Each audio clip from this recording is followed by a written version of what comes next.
As is tradition, I'm gonna have to tab out for a minute just to get things sorted on the OBS end. Sorry about that. We are back for our now third attempt at Assassin's Creed. I am not particularly happy with the way last cast ended, but I think probably the best way to handle that is simply to move forward and hope that that doesn't happen again. I think the individual who knows what the problem was kind of knows what's up, and if not, we'll deal with it at the time. But I'm going to do my best not to have the stream be affected by other people's bad behavior. And I think as much as I mean, I'm not entirely sure quite how to handle the backseating problem, but I think I definitely need to make a better effort to make it less disruptive for everyone, because I actually don't like the fact that people who are behaving are the ones who wind up punished, because it's very obvious that the people who backseat don't care about the cast, and I don't really feel like your enjoyment should be affected by it. So, I've got a couple of auto hosts. We've got Johnny Big Time and D Raven coming in. I know Johnny Big Time was one of the big reasons. How you doing, Subject Panic? I know Johnny Big Time is actually one of the big reasons why I was playing Assassin's Creed, so we can do our... hopefully he'll be able to catch some of this. But what we've been doing for now, so I did go through the mission that I was kind of working on, mostly just so I could kind of start with a clean slate. Thank you very much for that, auto host Cringy Cat. Cringy Cat, by the way, guys, I know you guys don't get a chance to see her that often inside of chat, but there's actually somebody who watches through VODs quite a bit, and it's actually occurred to me that it's taken me a while to get that. This looks really nice with the God rays. It's actually taken me a while to get the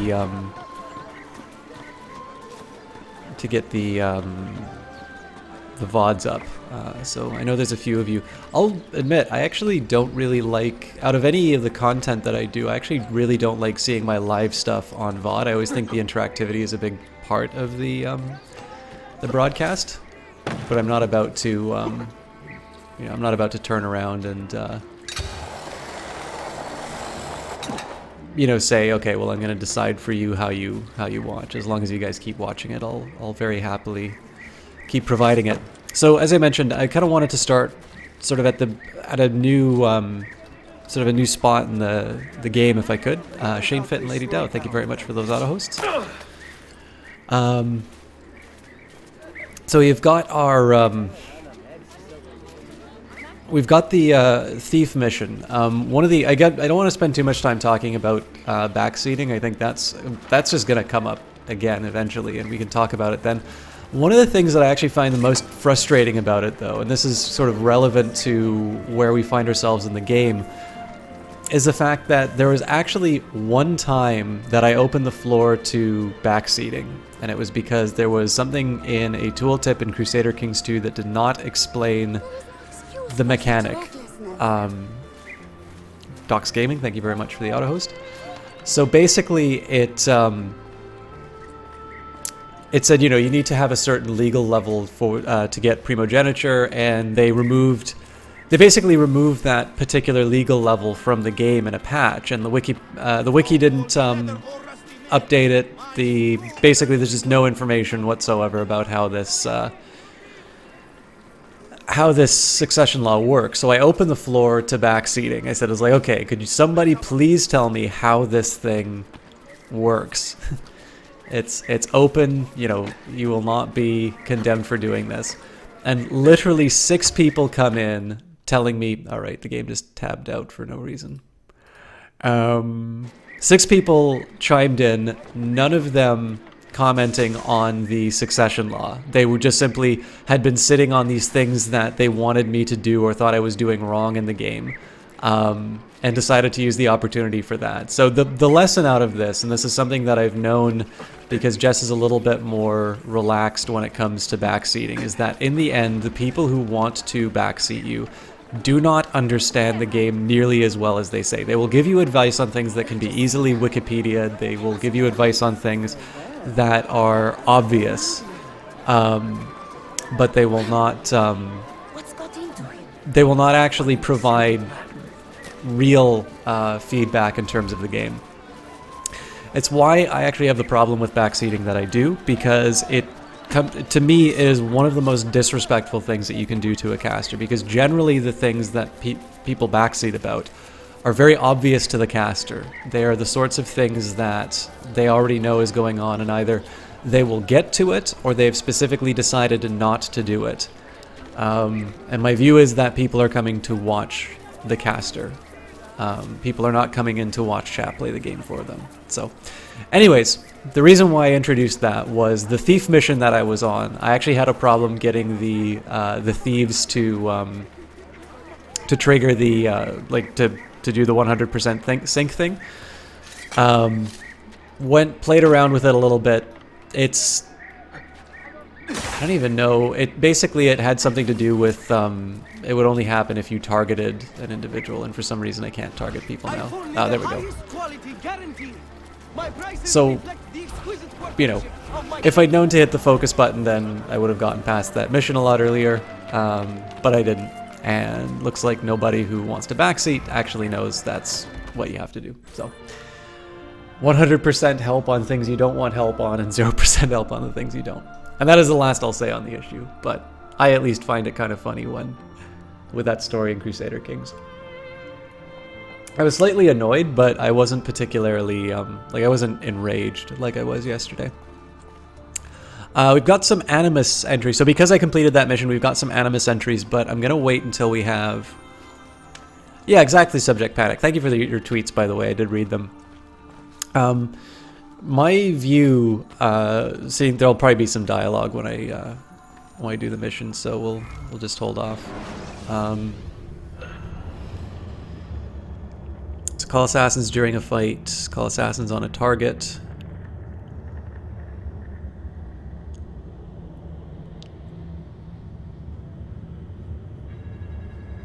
All right. I'm actually not quite sure where I'm going to work in the guild stuff, but we'll work it out. But yeah, like my view is that the default position should always be that the caster wants to play the game on their own. It's why I don't write rules in my cast, because I think it is such an obvious thing that people should not need to be told that this is how it works. Clearly I'm wrong. But yeah, Subject Panic, I think you have it the right way. Like, some people are totally fine with it. Some people want help with the games, which is, you know, their prerogative.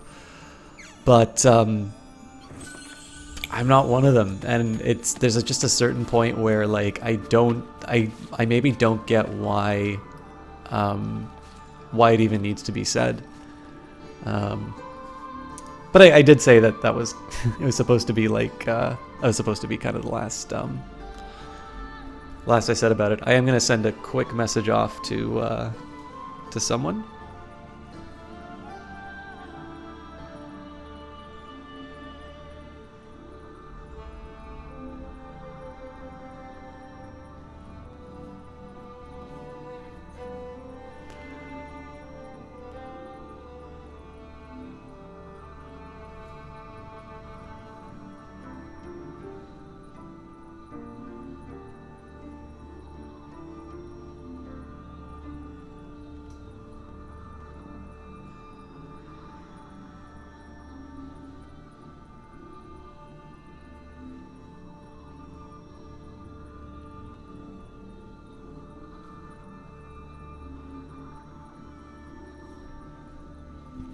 Alright, sorry about that, guys. Just needed to send a quick message off to someone.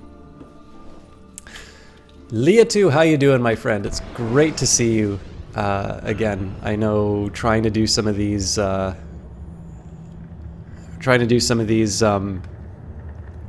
afternoon casts lets you catch up. Guys, for those of you who don't know Leah2, I'm afraid I'm not able to do the proper shout-out command, because every time I alt-tab out of the game, all my windows get messed around. But Leah2 is a Finnish streamer, really diverse caster. I'd say probably his claim to fame would be his CRPG streams, although even then, I remember once upon a time, it would have been a time I would have described him primarily as a Nuclear Throne caster. And so I think that really tells you everything you need to know about him, is that he will do anything as long as it's fun. He's actually really engaged both in terms of early access games and has definitely... This can be one of the... I'd say maybe taken as a backhanded compliment, but it is actually something that I say as a feature of his. He definitely has some very strong opinions in terms of game design and how sort of how early access should be treated, how games and such should be done. I don't always necessarily find that to be the worst feature. I mean, I think there's definitely, in terms of the kinds of ways people talk about games, there is a difference between sort of this very entitled kind of, I guess this very entitled kind of, I would have made it this way, but without really giving any kind of substance style reviews. And then there's the, look, this is what I did, this is what I signed up for, and it's not this. And I mean, I leave his words to sort of speak for themselves, but I think the nice thing about Leah2 is that he's very obviously somebody who cares quite a bit about gaming, and as a result, if you check out his reviews on Steam, you'll get, at the very least, an idea of where he's coming from. But if nothing else, sort of you get something a little bit more substantive than, say, my review for Caves of Cud. The funny thing about my review for Caves of Cud, like, I've spent, I think, less than an hour in the game, and what I did was I drew an ASCII butt, and then I added a comment at the bottom saying that the people who bought directly from the developer, or the people who were given an early access copy, their opinion was less than my ASCII butt. Now, I think it says like 4 out of 12 people find that review helpful. However, I can tell you that at least one of the people who found that review helpful was the developer, because they very specifically told me that, like, I sent them a message. They were talking about how Steam apparently decided to, like, how weird it is that Steam says, there's no good metric for review quality, and then they proceed to impose a metric for review quality which is entirely about whether or not they received any profit from the game. But in any case, this, like, I told him, it's like, well, my review is completely for sale. What do you want? And he requested an ASCII butt, which I provided him. So all those people who say my Caves of Cud review is not helpful, it's what the developer wanted. I am doing what the developer asked, and the developer liked it. So screw you.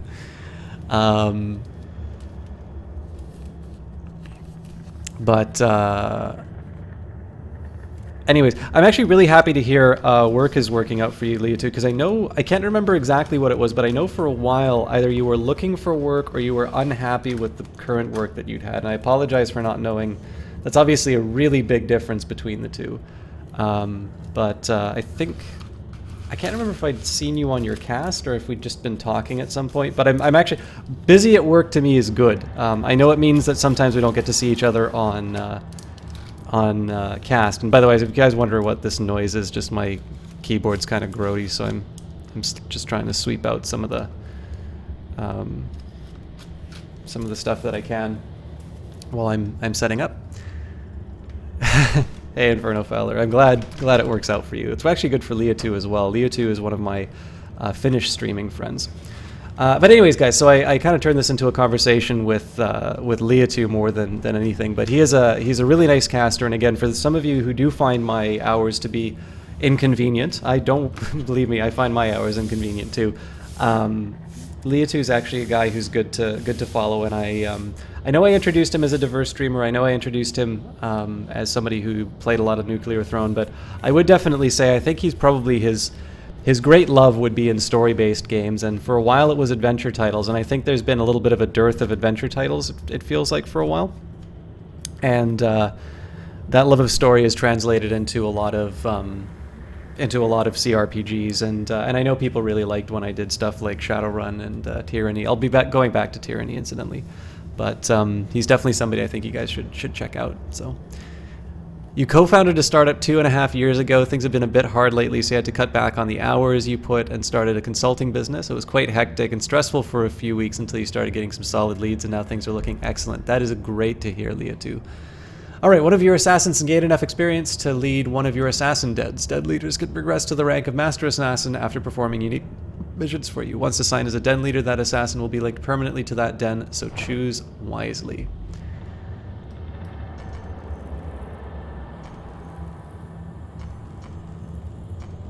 I only get to pick one, though.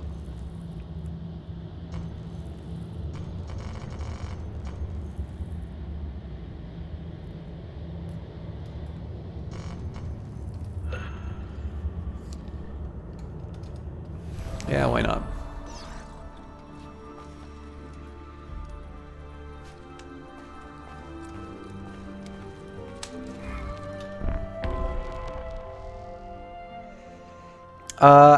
So I found a tweet, Inferno, asking about DMs. Is that the same? I know you asked me about that earlier. Is that the one that you were talking about? Apprentice is concerned about some suspicious activity in this district. Hear what he has to say, and use my assassin signal at least one time. Mentor, we have a problem.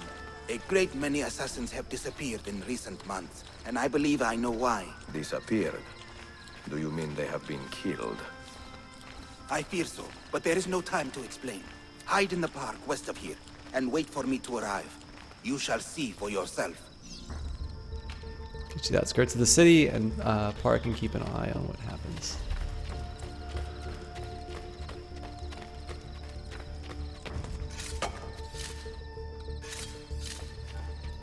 Oops.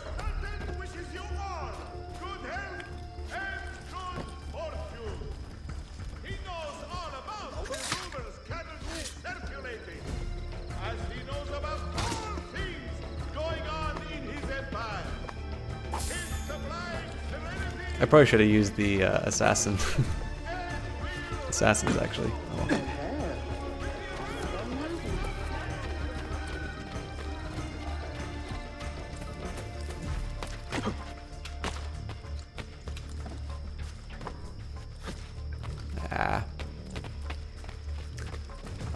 I don't have H1 Z1 Inferno.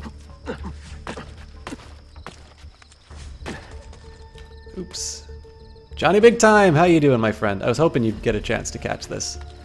It will be a full Assassin's Creed cast, don't worry. I will not abandon you, my friend. Guys, Johnny Big Time is another great caster. He's the reason I'm actually doing Assassin's Creed. I know some people have probably asked for Assassin's Creed before, which should make me feel really bad, but Johnny's the one who finally pushed me over the edge. I love his cast so much. He's a really fun guy, very consistent both in terms of the quality of the gameplay that he does as well as his humor. I've never been at a Johnny Big Time cast where I didn't have a great time, and the thing that's great about him is when he gets frustrated, he's still funny. Which is probably awful for him, because I think there's nothing more infuriating than being really mad and having people laugh at you. But he has got an amazing sense of what is entertaining and what, just how to keep people engaged in a channel. So he is, yeah, he's great. We actually just started Johnny Big Time. We've probably been live for about 20 minutes. And as you know me, like I always, I always kind of take my time getting started. So, but yeah, so for those of you who don't know, I think Johnny might actually be able to do the shout out. So I think Leah2 and Johnny, or maybe just Johnny, but anyways, between Leah2 and Johnny, if you haven't clicked on their names and if you haven't clicked on their names and said and hit the follow button, I'm sure the shout out command will work with one of them. So playing some games with an old friend you don't get to see much. He's with child. Your friend is with child, or his wife is with child? Thank you so much for doing that, Johnny Big Time.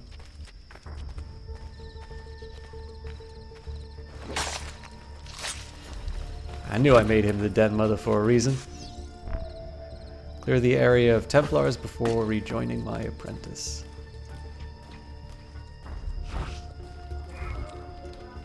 Assassino!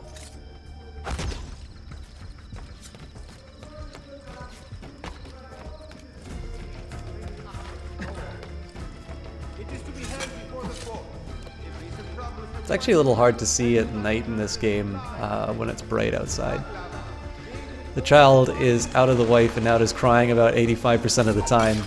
I do not envy his... Alright. Assassino!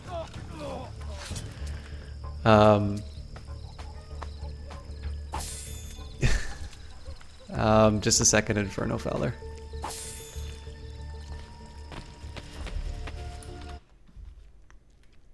I try not to tab out of the game too much, guys, because of the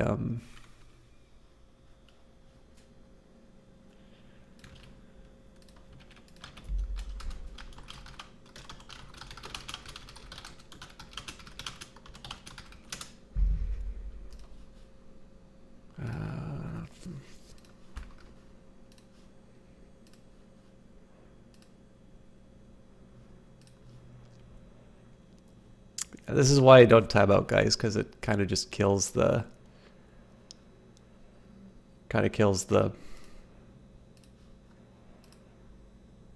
the flow of the stream.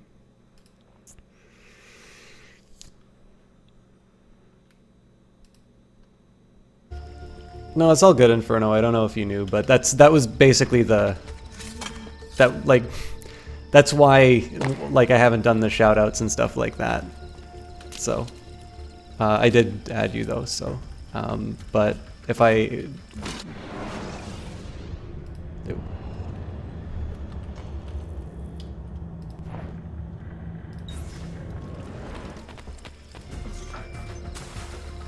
Sharpen your senses. There is a danger here I do not fully understand. You keep watch, and I will have a look around.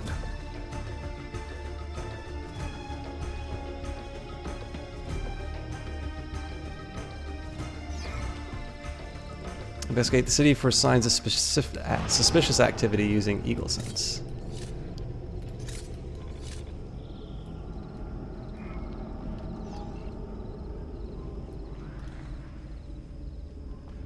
Hey, Pthrim, how you doing?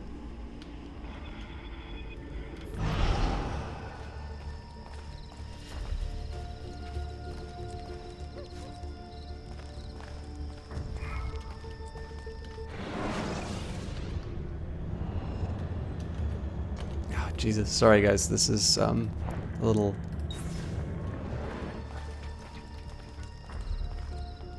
I do not like the look of this.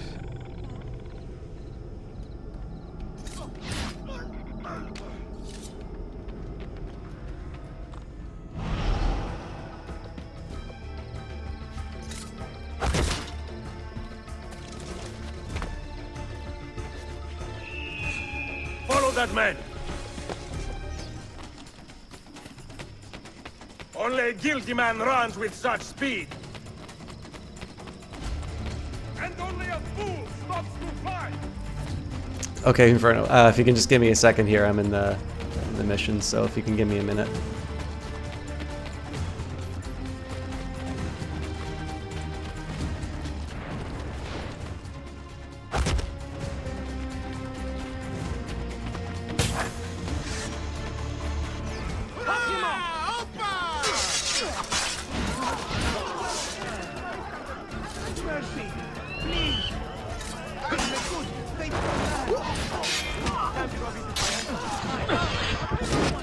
Are you injured?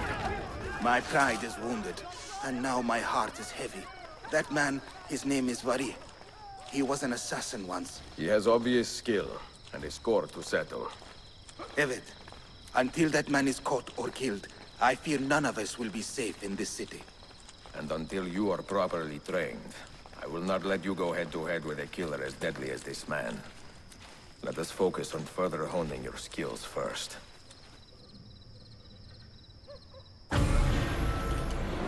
Let's take a quick second.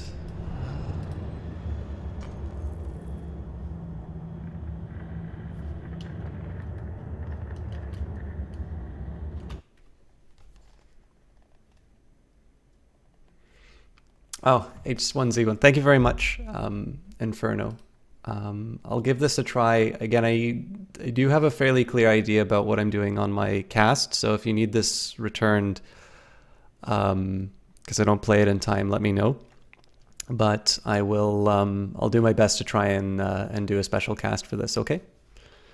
Need to go to the store and get some groceries. We'll be back in a bit. Sounds good, Leo. Too. We're only about 26 minutes into the. We're only about 26 minutes into the cast, so we should be back when you get back here. But Inferno, thank you very much for the game. I do appreciate it. I'll check.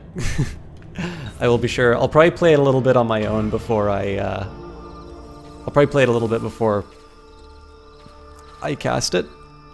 But I definitely am interested in checking it out because I know, I think Kaylee Cakes might play this actually, so there's one or two people who I might be able to try it with. And again, I appreciate the thought. Fair enough, Inferno. Well, the big thing is, like, I know some people give a gift sort of on the expectation that it gets run into the stream right away, and I don't want to misrepresent, the same way that when I say for the donations, if people donate for one thing and they don't feel that the money is being used properly, it depends. I mean, in some cases, the donation is just that. It's a donation for, the cast as it is right now. But if somebody says, hey, here's some money for GTA, and, I wind up and I just, like, pay rent or something like that with it, that's not a very fair representation of what I was going to use the money for. So, but yeah, sounds good, Inferno. I'll maybe catch up with you. I know our time zones are a little bit off, but we'll work it out. Let's say, I don't know. I'll probably like give you a Twitch. I'll send a message on Twitch or something like that when we try it out. I really appreciate that. Thank you. All right, the Mediterranean defense feature allows you to send assassins to perform missions in cities throughout the Mediterranean region. You can undermine the Templars by freeing these cities from their influence. When the city has been reclaimed, the assassins will establish a permanent presence there. This will unlock options to help develop and make it prosper. Templar agents, however, will attempt to retake lost cities and may even launch a massive attack if you are not careful to maintain your influence over the city.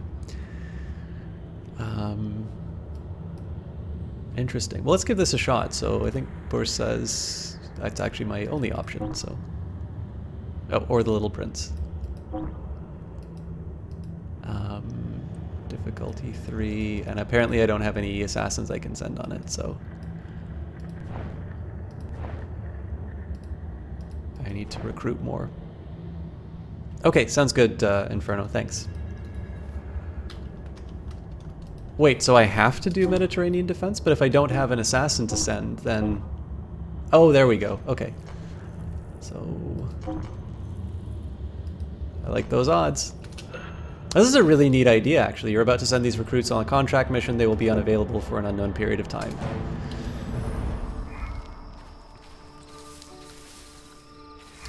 I don't remember if... I actually don't remember if this was one that that was in Assassin's Creed Brotherhood or 2. But I think it's a really neat idea. All right, I think we'll just continue on with the missions. Would anybody like to hear some of the Animus stuff, or should I wait until the milady Jessie Quill is in and give her some of the audio treatment? I guess the thing is, do you want to... Oh, for God's sake.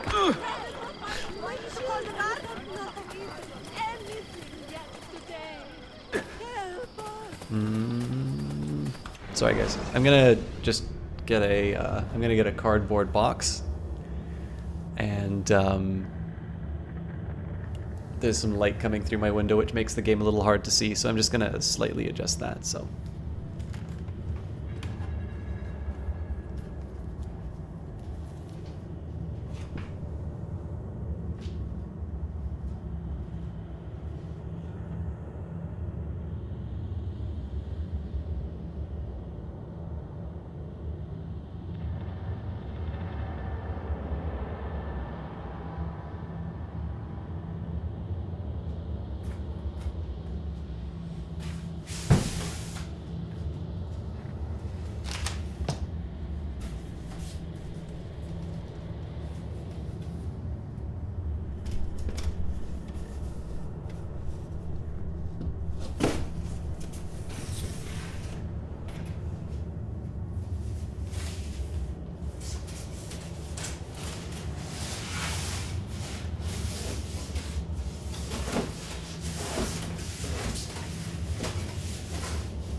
I think this will work.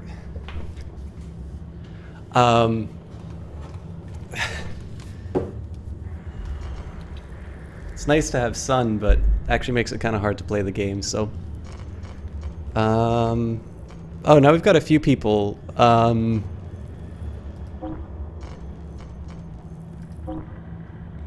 doctors. We've got quite a bit we can read, actually. I think I'm gonna hold off for a minute. We'll do let's say we'll do one more mission, and then we can read some of the messages.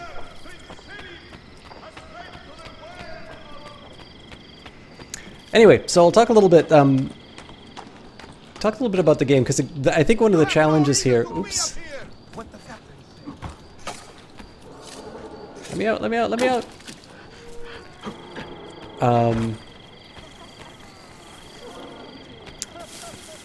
So there's a few things that I kind of like about this game. One of the things that I'm running into is not being too familiar with what was maybe something that was already in the Assassin's Creed games, and it's just been something that I haven't, maybe I don't sort of realize at the time. Oh, that's blocked off for me.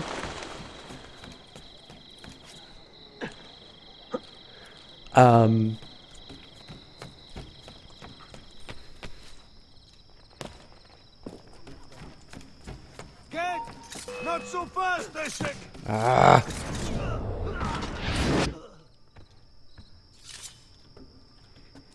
Oh yeah, I never did get to talk about the mechanic that keeps me from doing stuff like that.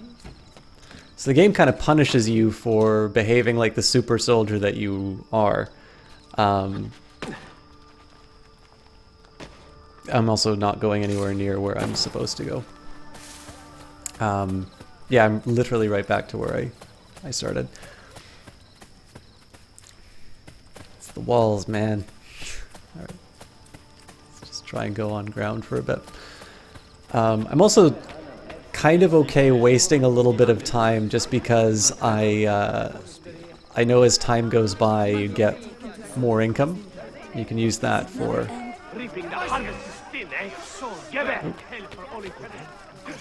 I surrender. What have I done?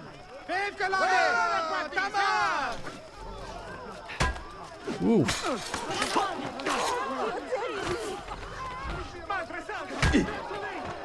Thought I did a counterattack.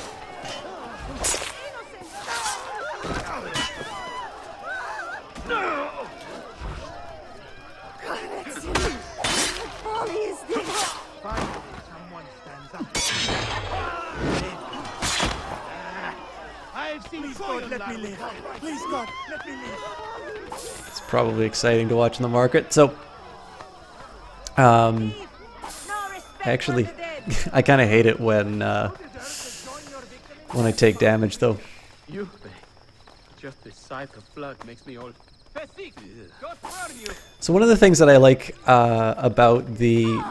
So I kind of realize that this is something that Ubisoft does with a lot of their games, where you have sort of this exploring part of the map, building up the city's elements. But I actually kind of like this idea as you move on through the story and you become the leader of the assassins.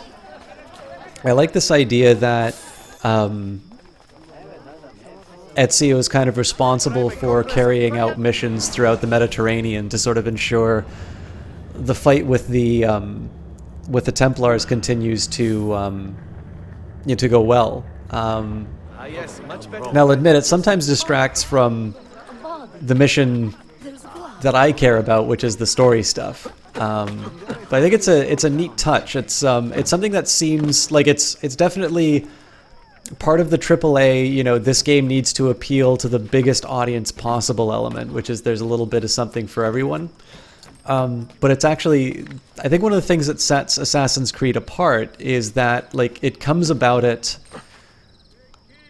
Honestly, it's something that you can sort of see being, it's not just wrenched in because it's a big popular game that needs to kind of try and add more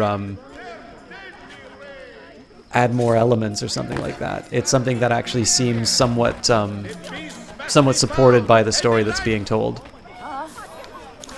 Hello Elsie, how are you doing? And we got our revenue deposit. All right, let's see the closest bank to where we need to go.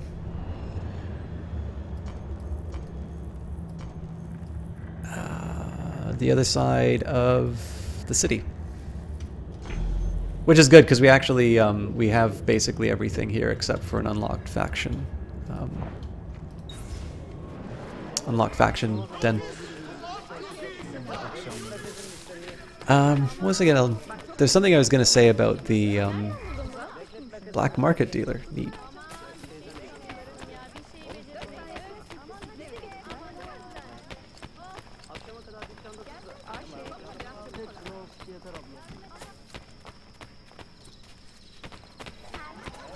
You know, the really funny thing about this is I keep looking at the map, I keep knowing there's a big wall that keeps me from going somewhere, and yet I always keep running into it. Alright, let's see how this works. So if I just follow the wall, I eventually hit the dock. That's probably the smartest call. Unless I want to try climbing up it, but... if an opportunity presents itself. So, I think I was talking a little bit about the... Go away, beggars! I was talking a little bit about the way that the game sort of, I guess, punishes you for just sort of relying on the fact that you are more or less unstoppable in combat. At least if you kind of know how the game works. One thing that I thought was kind of neat, and I don't know if it was in the previous games. I know you've got sort of your wanted level, which was in the previous games, but they add this threat that there might be an attack on one of the dens if you let this get up too high. I actually think that's a really neat idea, which is basically, yeah, if you like combat, you know, you can do it, but this is going to carry a penalty. Either you need to, so like you can't kill all the guards and loot the bodies because there's going to be a cost for that. You know, you have to pay off the heralds to reduce the alert. If you don't reduce the alert, then that's potentially going to have a consequence in terms of an attack on one of your dens. So I kind of like the fact that the fact that the game is supposed to be fun and, you know, that you're supposed to play one of these. This is a gorgeous little interlude. The fact that the game is sort of stacked to make Ezio kind of the strongest character in the game.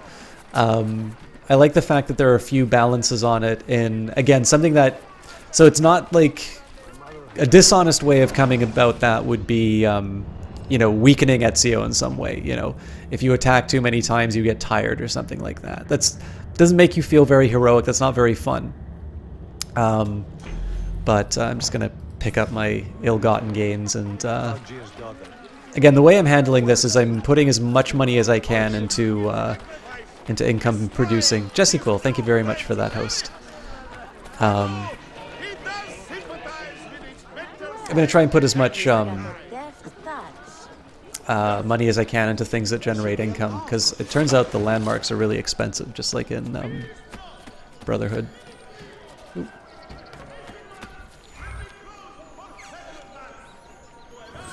So again, I'm presented with an option. I can make a little bit of money by killing this guard, but it's also like, I guess the one thing that I'll say is that if the assassins are supposed to be good guys, I don't actually know. I think these guards are supposed to be sort of part of a, sort of this Byzantine faction that have loyalty to the Templars, so it's justified in the story to kill these guys, and yet it doesn't seem to me that the whole point of the assassins is to just kill indiscriminately. So again, rather than suffer the penalty of increasing sort of the alert against me and, doing something inelegant like just killing somebody who's doing a regular patrol, I take the long way around. I wonder if Jess is here or if she just gave the host. Because I think that means the difference about whether or not I do the Animus or not.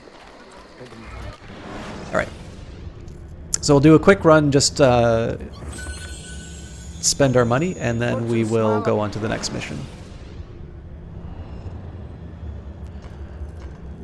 I'm sure it'd give me a good view in terms of where my biggest income earning opportunities are too, but I think probably what I'll do, I'm just going to go by proximity. So probably like the doctor, the bookstore. I don't quite know what I'm doing with the factions yet, so I'm going to keep those empty, but probably doctor, bookstore, at the tailor.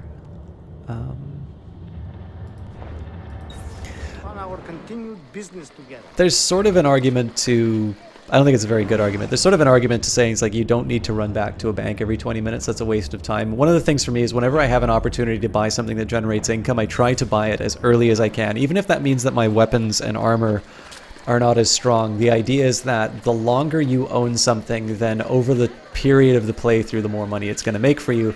And so at the end, it's trivial to pick up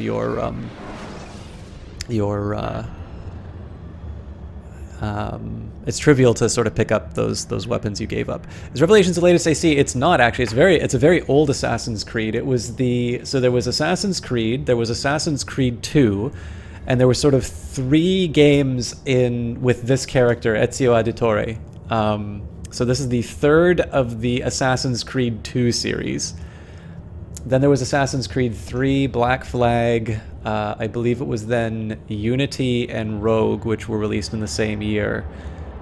And then I think Syndicate. I know Syndicate's the most recent one. But yeah, there's a lot of Assassin's Creed games. This is just the 4th one that was made. All right, so we've leveled up. We've recruited a new assassin. We've been awarded a new assassin sigil. The signal is awarded to the 1st, 4th, and 6th recruit added to the Assassin's Guild. Signals are subtracted when recruits die or are sent away on contracts. And we've recruited... We already had him. Alright, so is there anything we can do... Okay, so he doesn't have any... doesn't have any points.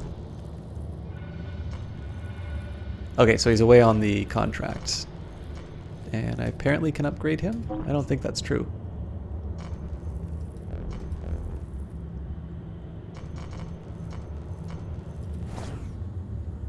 Oh, that's right. There is one called Liberate. Actually, so here's a funny one, or fun one for you guys. Did you know that the designer of the original XCOM was actually the designer on Liberation? Julian Gollop?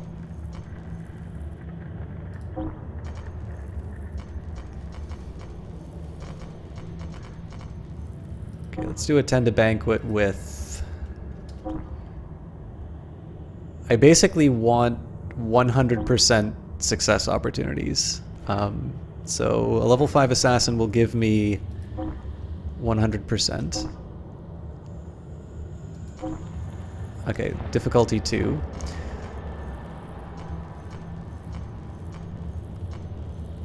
This one gives me the better return though. Ah, but 61%, so it seems like it's a more difficult mission overall. Okay, so 4 little dots. Yeah, not happening.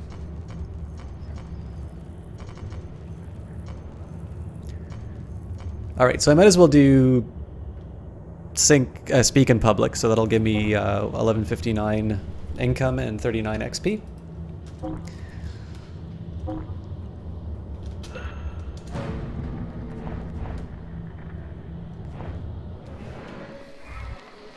Attacking Templar dens will allow me to recruit more assassins. All right, well, that sounds like a good plan after I spend my money. There was another thing I was going to say. Oh yeah, so the management thing.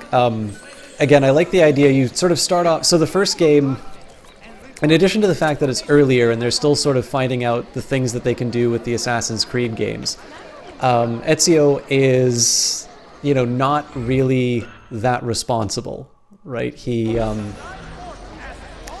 he's interested in chasing women. He sort of lives this almost kind of Bruce Wayne-ish kind of existence. And as he matures, as he gains these responsibilities, and as life happens to him, he develops, he grows, and the mechanics grow with him. So here now we are Ezio at an older age.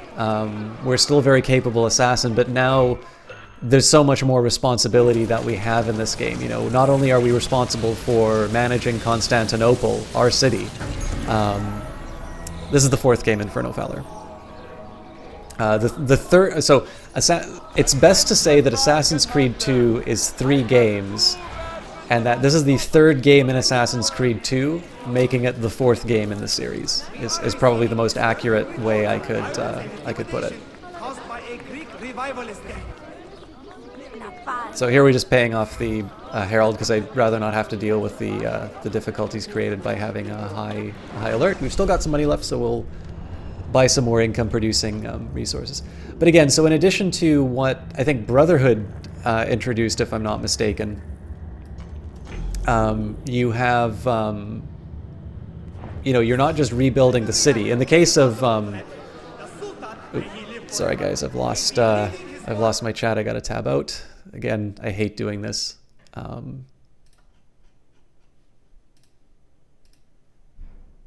Hopefully I don't need to do that again.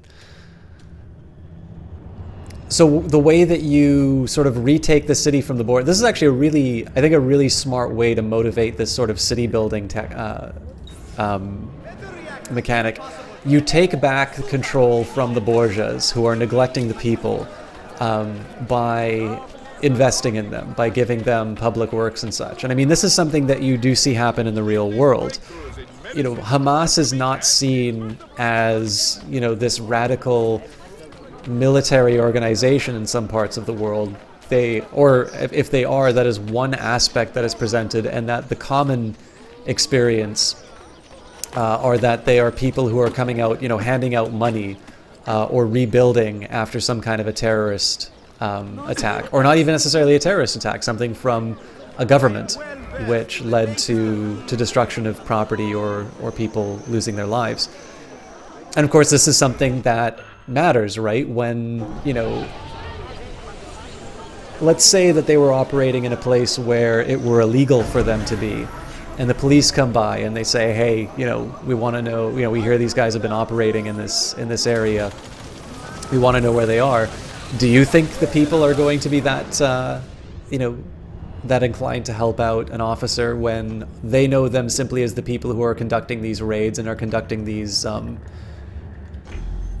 basically making life difficult for them, whereas these other guys are coming around and giving the charity? This, of course, is not to justify or even defend what groups like this do. But it is definitely a way that you win the people on your side, which is, of course, what Assassin's Creed... that's what the story for Assassin's Creed is about. So again, it's a mechanic. It gives you more things to do. It makes the game more appealing to a... a broader audience. But I think it's... I definitely think it's something that sort of rings true when you consider, if not your lived experience, then at least the sort of things that you'll hear about in the news. And it's, I don't know, to me it's touches like these which make, it's the difference between, Constantinople in the Renaissance era is very beautifully realized. I like walking through the streets and just looking at the color and looking at all the detail.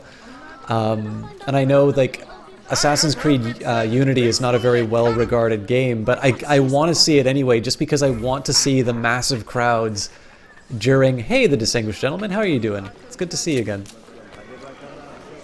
I know school was causing you a little bit of stress. I hope things are working a little bit better for you than when last I chatted with you.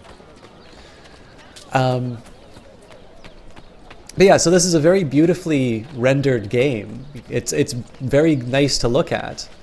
But I think one of the things that I like the most about it is that, I mean, obviously here we're talking more about something from Brotherhood, but I like the fact that the sort of the credibility of the story is not just in the fact that, they hired a lot of model makers or whatever to build things in the game. I like the fact that the believability comes from, climatorial distance of 1 kilometer, just for me bouncing around like an idiot.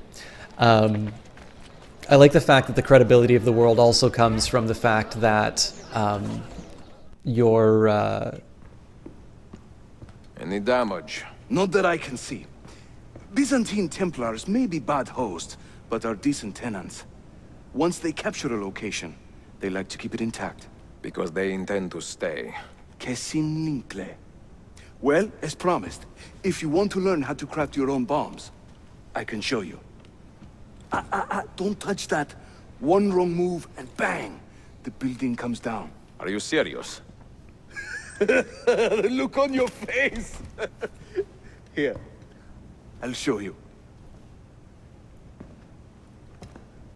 The assassins now have control of the Imperial North Den and Yusuf is at ease. Learn more about bomb crafting before setting out.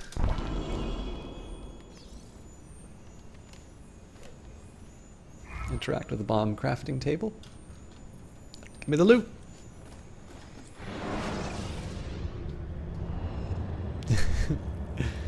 No, I believe craft your own bombs, but I could be mistaken. Chat, we should get your opinions on it. What did Yusuf tell us? All right.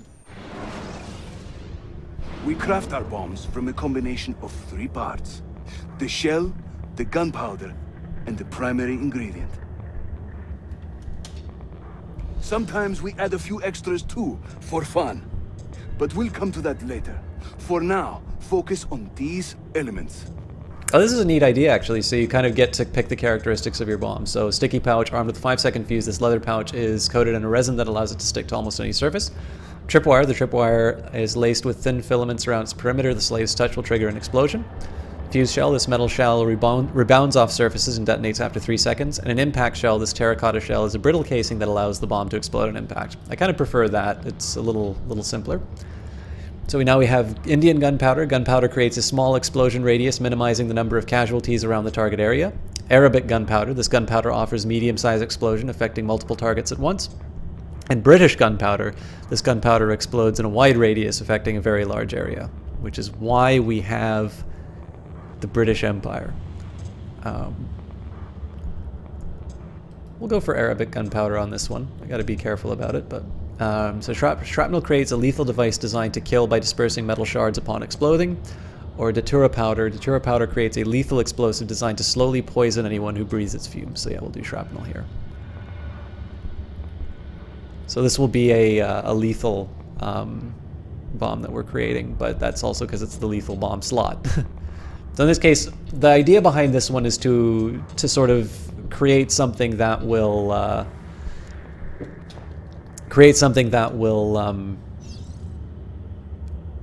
tap E to drop a bomb, hold E to A your bomb, release E to throw it. Lock on to target, press E to throw it at the target.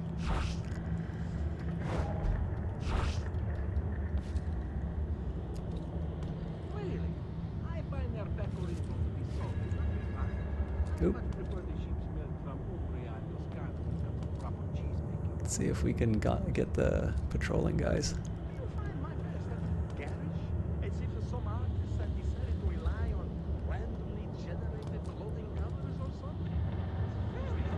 It's actually not the easiest thing to manage.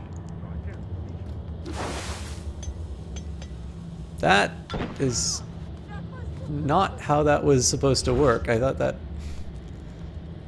exploded on contact. There we go.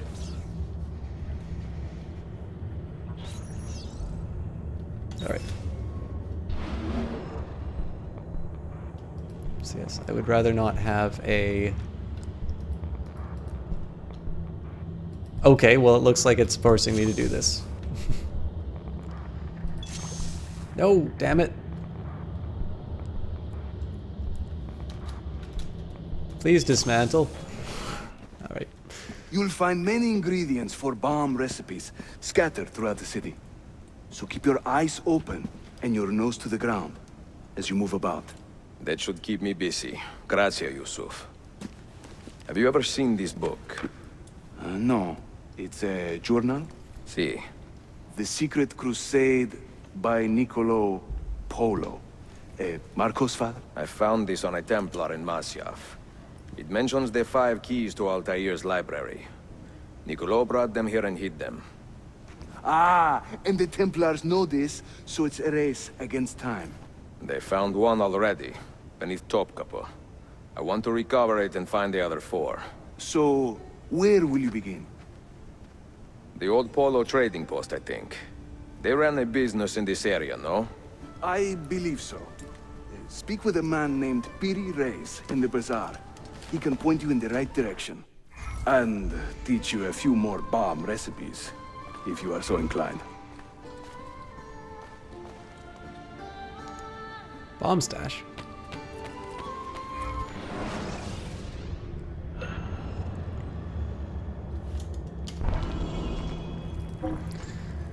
Okay.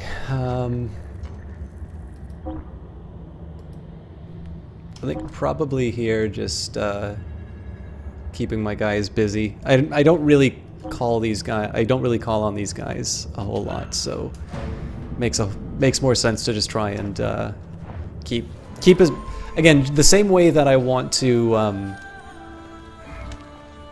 the same way that I want to kind of keep as little money in my pocket and in my bank as possible, and instead kind of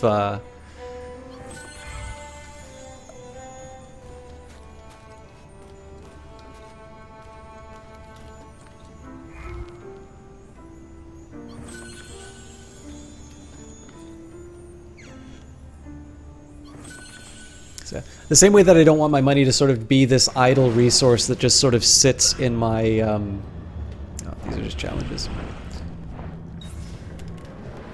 The same way I don't want these to be resources that sit dead in my pocket. So for instance, I've got 1831 currency right now, so I actually want to use that. In the worst case scenario, I would use it to buy a weapon, which doesn't directly make me income, it just makes me more efficient at combat. But what I want to be doing here is buying buy some kind of a business so that I can turn that into, again, turn that into revenues in the next 20-minute mark.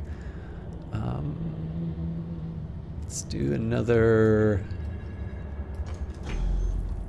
tailor. It's just the closest thing, so. And then maybe we'll unlock some more parts of the map.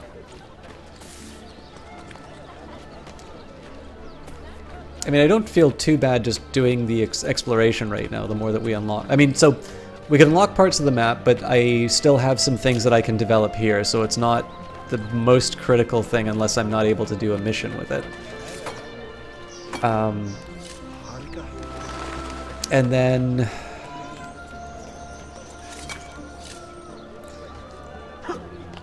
I guess technically I can access more Templar areas if I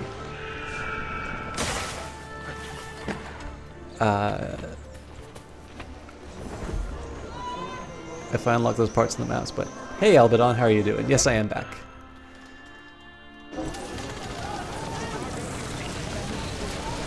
It seems like my alert goes up a little bit every time I buy a business, but I think I'll just kind of wait. I'll wait until I pass a herald while I yeah, actually goes cut by quite a bit, turns out. But I'll head towards my target, and, unless there's a herald nearby. He's not too far, so we'll take off a bit of the pressure.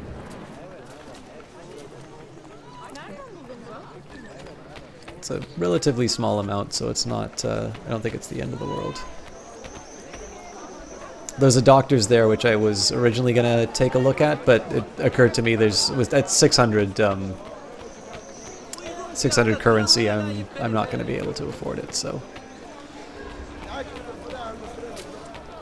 Knowing no fear.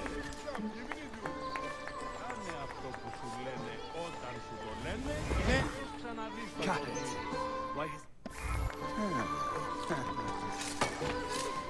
It's not suspicious at all. Talking bad about the assassins. Some guy in a hood comes up, pays him some money. Alright, he wants another bribe.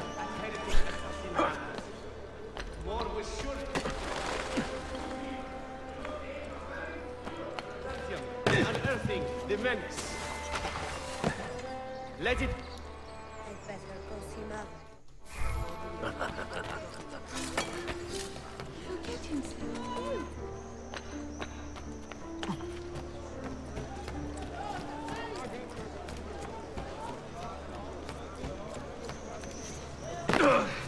So yeah, nobody in front of that herald ever thought there was an assassin that did that. Pierre Reyes. I think I have seen some of your earliest work. Reyes? Did Yusuf Tazim send you? That sounds like one of his exaggerations. See, I have not he said you Inferno. could show me the location of Niccolo Polo's former trading post. Although You must Distinguished be that Gentleman is from Floranza the he's been UK. yammering on about. Lothario? Ezio. I don't hear the difference. Yes, the old polo shop. It's just west of Hagia Sophia. Here. Grazie. Yusuf also mentioned that you were the man to talk to about specialty bombs. Ah, that man. He is a talker. Evet. I'm a navigator in the Sultan's navy. Currently on leave to study cartography. But through my soldiering, I've also gained an appreciation for artillery and explosives. And it has served the assassins well. It gives us an edge. I carry many kinds of bombs. For assassins only, of course. Lethal, tactical, diversionary, and a few peculiar casings. Everything you see here is for sale. If you can prove you know how to use it first. I am eager to learn. Well, no one is stopping you. Just let me know.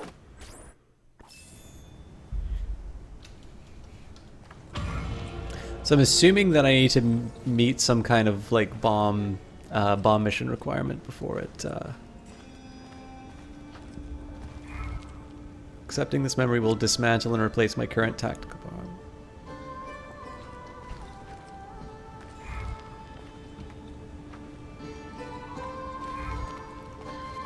That's kind of funny. I wonder if these warnings came up because they had some kind of a bug which wouldn't allow them to switch out the bombs, like basically give you some temporary ones for the tutorial, or they just didn't have the time to fix it. It's kind of funny that it warns you about that.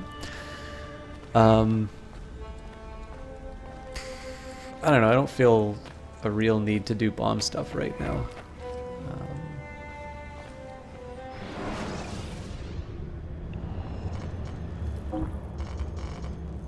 I've still got people on the missions.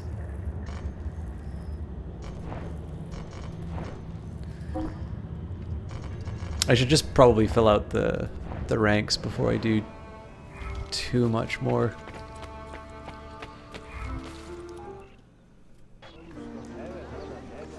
Actually, yeah, that is an idea. If I stop...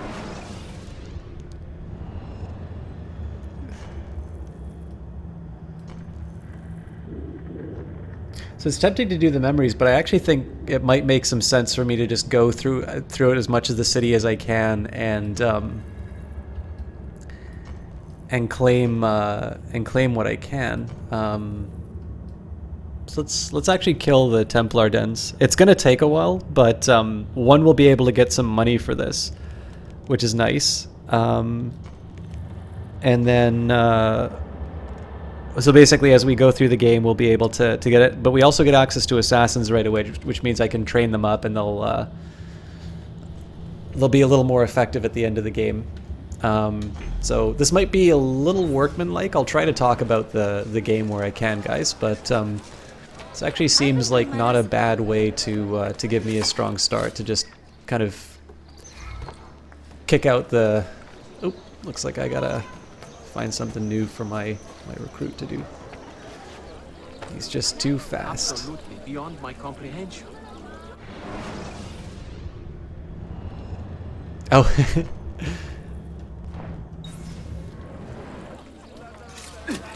Turns out there's not a whole lot for you to miss, Leotu. I think I said what I'm going to do is I'm going to unlock as much of the map as I can, and particularly I'm going to try and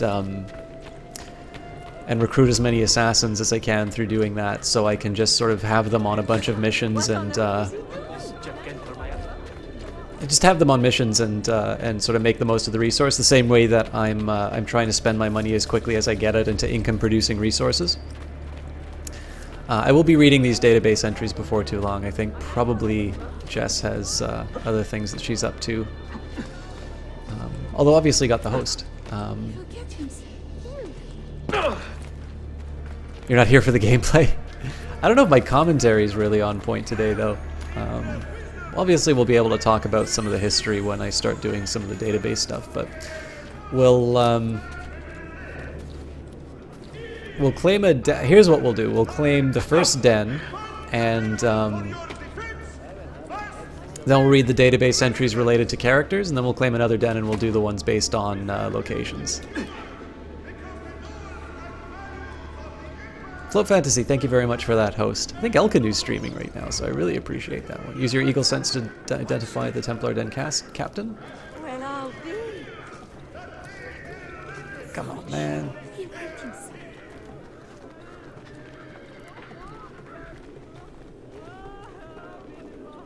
Oh, I get it. They're actually, they're smart in this one, so they don't just let you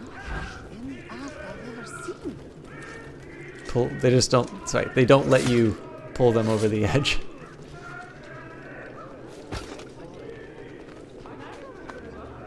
Trippy Tube, how are you doing? All right.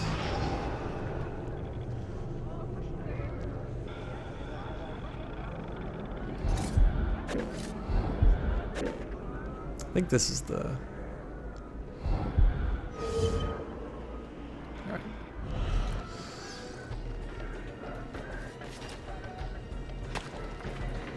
Blessings of God.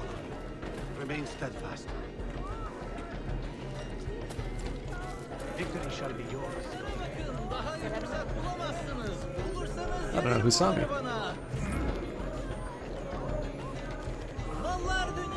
Templar Den captain escaped. I have to wait tomorrow. Wow, okay, that's actually, that's surprising. That actually kind of prevents me from doing what I was planning on doing. So yeah, well, I guess we'll try to be a little bit bolder this time.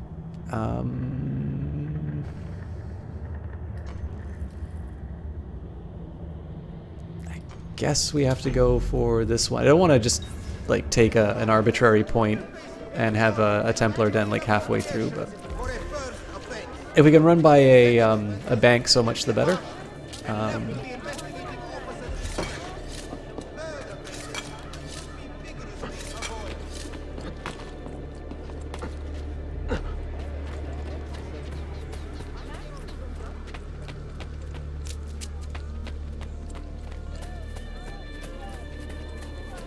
I wonder how the day-night cycle works. If I just stand like in the middle of a...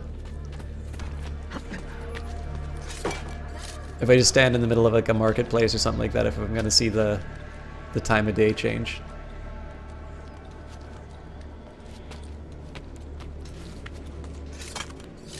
I don't think I can make that jump.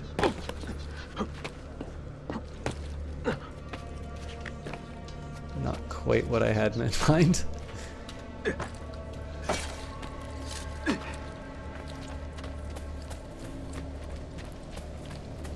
Charity for all. Someone will get hurt. Well, I'll be. So I might wind up forced to do some story stuff anyway, but I'm not too upset if I have to do it. Just again, if I can gain some access to additional assassins for some missions to do. Oops, I should have used my my Hookblade for that. It just makes life a little bit easier for me.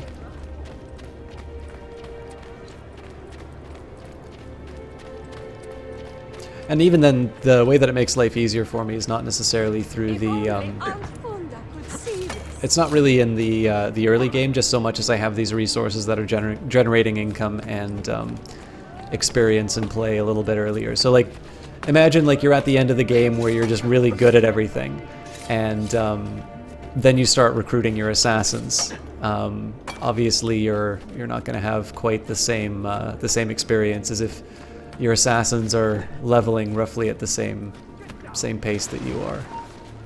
Get down, or I'll throw you down.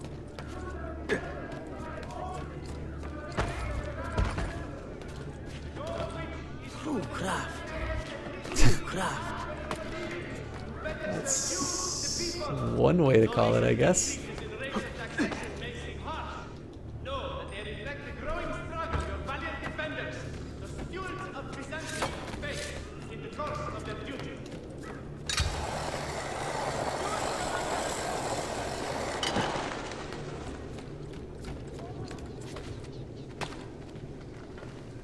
Are there hippos in the hippodrome?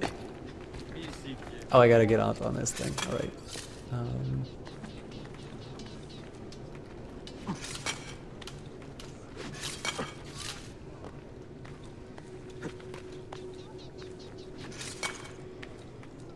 Again, nice little signal with the... I mean, I think the eagle is probably as much of a visual element as it is an indicator, but it's a really nice one. It's a nice... Oh, for fuck's sake. Oof. Well, quite the athlete, that Ugh. All right, before I wind up killing myself.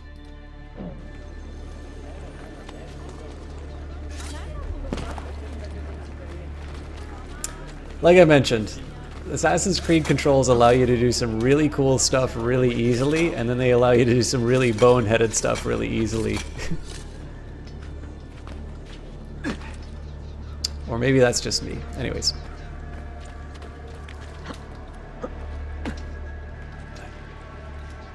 I'd love to get on the edge of this pillar. Okay.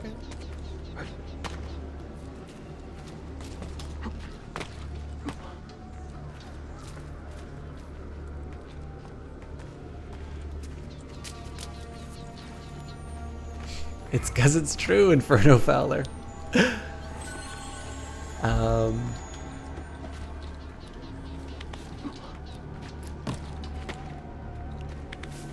Just gotta find a straight line. So obviously there's some decay on the pillars here, so hopefully can get yeah. And then I think I can just hook blade onto that. There we go. What an annoying way to get to a vantage point.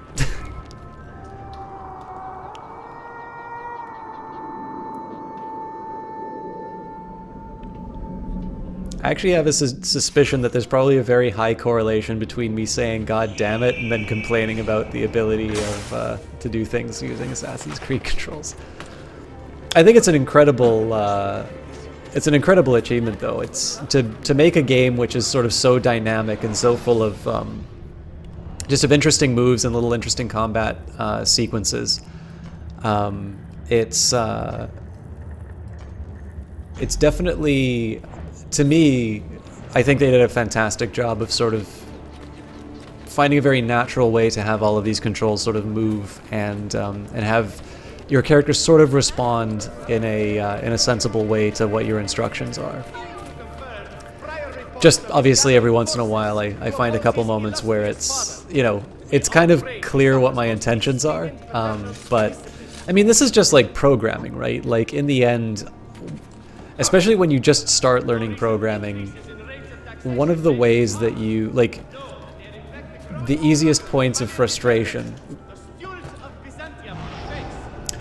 the easiest ways to get frustrated is just to sort of have this, you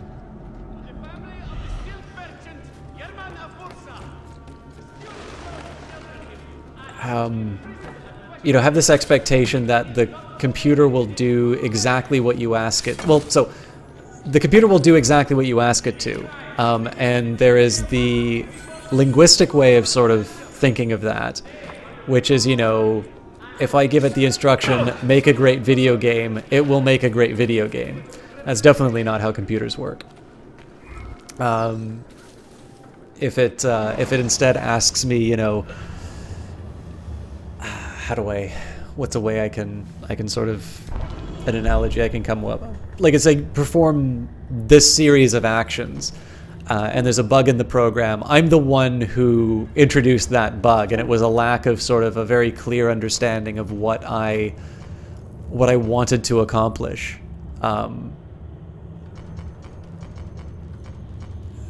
That's kind of the reason why there's a problem. It's not so much my it's not so much the fact that it's not so much the fact that the computer misunderstands. If the computer doesn't understand, you will get something like a segmentation fault or something like that. All right, excellent, Johnny Big Time. I'm actually failing to claim some new dens for the Brotherhood, but we'll fix that in a moment. Assassino. Alright. Try and be a little stealthier about... Oops. This guy might blow the whole thing.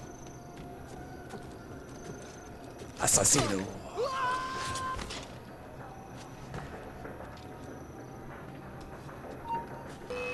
Uh-oh. So these guys are probably going to wind up running.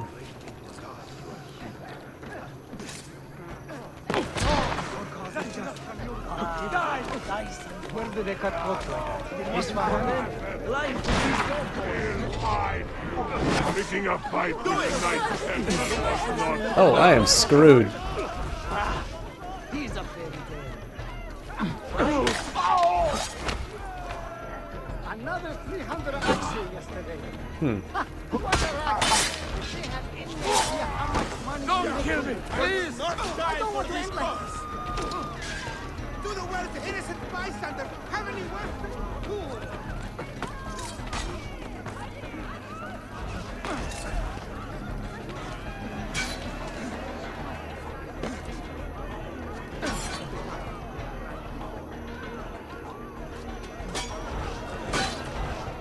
Alright. This is a little tougher than I thought it was going to be. What the hell?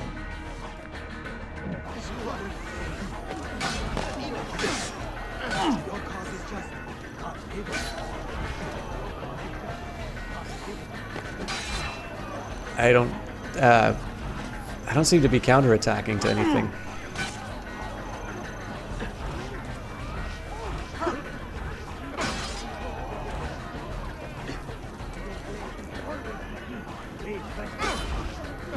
Yeah, I can't kind of unlock from anything, and I'm also not counterattacking anything, so I wonder if this is just because I'm too weak, or...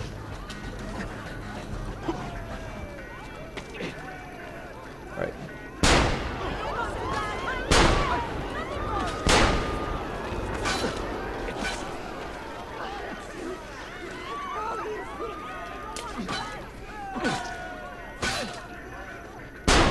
It's the Indiana Jones response.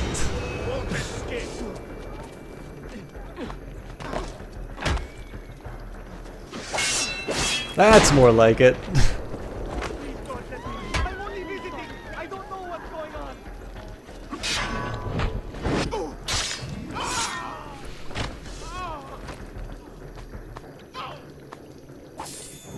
So maybe I should reconsider what I said about Ezio being the strongest, strongest possible character in the game. It's a little odd though. Like it feels like I wasn't able to do any kind of dodge or counterattack to those guys. I mean, it makes sense. In the end, all that I did was like jump directly into a big batch of enemies. You're not really supposed to win a fight like that, but. A bit old to be leaping about, no?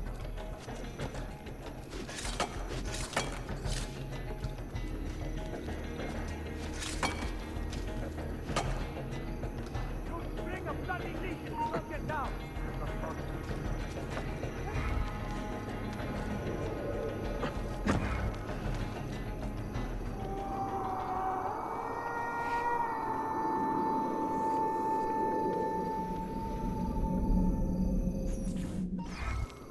That was also a bit of a funny one where I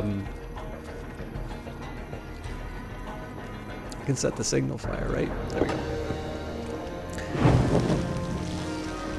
It was a little bit of a funny one because there was that one where the captain got away right away, and then this one they kind of stood around. One way you really enjoyed Shadow of Mordor was how well they did combat in that kind of terrible situation, spied by Uruks, everything, but if you paid attention you could still handle it. Yeah, I mean, those are the things I think they make for really good gaming moments, right? Right, it says I can recruit them, but it says I haven't recruited them, so...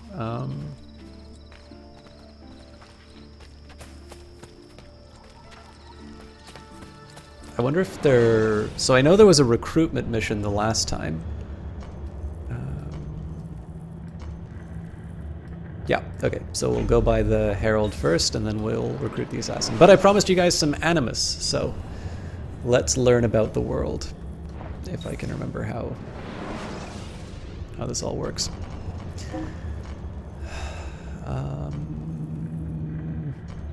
I guess I have to do it as recent entries, although we might... Yeah, we've definitely gone. So we'll do people.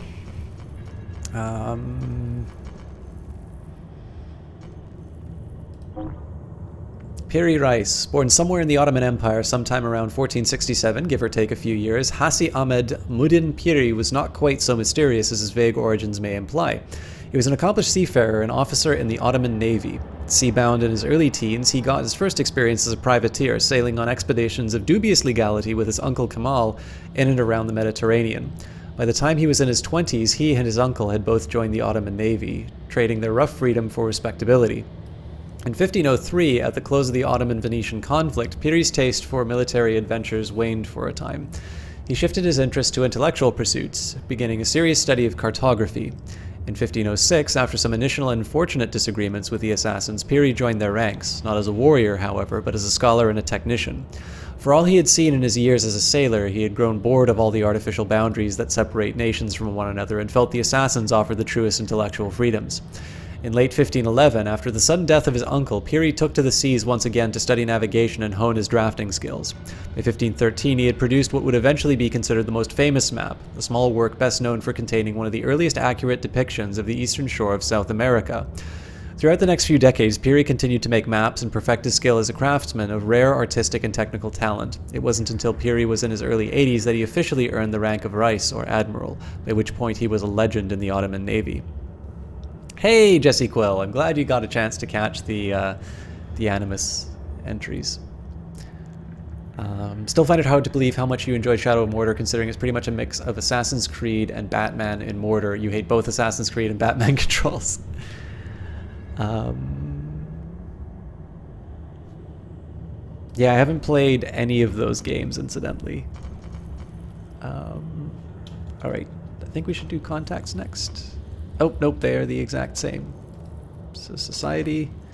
Oh no, we haven't done society. Okay, let's do this in order then.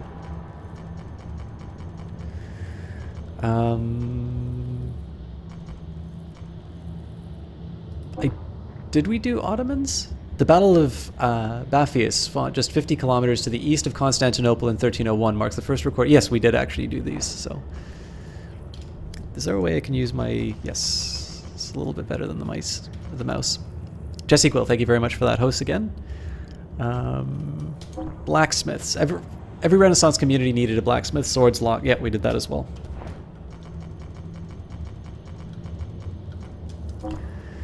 Tailors. Working as a tailor was a lucrative and respectable vocation which anyone, regardless of their ethnicity or religion, could aspire to in the Ottoman Empire, and one which benefited immensely from cross-pollination of cultures mixing in the streets and bazaars of Constantinople.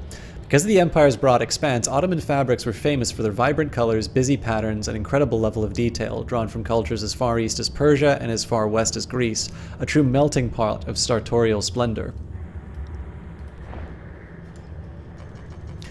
There is Inferno Fowler, although it's a decision in terms of when you want to take it. So there's a certain open world element to the game, but there is a specific order in which the memories will be presented to you. Although I think there is a little bit of variation in terms of when you choose to do certain memories, depending on the game. Bankers. This is a neat one, by the way, because I've actually studied a little bit of Islamic finance. Due to the few tenets of Islamic law, specifically the injunction against the charging of interest for profit, modern banking as we know it today was not officially endorsed by Ottoman authorities until the middle of the 19th century. In its place was a quasi-religious network of waqafs, moneylenders who were required to spend all their interest earned on social and religious programs. That's actually an interesting way that they got around it. Non-Muslim populations were exempt from these strictures, however, which led to an early formation of more familiar banking operations, specifically in Galata, where enclaves of Greeks, Jews, and Armenians flourished. So one of the things that Islamic finance does right now, rather than saying that the profits from finance need to be put towards social and religious programs, so I think the idea here is that so the injunction against interest, by the way, is not just an Islamic thing. I believe Aristotle opposed it, and definitely the Catholic Church opposed it. The way that the Medici got around it was that they would, what you would do is you would get a foreign currency contract. So, like, you know, you'd in a port with so much trade going on, you're going to need to exchange a lot of different foreign currencies. And effectively, what would happen is there would be a bunch of these foreign these foreign exchange contracts that would be signed, and basically the idea is that they would give you some discrezione, some discretion. And, you know, if you happened to leave a whole bunch of money in the bank, well, it would just so happen that they would maybe give you a little bit extra back in order to, to make you want to go there rather than a competitor. And if you happen to be taking a lot of money out of the bank, well, then, you know, maybe you'd want to give the bank a little bit of extra money. You've never understood what an economist is. What is it, Chalk? I'll answer that in a minute, Inferno Fowler, because it's a trickier one to answer than you might think. I'll just finish the thought on banking, and then I'll do my best to kind of explain what I do and what I think my professors and people, sort of people I know who would earn the title economist do. So the funny thing is, like, every time I hear about a new bout of financial regulation, I know that one of the biggest things that you're going to see is you're just going to see a shifting of fees. So if you're no longer allowed to charge, 19% interest on a credit card or something like that, the restriction actually on the restriction on credit cards in Canada is something like 50 or 60% or something like that. In reality, most credit cards will charge between 19 to 21% in Canada. But let's say that we had a law that was passed in Canada that said that you could only charge no more than 15% on a credit card. Well, there's a few things that are going to happen. One, you'd probably see a bunch of credit cards be closed, because in the end, the bank would just they'd find other uses for that money. But the next thing that you'd start seeing is a whole bunch of different fees being introduced to, let's say, the low quality credit cards. So cards that used to charge something like 25% interest. Let's think of like a really egregious example. Well, all of a sudden you just see them have like these really high fees. And so this is the big thing. Like, banks always try to come up with ways around these regulations. It's kind of what they do. And the funny thing is that the foundation of banking as we know it is getting around regulation. In this case, it's just a religious one rather than like a one from like a financial organization or a sort of financial monitor. In the case of Islamic finance now, what my understanding is they engage in sort of an almost like no leverage kind of banking. So the idea here is that if you want to borrow money for a house or something like that, or like basically any time that there's maybe this might actually be a better way of thinking about it. Like, what's happening here is that the bank that gives you the money to like do some kind of financing or something like that, they basically are kind of a co-owner with you. So here's an interesting idea. This might, if I say in terms of Islamic finance, it's really weird and it's really strange. And here's a way that I think I can kind of motivate a way of thinking about this that has nothing to do with a religious law against interest. Some people say that, a financial crisis is a bad thing. I think a lot of people will say that, right? And I don't think anybody reasonably thinks that a financial crisis is something we should look for. And I mean, particularly when I'm thinking of financial crisis, let's make it specific to a bank. So let's say a situation where a bank gets into trouble. Now, why would a bank get into trouble? Well, the idea is that you have your deposits, right? For those of you who've seen It's a Wonderful Life, this is a fantastic example of a bank run or something like that. But you've got money. Hopefully, you've got money in a savings account or a checking account or some kind. But basically, you've got money at the bank. Why am I streaming early? Because I want to explain finance to people, Kabbalah. I might be doing stuff later tonight, so I decided I'd try and take another crack at Assassin's Creed. But Yeah, so I'm avoiding a recession, Inferno Fowler, because a recession actually refers to businesses in general. So there can be a recession where banks do well, and there can be a recession where banks do poorly. But I particularly think of a banking, like a financial institution getting into trouble. So the thing that I'm thinking of the most would be the reason why people associate recession with banking actually is because the most recent recession was brought about by problems in the banking sector. And generally, actually, the banking sector is very important to economies. So generally, if there's trouble there, there's going to be trouble in the broader economy. And also, if there's trouble in the broader economy, that usually means there's going to be trouble in the banking sector. But it's not always guaranteed that those are things that necessarily follow. They commonly follow, but it is conceivable that you could actually have a financial crisis in which the rest of the economy performs well. It's unlikely, but I think it is possible. And likewise, you could actually have a recession in which the finance system is capable of doing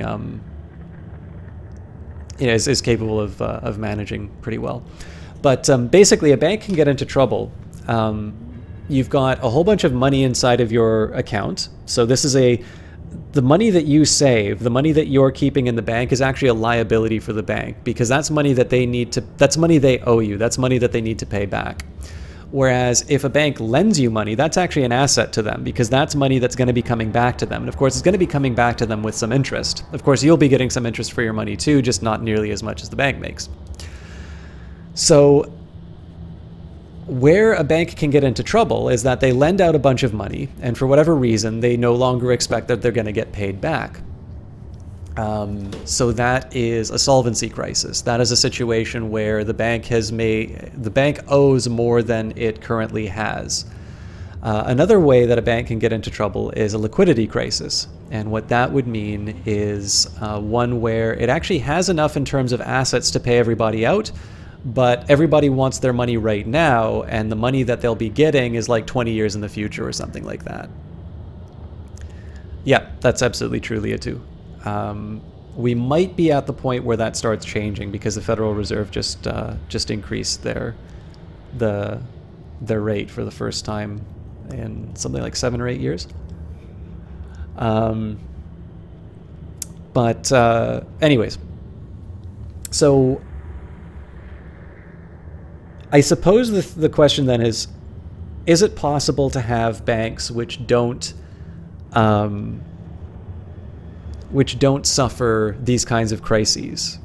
And the answer is yes. So think about stock.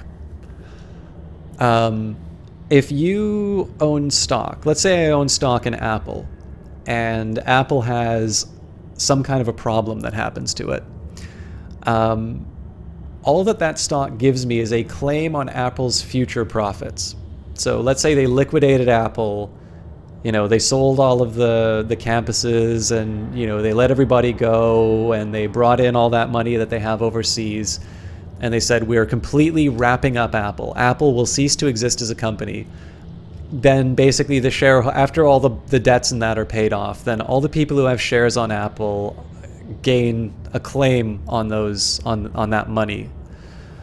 Obviously, that's not how Apple runs. Apple runs kind of assuming that it's going to go on forever, and so in the end, you can claim a dividend or basically, there's a few different ways that you can make claims on those future profits.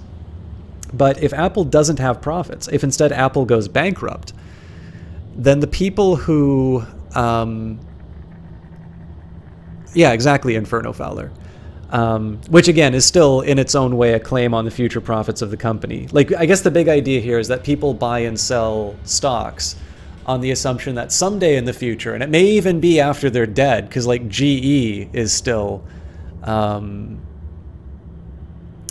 don't think that's true anymore, Inferno Fowler. I believe Apple does offer a dividend. And one of the reasons they did that was because it was easier for them to, I think, borrow money and pay out the dividend that way than it was to try and bring the profits back into the United States. I think they're trying to avoid the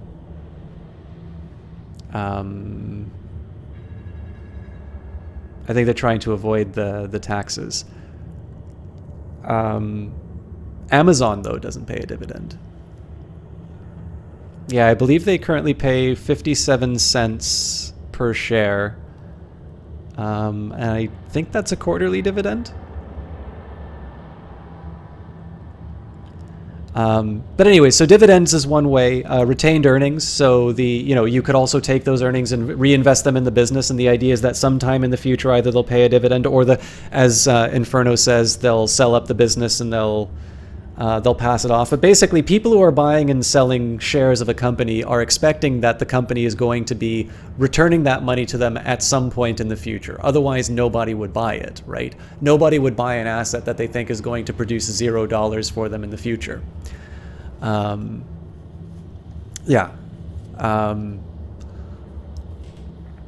So the idea here, though, is that the risk is entirely on you. That if Apple, I give this as an example, if Apple does well, then you'll be paid. And if Apple doesn't do well, then you won't be paid. Now, how many of you would put money in a savings account if I told you that's what the deal was? That, if Bank of America does well, if its loans perform well, then you get paid your interest. And if you don't, if, for whatever reason, there's a financial crisis or something like that, the subprime loans that Albadon was talking about, if those loans don't perform, then you don't get interest.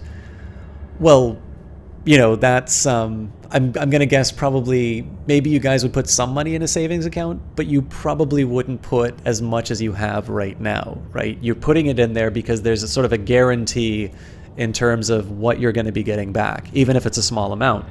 And then more importantly, of course, you've got the government. Most countries now have some kind of a government program which will ensure those earnings if the bank completely folds. So the catch here, though, is that once you guarantee people these interest payments, once you guarantee them any kind of repayment or something like that, you open the possibility of a crisis. Because if there's a situation where a bank can't pay out its depositors, this, by definition, is one of those two crises that we talked about, either a solvency or a liquidity crisis. So the big question that we have now is it desirable for there to be banking crises? And if you think of it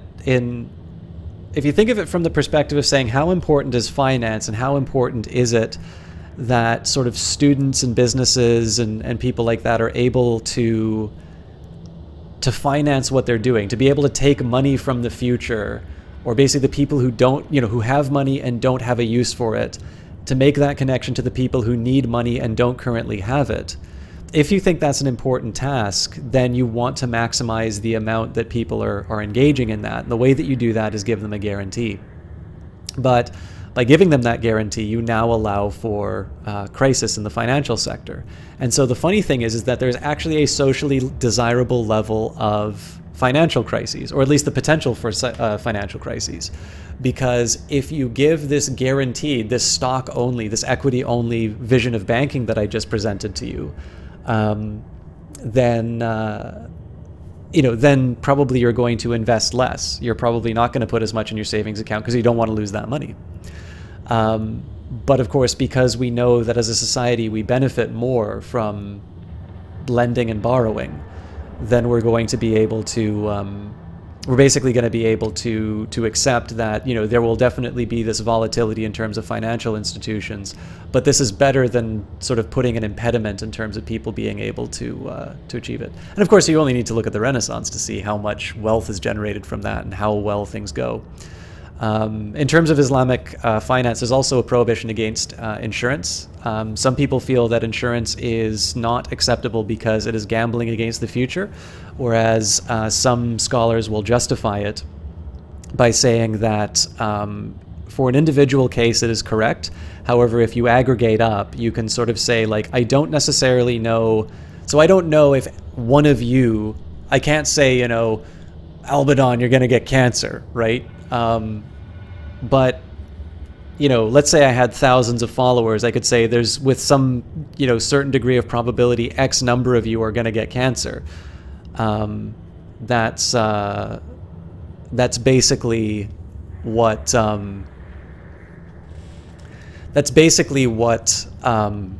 what insurance is about. That's what actuary work is about. And so they say at this point it's no longer gambling. At this point it is, it's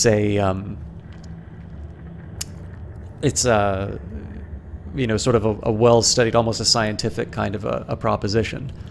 And then other ones just sort of like give interest a different name. Those are maybe a little bit less credible. But one of the ways that you can actually achieve this sort of idea, in this case it's saying that there's actually going to be interest, but we don't consider it profit because basically this money goes into charitable work. So the profits of the business are zero, and that basically it's financing some other good work or something like that. Whereas other forms are more of these equity-only styles of banking that I saw. But you can sort of see why that, you'd have, even under the Catholic system, the Jewish quarter would have all of the bankers because they weren't held to Catholic laws.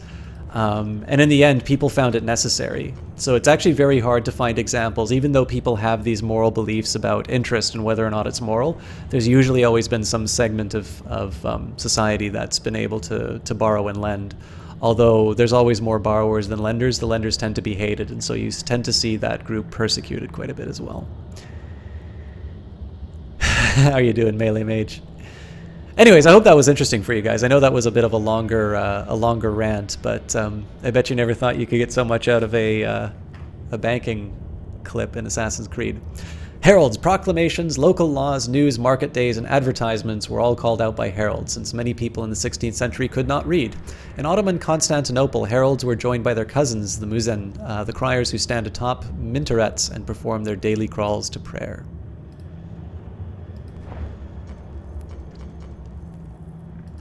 I actually have a couple of shout-outs that I need to do. How you doing, Jay? Mercenaries were highly mobile in the 16th century, moving from one contract to the next with ease, irrespective of who they were fighting and what they were fighting for. Often, when a state bankrolling a band of mercenaries ran out of money, the group would disband, only to be immediately hired by the opposing side. This ironic practice reached its most poignant heights at the beginning of the 14th century, when the Byzantine Empire, beset on all sides by hostile tribes, paid a small but fierce group of warriors to fight for their cause. Who were the much sought-after soldiers for hire? Ottomans. Some mercenaries were honorable, of course, fighting for causes they believed in, but in times of hardship and perpetual strife, such men as these were few and far between. Where they existed, however, they were much sought after. Bookshop. Johannes Gutenberg's upgrade of the centuries-old movable type press in the middle of the 15th century stands as one of the most significant technological advances ever known. For the first time in human history, the production and dissemination of books for all kinds and all languages no longer required a skilled copyist and many patient months of work. Now a book could be set in a few weeks and copied innumerable times in a very short period. As a result, books got cheaper and were readily available to the newly emerging middle class. Janissaries. Both admired and feared by the populace, the Janissaries were the Sultan's elite soldiers, expertly trained warriors loyal only to their leader. Raised from early childhood through the Devsharm system, the practice of conscripting intellectually and physically exceptional Christian children for permanent positions in Ottoman military and government, the Janissaries were a uniquely influential social class all of their own. This actually sounds a little bit like Plato. While they were not free in the standard sense, they nevertheless had inordinate influence on imperial politics, and any man who failed to gain their favor would never become an effective ruler. As one historian of the era wrote, the Janissaries terrified the people of Istanbul.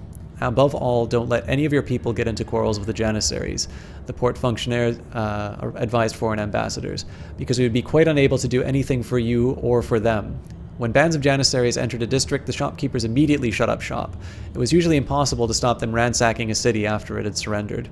By the end of Mehmet II's reign, the Janissaries had become a military and political force with unprecedented power, and would begin to influence the course of the empire's growth in ways no sultan had ever dreamed. Books on Parrot. Nice. Doctors. Because of Constantinople's unique geographic position on the boundary between Europe and Asia, doctors in the Ottoman Empire were well versed in the traditions of Eastern and Western medicine, which meant, depending on your perspective, that they were either doubly educated or doubly confused. From the Greeks, the Ottomans had inherited a fondness for bloodletting and the application of leeches to cure diseases, and from the Turks, they retained a passion for cauterizing wounds and convalescing in hot springs. Herbal folk medicines were also in widespread use. One Ottoman medicinal tome names over 600 different herbs with purported medicinal properties. Despite the nation state of medicine at the time, the Ottoman Empire was notable for the fact that its hospitals charged no fees. Citizens with money, however, were still more likely, to hire private physicians. Some things never change, do they? Oh, sorry about that, Inferno Fowler. Okay, so I'll quickly try and explain what economists do to you, because I know I said I was going to do that after finance. An economist is a social science, so what they tend to do, the best thing I can say an economist does is study human behavior. They tend to do it through looking at sort of these optimizing behaviors. So really there's two things that they can do. They can do theoretical work, which is to look at how people behave in these situations, generally in terms of ones of economic importance, so buying and selling, or just generally the behavior of markets. Although this framework can also be applied to questions like political systems, or they can also be applied to, let's say things such as war. So I did a paper on the impact of drone strikes on support for insurgent groups in Pakistan. So what you would generally think of them as doing is they'll take real world data and they will take theoretical models and they will answer questions of economic importance using those models and using that data. So in this case, you can sort of think of them in the same way that a physicist studies the physical world. You can see an economist attempting to study the behavior of sort of individuals, and the model that they use is one of sort of these rational individuals trying to achieve the best outcome for themselves. That's probably the simplest answer that I can give you, although I know a bunch of you kind of, when you come back, I will give you a graduation speech, which actually does a much better job of explaining what economists do. Actually, you know what? I can give you a different essay, because I know a lot of you guys have heard that. But anyways, I'll probably be casting for at least a few more hours. Let's say maybe 3. But yeah, that's my hand wavy answer for you. Anyways, I will have you, or I'll see you next time, hopefully. And thank you very much for H1. I know I should say H1Z1 because I'm Canadian, but H1Z1 is, I think, the way the developer calls it. Black market dealer. Pushy but effective salesman. Black market dealers are traffic in equal parts junk and gems. Operating outside the normal channels of courteous commerce, they are pushy and persuasive, and would be a real pain if they didn't occasionally have incredibly useful wares for sale. Alright. We will do the locations after we claim our next Assassin's Den. But I know that was a long period without... I mean, it was sort of gameplay in the sense that, Assassin's Creed is as much about the environment that it's in as it is... Right, so what are the renovations I can do?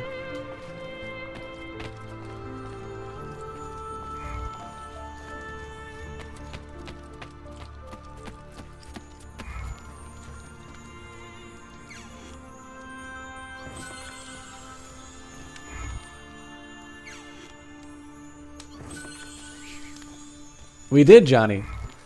I mean, it's one of the things so I don't actually know a whole lot about Constantinople at this time. I actually don't know that much about the Ottoman Empire. Now, Assassin's Creed isn't always the best place to do that sort of a thing, because Assassin's Creed takes liberties with... you must have a level 10 assassin before assigning one to a den, after which you may begin as master assassin train. Oh, because I don't have them yet. Wait a minute. I thought they were both done.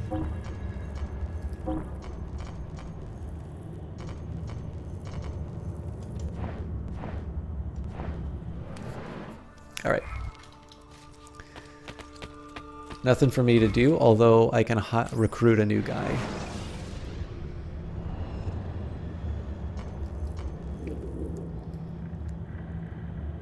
Yeah, so we recruit a new guy on our way to the Herald. Oh, so here's a question for you guys. I've got a particular game in mind about this one. It's not going to be the one that Johnny's thinking of, actually. Would it be better? So there's going to be a game that I play in April. And I don't know if it would be better for me to do it as a surprise, or if you guys would like to know what's coming up.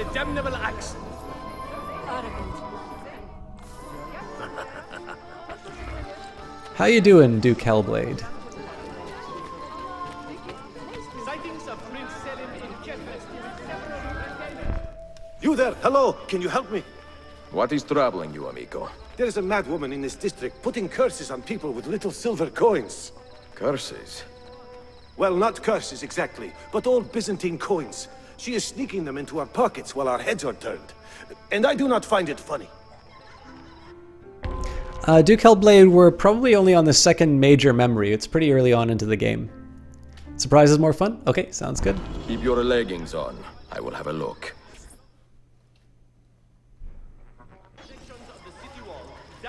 This is the first time we're playing it, actually, so...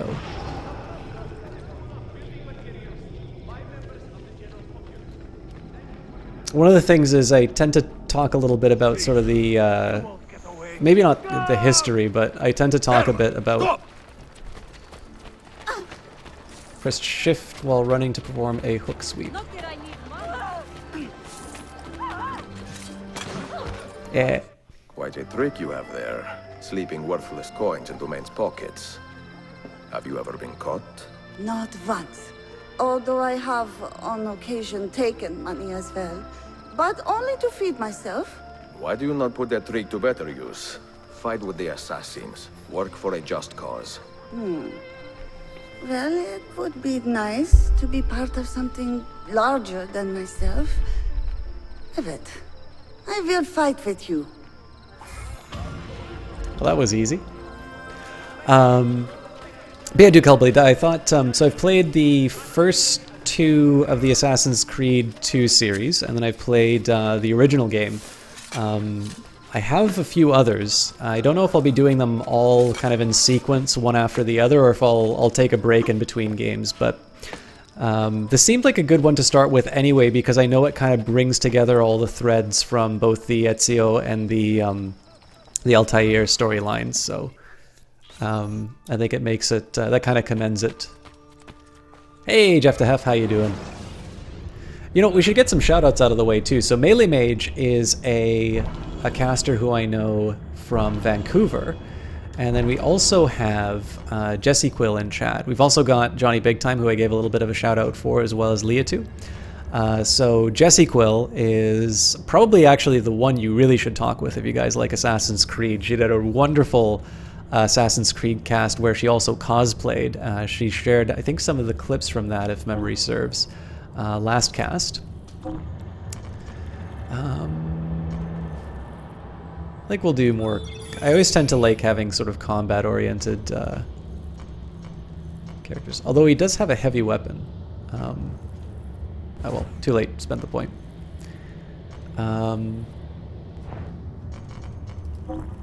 But yeah, Jessie Quill is, again, she's actually at her best, I think, when she plays story-based games. So I wonder if I'm going to be able to... I don't think I can take him on a hard mission. Well, it's a good chance. You know what? I'm actually willing to take that 6% chance of it not working out. And then we'll get the new recruit on something a little easier.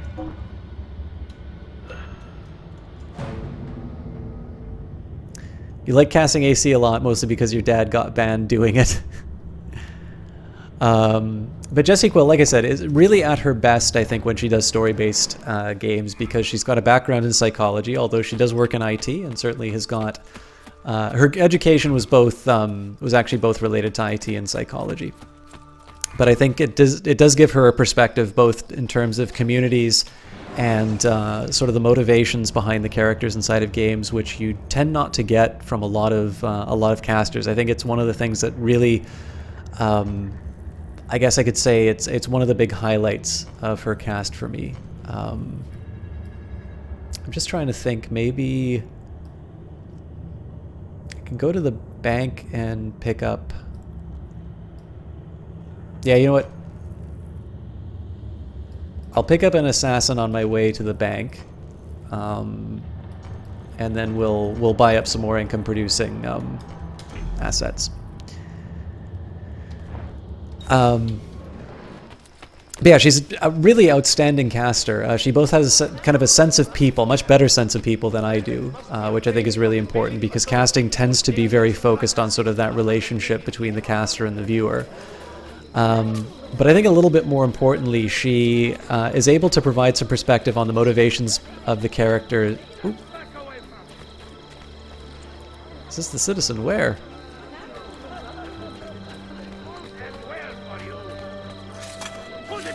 Ah, here we go. Nope. Don't mind me, guys.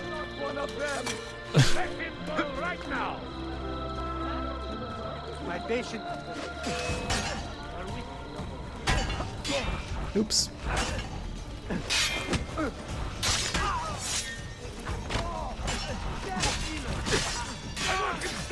Now!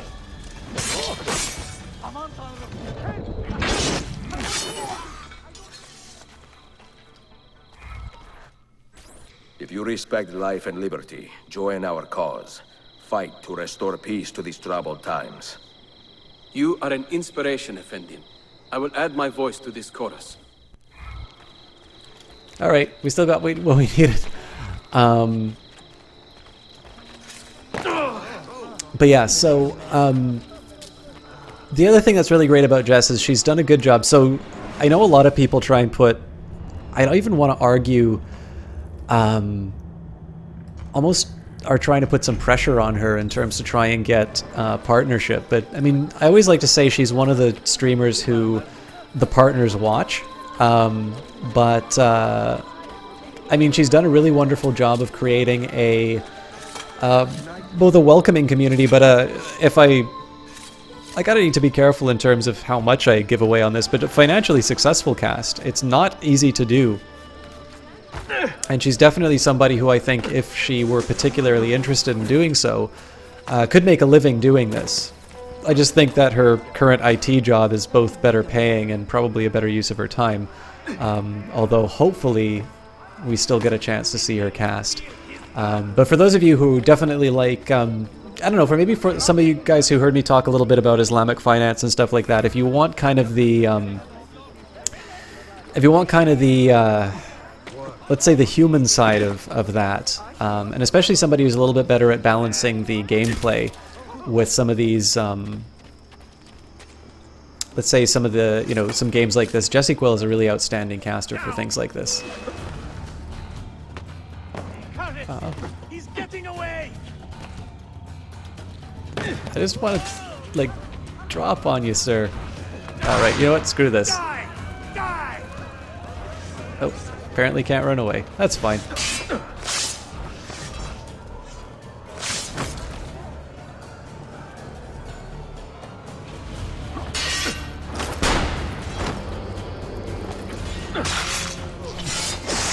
Janissaries aren't so tough. Get a big 3 caster. So who are the big 3 casters? Get back!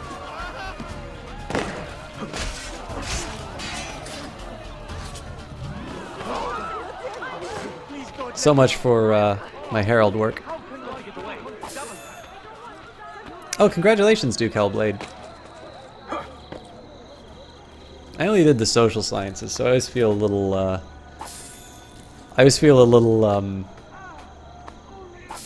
I don't know, under-equipped whenever real scientists are in my, I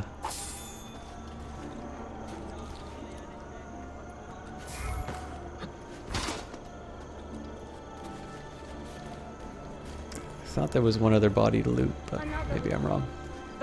Guard ships have changed, all Temple Den captains have returned to their posts. Excellent, so we can go kill the fool who we wanted to last time. But only after getting some money. Don't turn around, don't turn around, don't turn around. Assassino!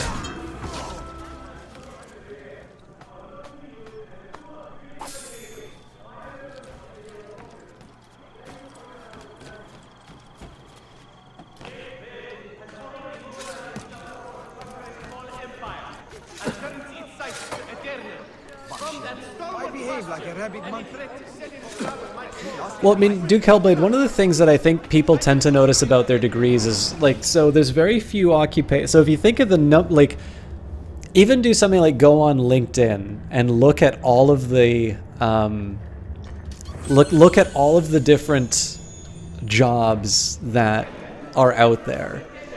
And I know like some of them will say like here's the degree that we want you to have, but like if you actually get down to brass tacks, there are very few occupations that need you to have a okay, sorry guys, my chat scrolled up while I was going through. But yeah, like, so if you think of it right, like I remember when I didn't have a degree, I was looking for work, and Budget Rent-A-Car wanted you to have a university degree to rent cars to people. Right? There is no reason whatsoever. By the way, those are really good. Those are some really good subjects. History is a great one. But like, there's very few jobs which are like, so it's like, I say I'm an economist, okay? You kind of know what my major was. If you say I'm a biologist, you kind of know what the person's major was, right? If somebody says I'm a data scientist, what job was that, right? I work in marketing. I work in IT and marketing. What was the major that that somebody had? I'm an account manager at the Royal Bank of Scotland. What degree did I have? Did I even have a degree, right? There's so many different occupations which are perfectly well paying. Or here's another great example. So many people who work successfully as some kind of an artist or a game designer did not go to any kind of like game design college or something like that. What matters is your ability to reason through sort of problems and to basically be able to do what the job requires of you. So I think one of the things for me, I quite like higher study. It's something that was really good for me, and I can't imagine doing anything else. But I think the idea here is more so to have that procedure of exploring something in depth and trying to basically just trying to come to grips with it, like basically learning the tools for thinking. Because the other thing too, right, like whatever thing you learn is going to be completely different by the time you're at the end of your career, right? So everybody who went and studied computer science like 20 years ago, all the popular languages are ones that they never even had a chance to study, and yet they've been able to adapt, they've been able to learn it, because in the end they learned principles and tools for thinking rather than just sort of memorizing one set of facts that they needed to pass their exams, and they never had it to think again. This is why, incidentally, there's a lot of anecdotal evidence that philosophy is actually a reasonably well-paying degree once you especially once you start sort of like draw out people who are, maybe not that interested in making money or something like that, because in the end, philosophy is going to give you a lot of tools for thinking which are actually very effective. I mean, if you've got a lazy HR department, they're going to... if you've got a lazy HR department, then they're going to be, it's like, okay, what's the job? It's burger flippers. So let's go find somebody who's got a degree in burger flipping. You can't account for that, right? Like, that's just going to be somebody ignorant who is missing out on good talent. But, I mean, I'll also let you know, too, there was an answer that I gave. I know you've already thanked me, so I should just probably shut up at this point while I'm ahead. But I know there was an answer that I gave on Ask FM. I also need to find a herald to get my my alert down. But there was a question on Ask FM that asked, I think it was from Jesse Quill actually, that asked how I got into economics. Originally I wanted to get into finance. And when I was studying in school, I took my economics course, and I found it was a really, really satisfying way of thinking about problems. And so something down here.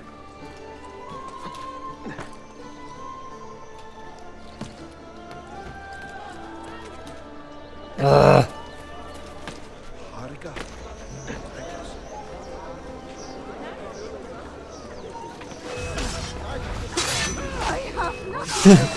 that's a way to get rid of Templar awareness.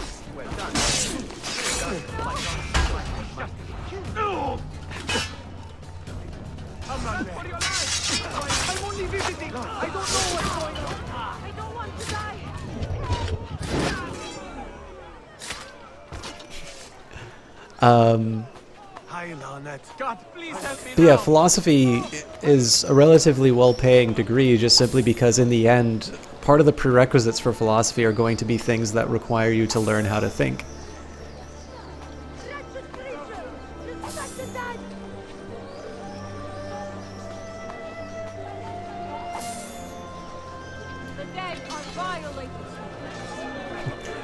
You think the dead are violated? Oh, wait till you see what I'm about to do to them, lady.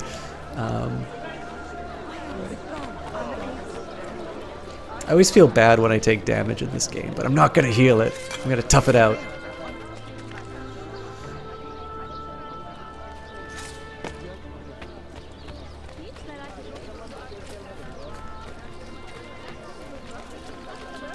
Oh yes, I promise. So the next time that we claim an assassin's den, we're going to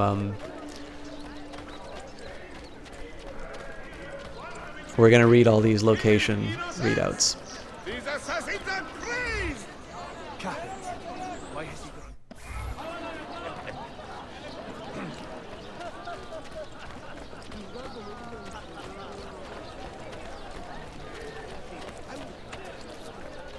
You know, one of the things that I do love about this game too is that I know maybe this doesn't make for a good cast, but I actually don't really care that much if I don't get a lot of.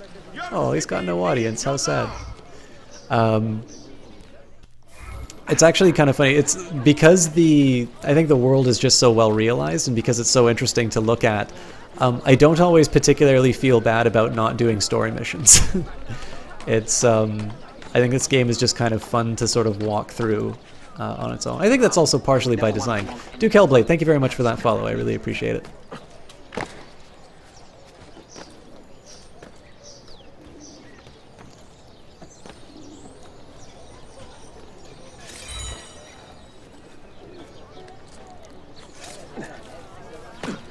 Nice move. Byzantine Slander Simulator. Yeah, Jeff DeHef. It's actually, that's a really good way. I mean, I guess open world is just sort of one of these things that people use to sell video games now and again, but I really do think in the case of Assassin's Creed, it kind of comes about it honestly. I mean, especially a game where you have sort of all these free, you know, sort of all this sort of free roaming and leaping from rooftops and things like that. It would be a little strange to constrain somebody's movements in that way. Obviously, I was very excited by Brotherhood simply because, you know, there's very few opportunities that you get to sort of live through a realized sort of digital Rome. But that's more of a personal preference. I mean, again, I'm learning some things about Constantinople in this era, which I maybe didn't know at the time. So, still running around AC2 trying to find all the goddamn feathers. Yeah. I don't think we're going to try and 100% everything on this. Where I can, I will try and do my best on any given mission. But I'm not gonna try and completely I'm not gonna try and completely 100% it on cast simply because there's so many Assassin's Creed games that I need to get through. So I don't know if I can afford the bank, but like I said, I try to oh yeah, 8,000, I've got enough. I try to put as much money as I can, especially before the 20-minute mark. I try to basically send people on as many missions as I can, and buy as many properties as I can get, because the earlier you get that stuff done, then the sooner then the longer you have to sort of earn those revenues. It's the same reason why I changed my priority from going to all the story missions, because the story is really interesting. But if I can sort of improve my ability to call on these people, I mean, as they go on missions, they're going to be earning some money. As I buy businesses, I'm going to be earning some money. Basically, these are things that will sort of tick by automatically, and they'll make me stronger through the course of the playthrough. And all I need to do is just kind of hang out and just play the game. So, That's madness. Skyrim's actually something I'm going to get back to at some point. Jesse Quill helped me with the Skyrim Special Edition Beautification project. But, I don't know, it's going to take a while. By the way, Johnny, I know I gave Jesse Quill, like, the big full shout-out, and I mean, there's more people here now, but what are you going to be playing? So I know you've got some secret stuff planned for us, so don't make me sort of tell you about some, don't make me, sort of force your hand on things that you're not ready to announce yet. But of the games that you're going to be playing for the next little while that you can tell us about, anything coming up? Because I don't know if you're still playing Neo or if you finished that. And I know Kite's doing Skyrim, but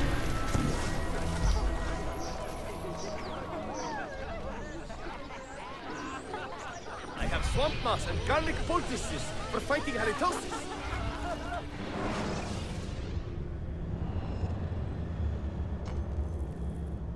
Horizon Zero. Yeah, actually, you're playing that last cast, weren't you? So I can try and take on. I kind of want to head to this one first, and then we'll maybe we'll take that. I don't want to like expand out in just any old direction. So I think we'll take these two dens. I should probably use these viewpoints at some point. I'll maybe get this viewpoint really quickly. I'll get this when I go and do the mission, and then we'll claim these dens. We'll reconsider our approach afterwards. Mondays you'll be starting Serious Sam. That'll be great. You might swap that on and off with Neo because nobody really wanted to watch Neo. That's a shame actually, because it's a neat looking game, although I will admit that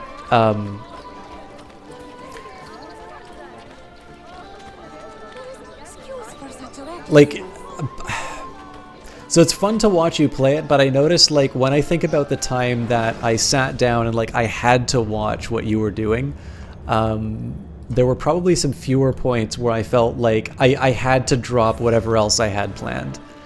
But that might also just be because I've had a really busy couple of weeks, and I know you've been playing more Neo recently than any other time, so there's some confounding factors in that maybe I'm not considering. But that's a shame because I do think I think it was fun to watch you play that game. I also know you're looking to grow your channel. By the way, guys, Johnny Big Time he's looking to grow his channel, but he's also like he's an exceptional entertainer. If there were a just world, he would probably have my follower count and I would have his. Because he is very consistent in terms of the quality of his cast. Oh, you are gonna get so murdered, dude.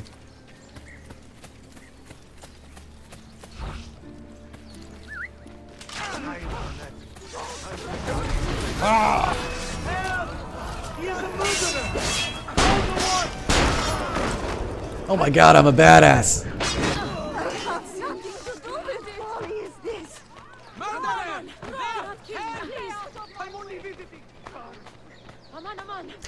Anyways, Johnny Big Time has got some great stuff coming up soon, pretty soon, and I tremendously enjoy watching his cast. So, got turned off on Neo pretty early. So, actually, here's a question. So, Johnny, if I could get your view of Neo, what makes it good, what makes it not as good, and to Petty, I'd be interested in what made it not work for you. I mean, I never get a chance to watch. I never get a chance to play stuff like this because it's PS4, but I do Doom before Serious Sam, though, just to show off the stuff you've got planned, and after people want, you'll switch over to a less popular game. Doom is, well, I mean, you already know Doom. I would like to watch Doom quite a bit, and I want to do Doom myself, but it's probably going to be a while before I can pull it off.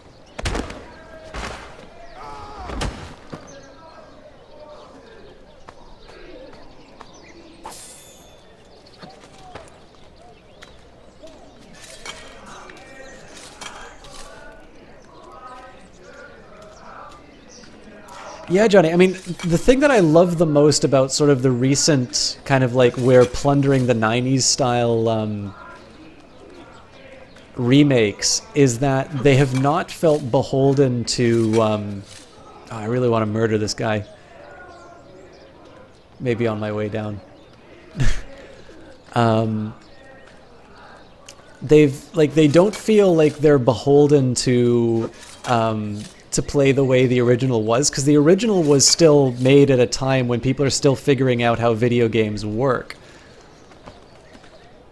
Ah, the old scaling the tower puzzle. Don't look down. Oh God!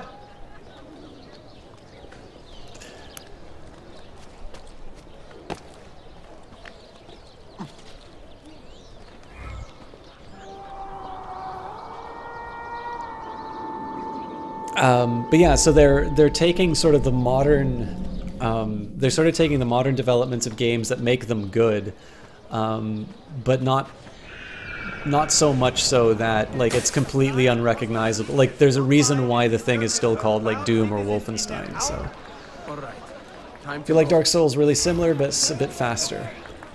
Yeah, it was definitely the impression I got. It's like the Dark Souls of video games.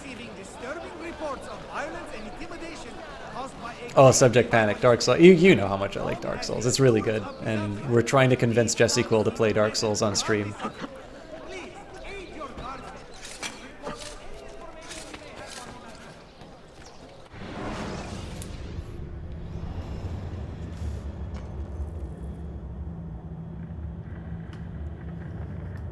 Be prepared for pain or prepare to die. Let's buy some stuff. I really should start assigning some assassins to new roles, but I don't want to make a special trip just for it. So again, guys, probably not a lot of story that we're going to be getting through for the next little while. So apologies for those of you who kind of came for that, but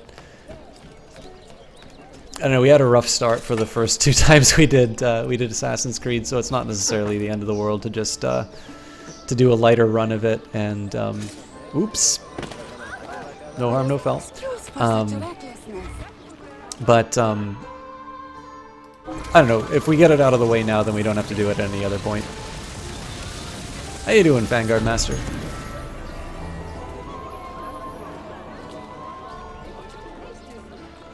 Yeah, just, I mean, the other thing too, like, so Dynamite is genuinely impressing me in terms of how quickly he's getting through certain things. And I can remember, like, when I played Dark Souls for the second time, which was the time that I did it on cast,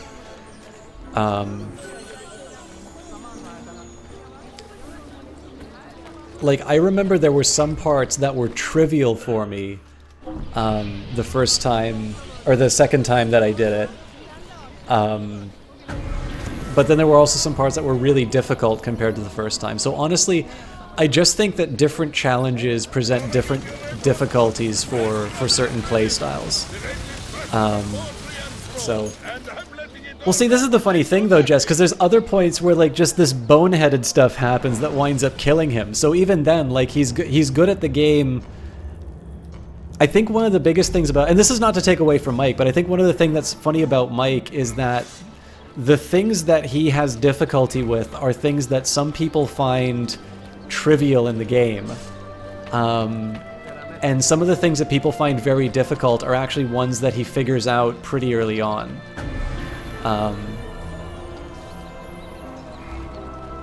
So, if that makes sense. Like, it's not, I mean, so, like, I would say, like, and the reason why I say this is, like, Mike would, like, for me to say it's like, oh yeah, Mike is amazing at Dark Souls first time would be as if he's, like, you know, no-hit running it or something like that. Like, there's definitely parts where he still struggles, but I would say overall he's done a really great job, and especially at the parts where people expect him to do poorly. He's actually done a much better job at sort of beating people's expectations, which I like. I actually think it's what makes him so much fun to watch. But yeah, I hope that doesn't come off as me being particularly catty about Mike, because I really like watching his Dark Souls playthroughs. Okay, we'll pay off a Herald, and I think we're gonna go get ourselves another den. And if it looks like there's a den on the way, so we'll probably stop and hire some folk, or assign some new folks. Because, again, I don't like having idle resources.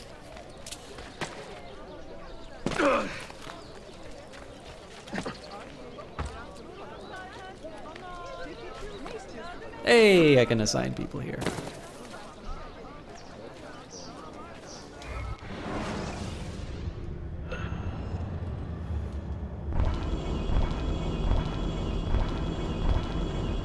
Awarded a new assassin signal. A new signal is awarded for the first, fourth, and sixth recruit added to the Assassin's Guild. Signals are subtracted when recruits die or are sent away on contracts. Alright. So...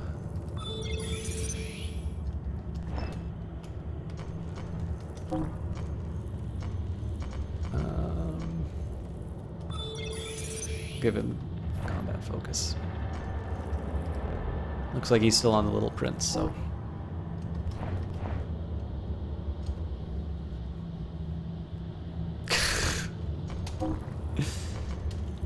Alright. Let's see the hardest missions I can get out of the way. So, I don't think follow the money... Yeah, not happening.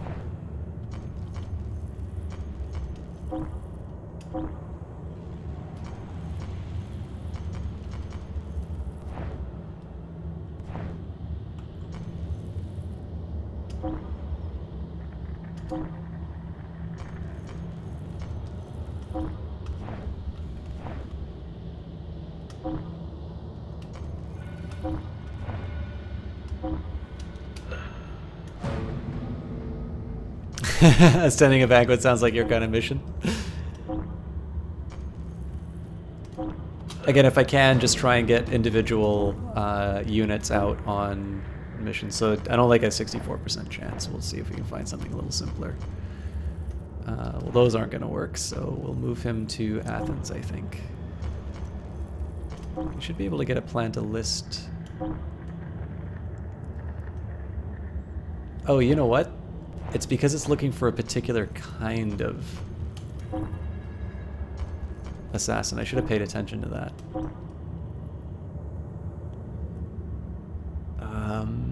I feel like this is still too risky, so we'll still go for Athens, but we'll see if we can find something that needs a man with a hammer.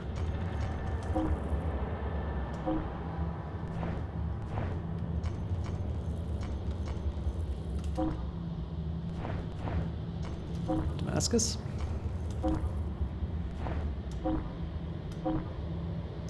Well, that'll work, but... Still forming a book club? Kind of. It depends on when the timing is going to work out, but yeah, when actually, maybe it's worth mentioning. So for those of you who haven't used it, I mean, so for those of you who have iPhones, you probably know that there's a feature called iTunes University where they kind of put some of these MOOCs on, massively open online courses.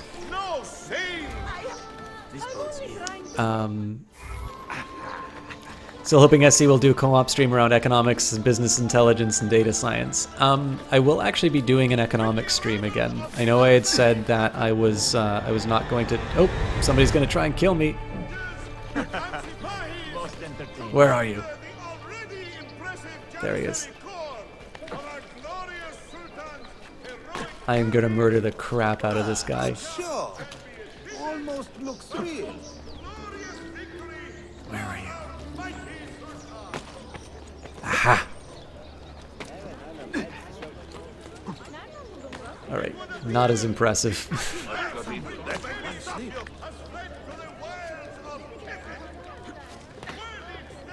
MOOC, but yeah, it does sound like an insult. Oh, he ran away.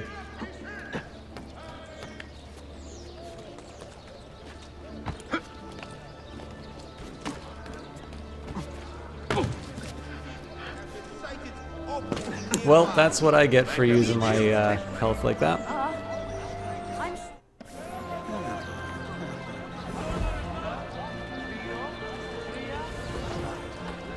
Yeah, so Jess gave me some advice about that, which has given me... I'll give it one more shot. I'm going to be doing things a little bit differently that one. I'm actually going to properly do the paper all the way through. a little bit more consistent with the way I'd really do it, rather than focus on the programming aspect. But it should be fun for everybody. All right, thanks a lot for stopping by, Duke Hellblade. And again, you probably came for a little more gameplay than I wound up giving you, so sorry about that. But it was a lot of fun having you in, and hopefully you get a chance to see you again. I know you followed, so thank you for that. And if we don't see you, best of luck with your biology aspirations. I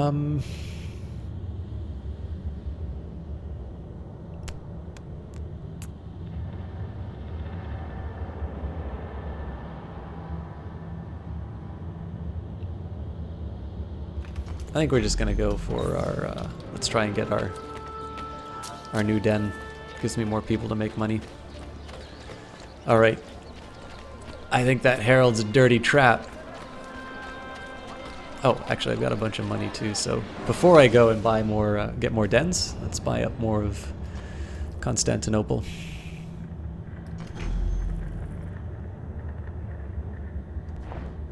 You beat Diablo 3 last night, only need Act 5. Congratulations, Captain Bear. I thought I hadn't beaten Diablo 3, but I actually think I've even beaten Reaper of Souls, and I just wasn't paying attention to.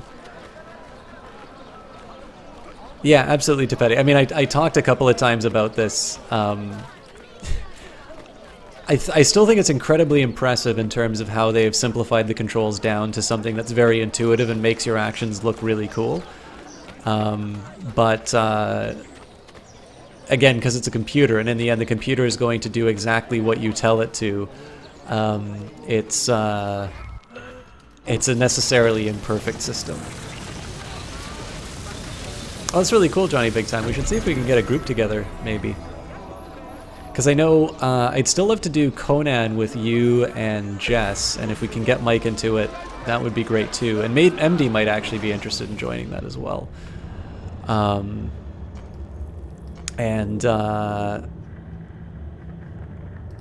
think, I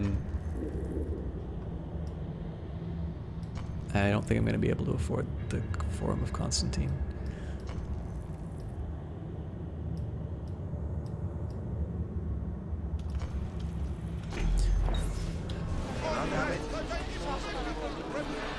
Yeah, I'd be really excited for it, Johnny.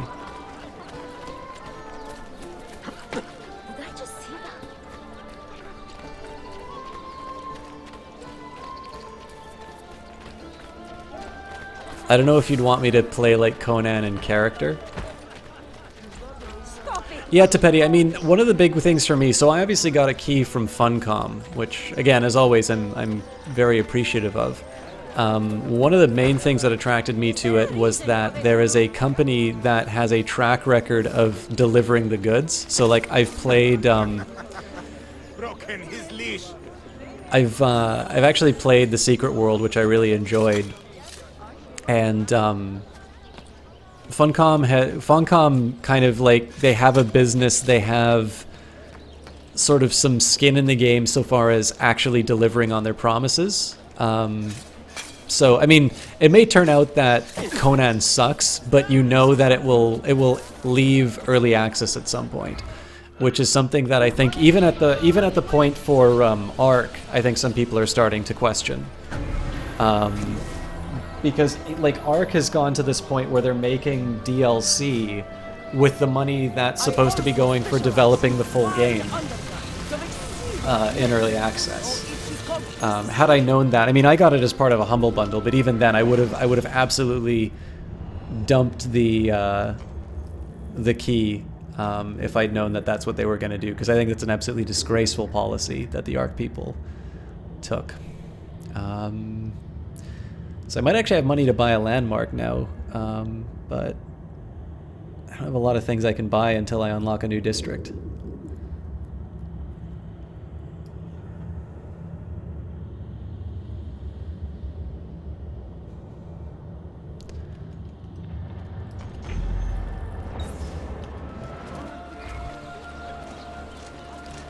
Yeah, exactly, Vanguard Master. Like, if I was paying my own money for it, I would probably not have picked up Conan Exiles unless I had like a regular group of friends to play the game with. But in this case, I was sufficiently intrigued by what I saw, and the fact it was a Funcom game was enough for me to say, it's like, okay, you know, I'll make the effort to get it for free. You know, like I'm interested in playing the game with people, and the appeal to me is the fact that I know a few people who have it, and that was sort of my that was more my driving force than like I'm gonna give them a down payment for the game I hope this thing becomes. Even though I really like Funcom, like I do think if anybody's gonna deliver on a...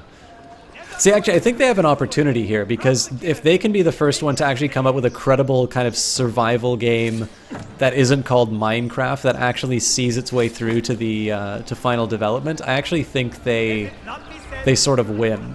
The catch is that if they rush to try and do that, then they're just going to wind up with a crappy game that nobody wants to play.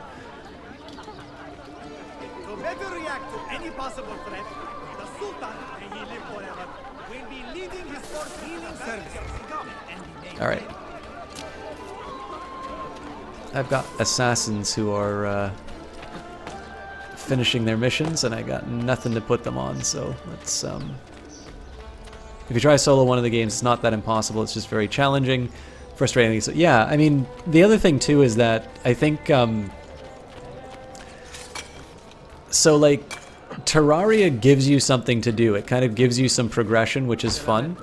And I can imagine playing Terraria solo. In fact, not only have I played Terraria solo, but I've had people coming into the channel complaining that I'm not letting them play on my game. Because, you know, this is how streaming works. But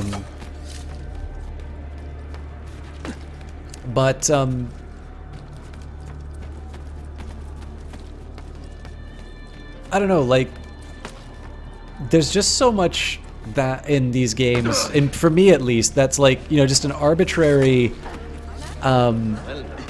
you know, here's something that'll make it difficult to progress, but doesn't really have any kind of satisfying outlet. So like, think about Dark Souls. When you die, you get really frustrated, right?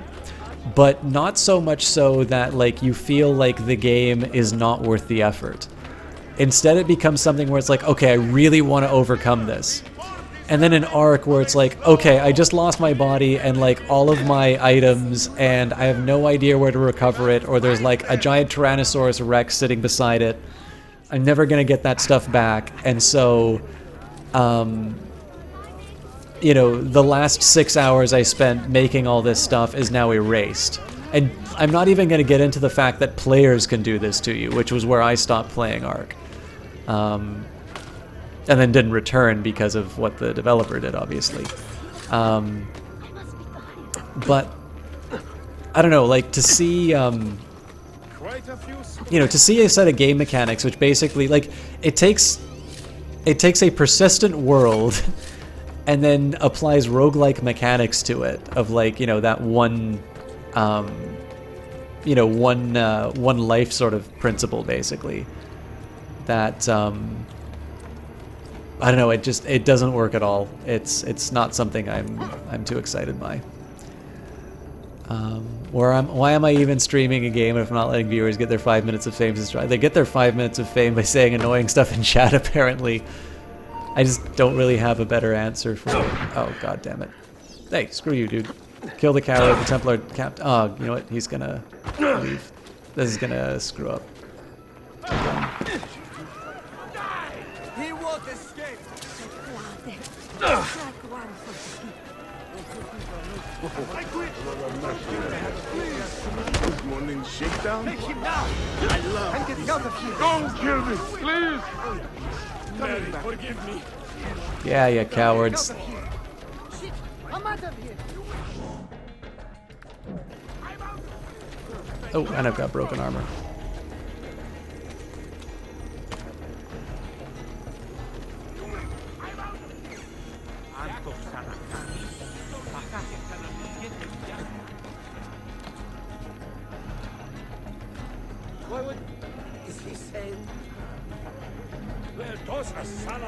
Yeah, Jessica, well, I mean, you were on a Discord call with me when I gave Rust a second chance, and like literally my first minutes in the game were just like, hey, we're gonna make the game hard for you because this is how Rust works.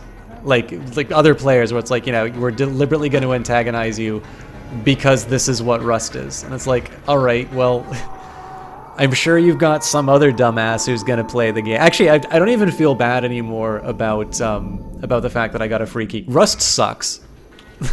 Like, I got a free key and I'm not willing to play the game because it's a bad game and they have no intention whatsoever of making it a good game. And I think anybody who spends their money on Rust is wasting their money. I'm actually also going to be very surprised if they actually finish that game. A curse Fuck on Rust. You, Thieves. You have ruined me. I hope the Janissaries pluck out your eyes and cut off your hands. Signora, what is troubling you? Those brutes there. They attacked me in my home and robbed me of my possessions. Please, help. A skilled young woman is being harassed by guards for no discernible reason. Protect her. I will save you, my lady.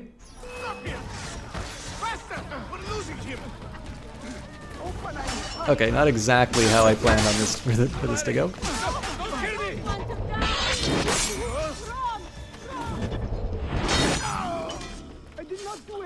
I owe you my life already, Effendi. But I must ask another favor. Will you follow? Where to? Back to my shop where these men first set upon me.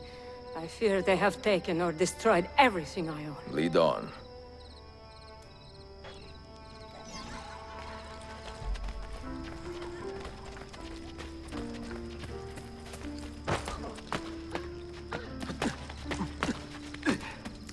Yeah, see, the funny thing for me is that they advertise what a success the game has been, but I actually don't know a lot of people who have paid for Rust. I know a lot of people who've had Rust gotten for them.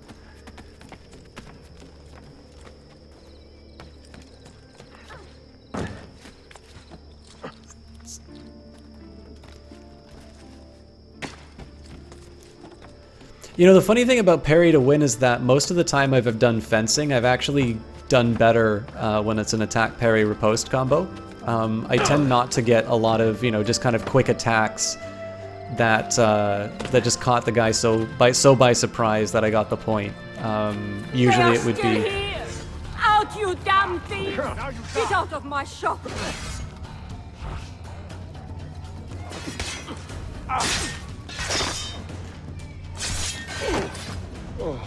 I also really like the chaining kills part. This just looks really cool. You have done a great good, Effendi. I am sorry I have nothing but my respect to offer you in return. You do not owe me anything, but consider lending your skills to the assassins. You are a skilled climber and could learn so much more. I am grateful for the offer, truly.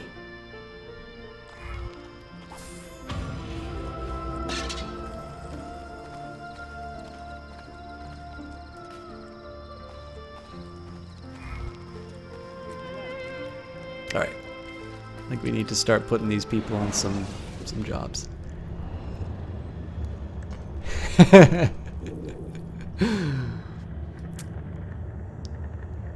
One of the things I love the most about having Johnny in chat is that his reactions to some of the absurdities inside of a game are the exact same as what he does on his cast. It's actually kind of like having him casting in my cast. It's my favorite. So what kind of money do I have?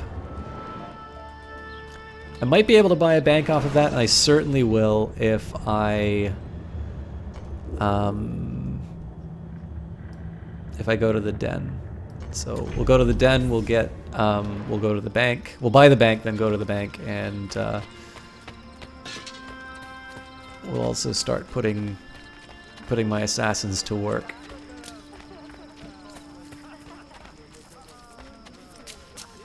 While I'm at it, let's just make sure. Yeah, not quite enough. I could rob people for it, but you already know that I feel really bad about. Oops. Didn't mean to do that.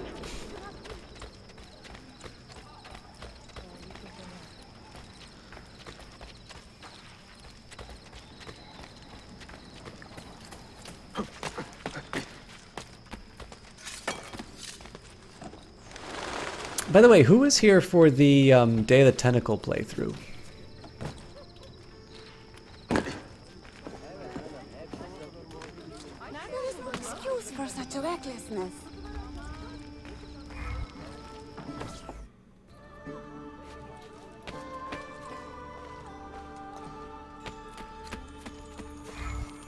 Give me loot. The old ladies who would beg me for money in the first AC would get punched in the mouth. Saw some of it. Okay. Is there any flavor for, or sorry, is there any taste for things of kind of an adventure flavor?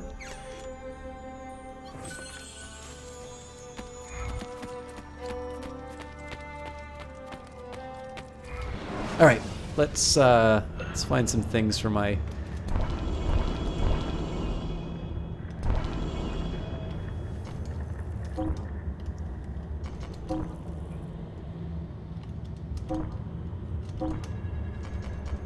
So here I'll just put my lowest level assassin to it. No reason to make it any more special. Now what we're going to do is actually go the opposite direction on some of these things. And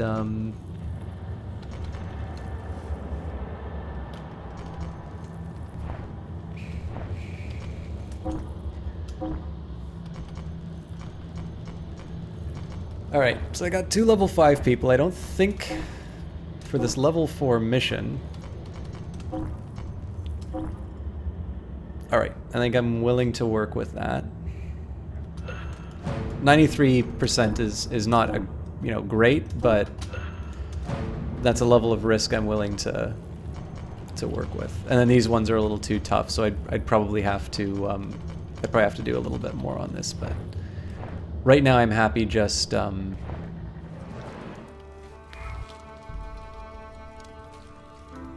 now I'm just kind of trying to level them up and get them some experience. I actually just bought the Monkey Island trilogy on GOG, by the way.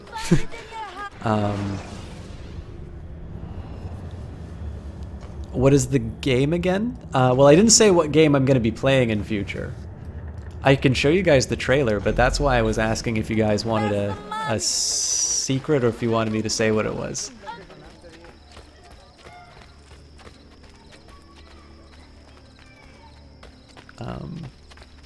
I don't know, I can actually just show you guys the trailer, because I don't think it'll actually tell you a whole lot about what's in the story, but...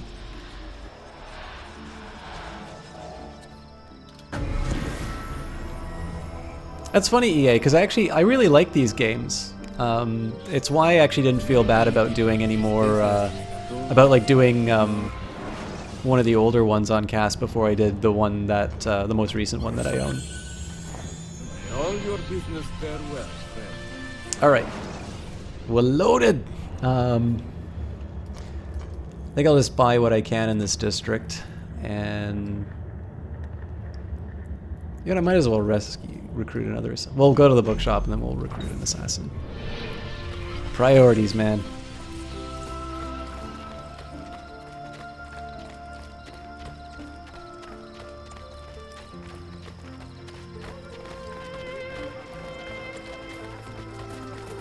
Okay, actually, here's a question. Oh, I promised I was going to do some Animus database entries after I got the next one as well. Johnny Big Time, have you ever played any adventure games? Because I feel like you would have played all of them, or you have never played any of them. So Johnny Big Time, I know you didn't like Unity that much, but everybody tells me that Rogue is the one that everybody should have paid attention to instead of Unity. Apparently it's supposed to be a really outstanding one that was completely overshadowed by Unity.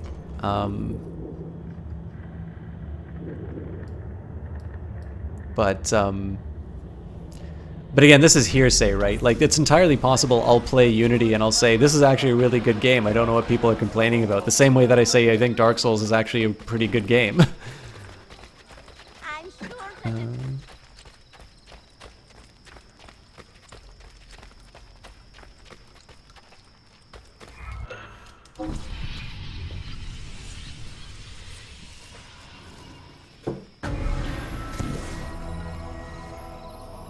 It must suck being overshadowed by a steaming pile of dung. Tell me how you really feel, Johnny. But my goods are worth the extra coin. Uh-oh. I never stop selling here. I gotta find me a herald.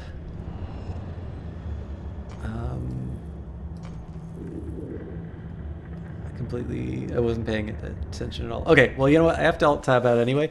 I'm sorry to ruin the surprise, guys. I'm just going to show the trailer, and I'm not going to say anything else about it. But I actually kind of want to show you what I'm... Actually kind of want to show you the...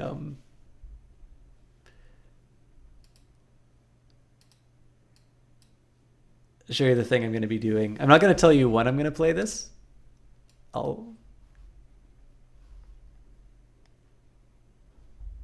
But you've never really played. Okay, then I don't feel bad showing you this.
So we are going to play that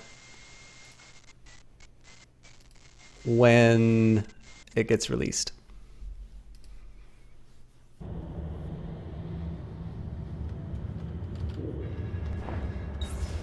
And I will cosplay as a badass biker during that cast.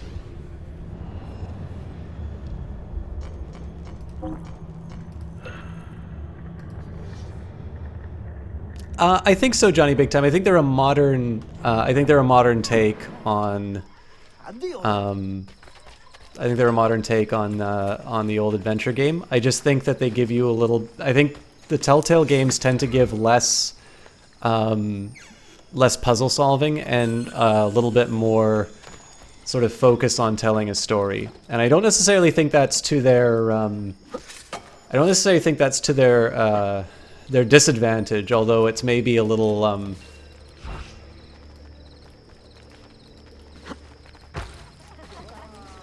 I gotta use the fancy ass. Yeah, there we go. Assassino!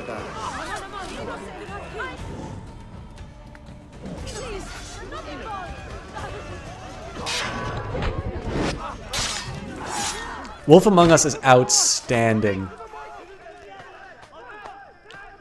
But yeah, so if you think about like a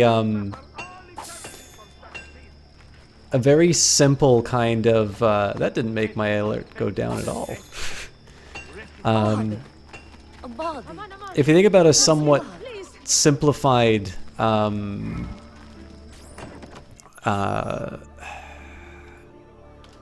a simplified adventure game, then yeah, I definitely say Telltale does that. Wait, everybody's on a mission. I'm an idiot.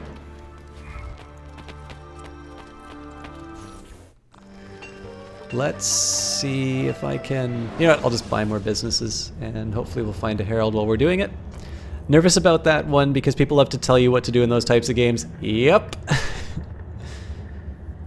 And you can tell them to fuck off, Johnny. Part of the fun about playing a game... So this is the thing, right? I watched Shand play Life is Strange, and people would tell him how to play that game. Despite the fact that these games are specifically designed to be not difficult to play. Like, there is no reason to find... There's a remastered Wolf Among Us. Why don't they just make a new game? It's not like... I don't sit down and watch The Wolf Among Us and say, oh, you know what this really needs? A graphical update. Like... That's actually a little bit of a shame. I think probably that seems a little bit more like a Telltale cash grab more than anything.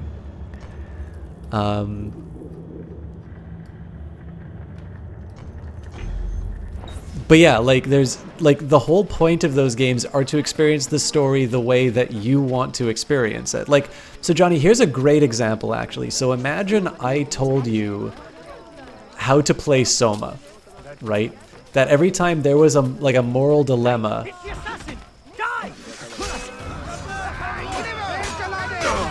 Oops.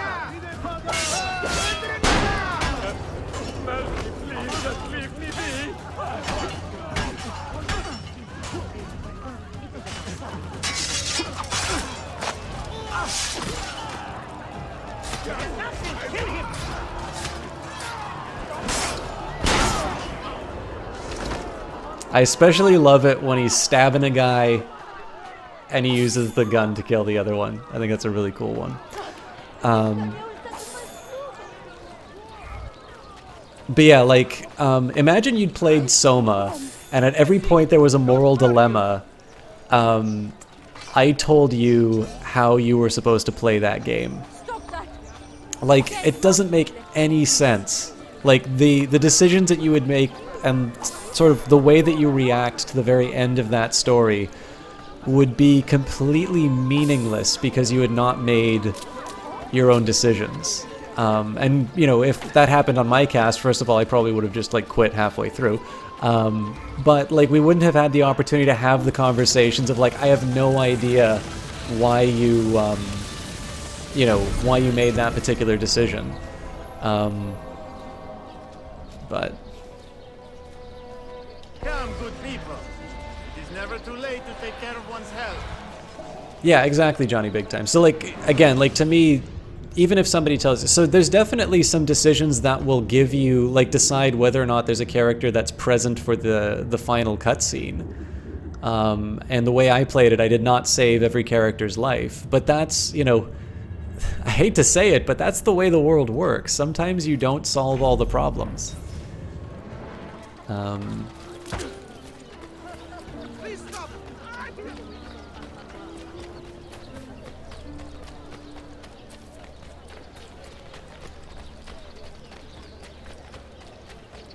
Oh, that's just because I'm a man, Jesse Quill. Soma threw you into a depression for 2 days? That's fine. Backseating throws me into a depression for 2 days, Johnny Big Time. Something we have in common.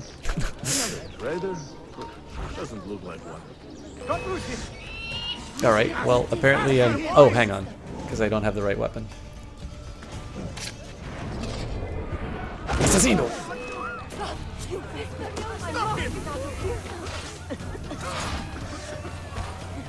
My Templar status, so I'm a secret Templar.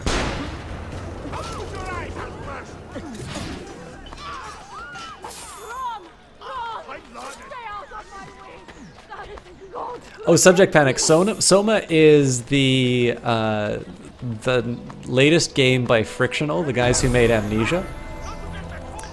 So it's not exactly a horror game. It has horror elements with it, but it's actually better thought of as a really good science fiction game with some horror elements inside of it, and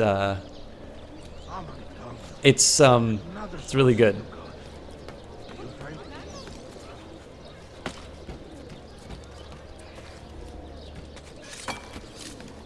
Hey guys, does anybody know why Jess is mad?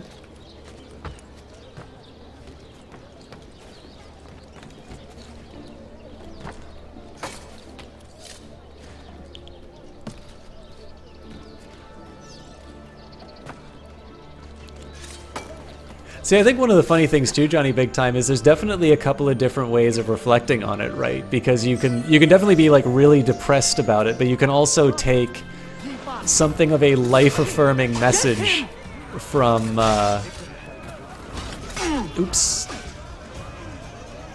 from the events that you see inside of it, and of course what it means to be human and what what the right way to live your life is. But yeah, it's definitely got some heavy subject matter.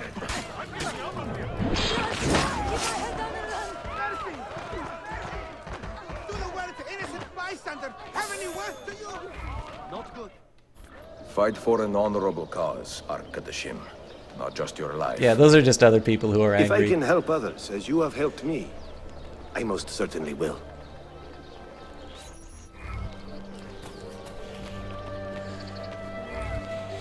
All right, I think I need to go to my den so I can come up with some new jobs for my assassins.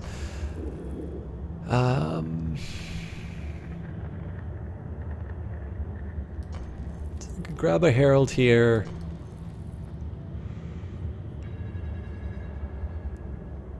Okay, I'm gonna try and get to the herald. Hopefully I find one of those sort of pigeon coops on the way, because I really hate having to just go in between assassins guilds or dens or whatever they are.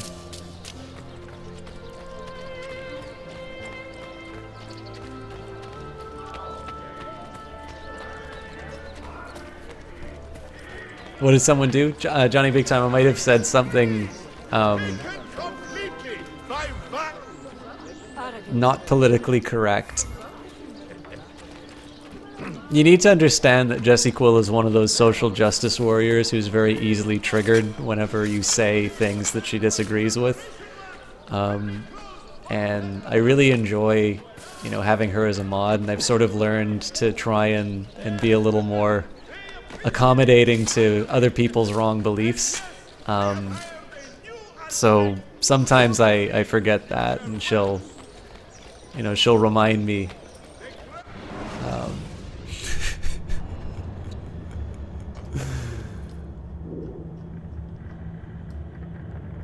Jess puts up with a lot from me.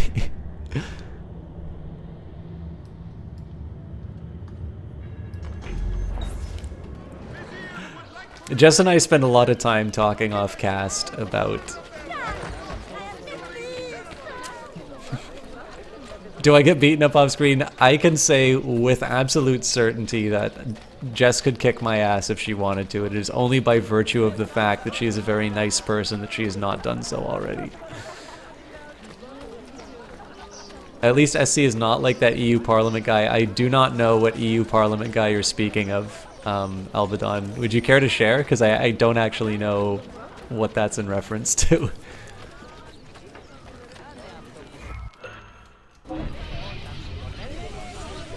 But no, like Jess, I was going to say, Jess and I tend to talk about this quite a bit because one of the things we notice about the kind of trolls that she gets, she doesn't react to the...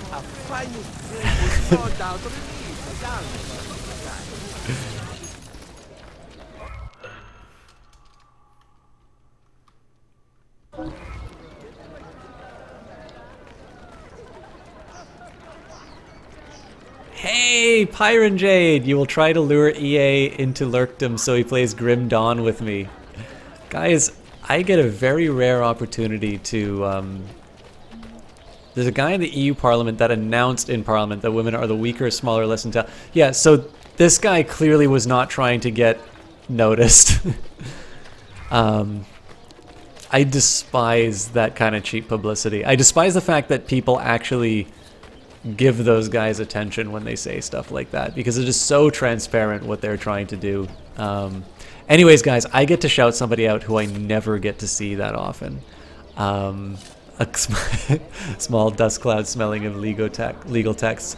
So guys, Pyron Jade is a very dear friend of this cast, and unfortunately I did something dumb and moved across the country, so I don't get a chance to see her as often. But there's actually two places you should check her out. You should check her out on her stream, Pyron Jade, because I know she says she doesn't stream on that.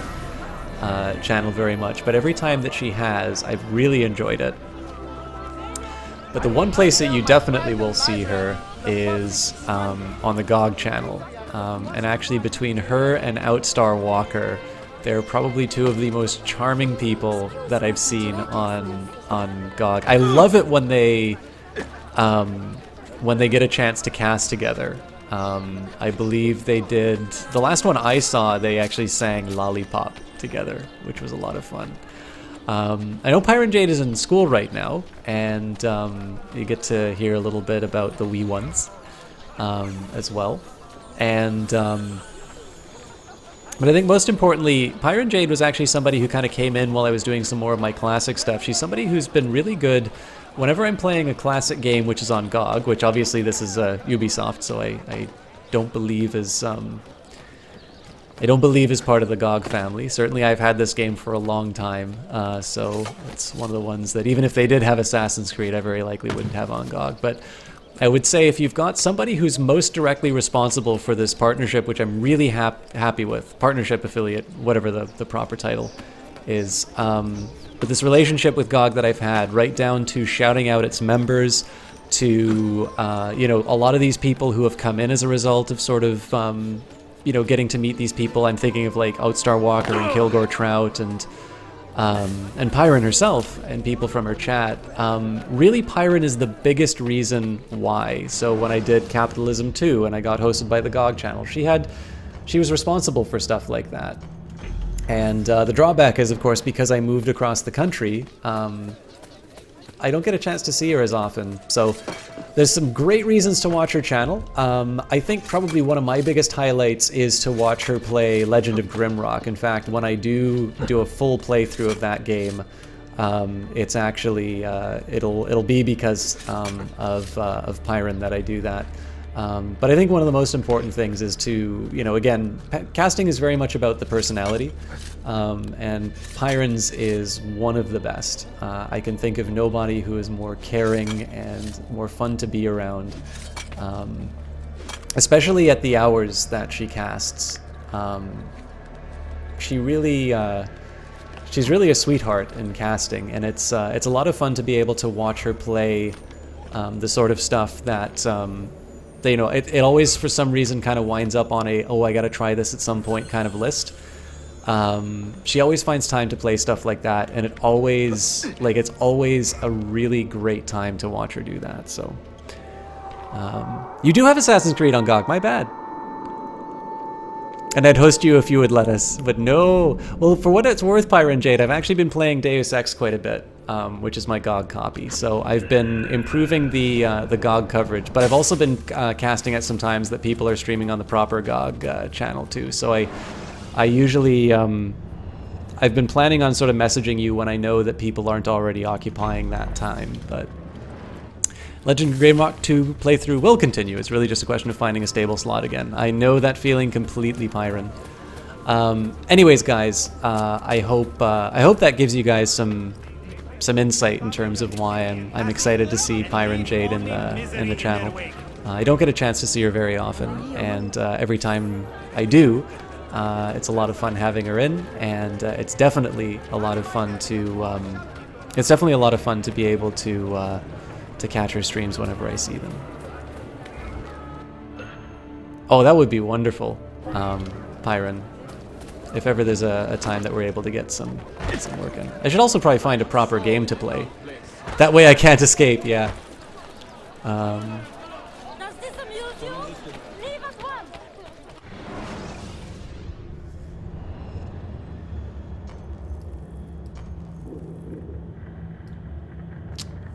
What do I want to do next? I guess I kind of need to... I think I need to find one of those bird nests, or I need to go to an assassin's den.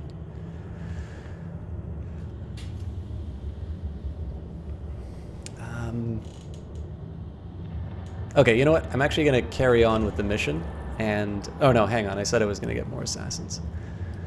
Let's get assassins up to the point that Alpha Centauri... Oh god, actually that's a really good point, Pyron Jade. There's no way. There's no other... game I should do. I think you're going to head to lurk mode now. Got some pie that your mom baked for you. Want to try some Shadow of Mordor before the new one comes out. That sounds like a great evening that you've got planned, Vanguard Master. Have a great evening, and we will see you next time you're here.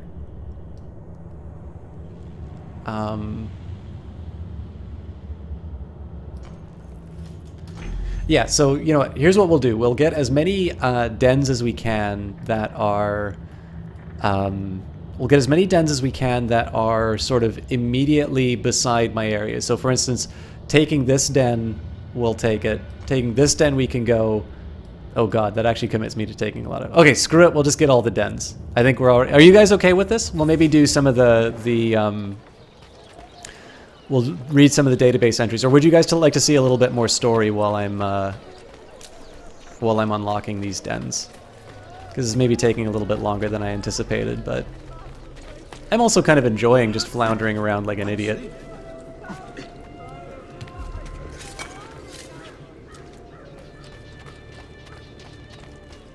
Oh, Vanguard, I have to worry, though. I mean, what if you eat too much pie? What if you eat so much pie there isn't enough left for the rest of us? There's a lot of stuff to worry about, you know. Sorry, dude. Thought you were someone else. You're okay with anything? The backstory I provide is why I joined my... Excellent, Albidon. Thanks. I can definitely do some more of the database entries then.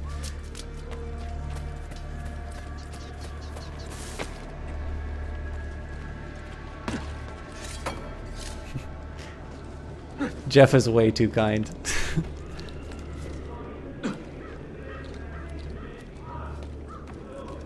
You're aggressively protective of your pie?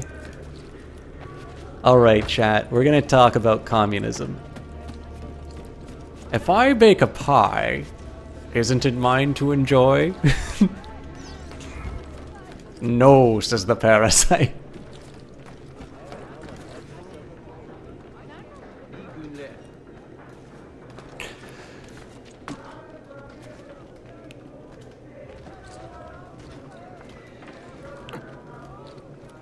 Oh, hey. That's rather dangerous.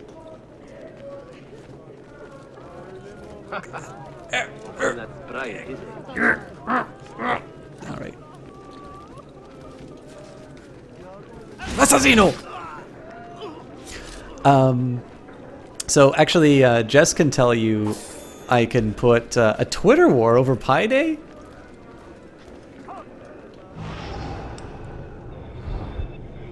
What kind of nerd argument is that?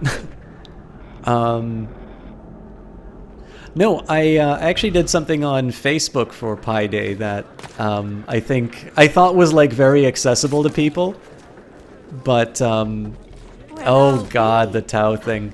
I know the argument for Tau Day and I know the counter argument for Tau Day.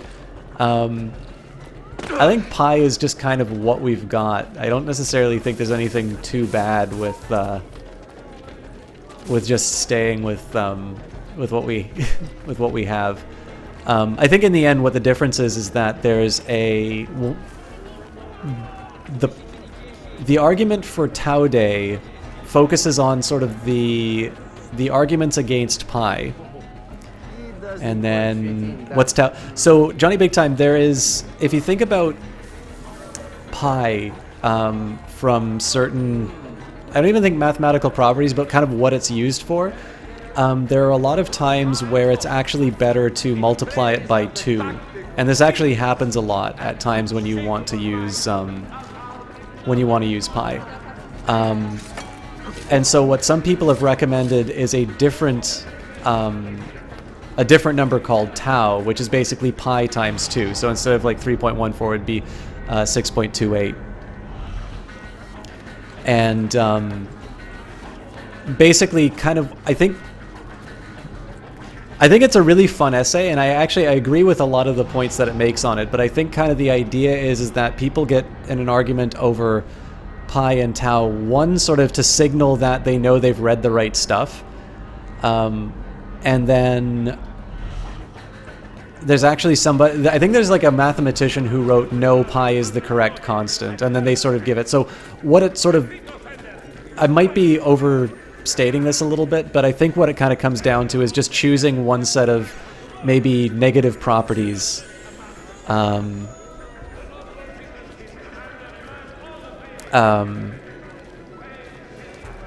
Basically, you just kind of choose a set of features. It's a little bit like people who use I or J. Oh. Guy coming here. Men, kill him. Back. Get out of the way, you fools!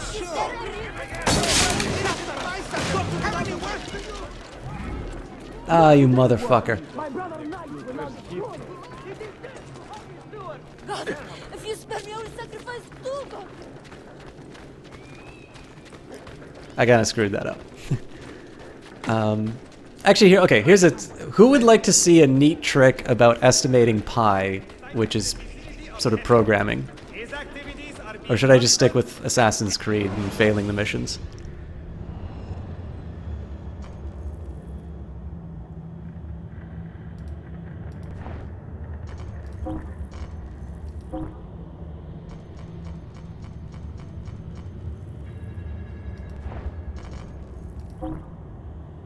Give you the smart stuff? Okay. So I screwed up. I will read the sections, but what we're going to do is we're going to quickly go to... we're going to take a small break. Okay, sure, Vanguard Master. I'm going to need a minute to set everything up. So we are going to change to creative for a second.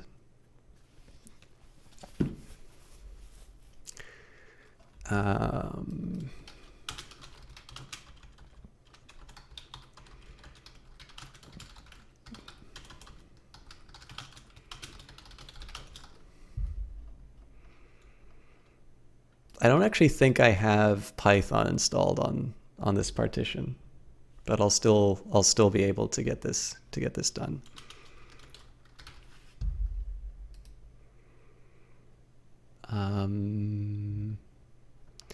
Jesse Quill, when you're on creative, I guess you put the hashtag in the title, right?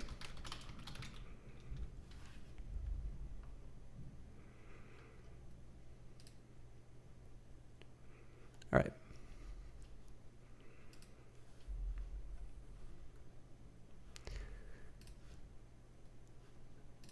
The hashtags don't work anymore? Okay, cool.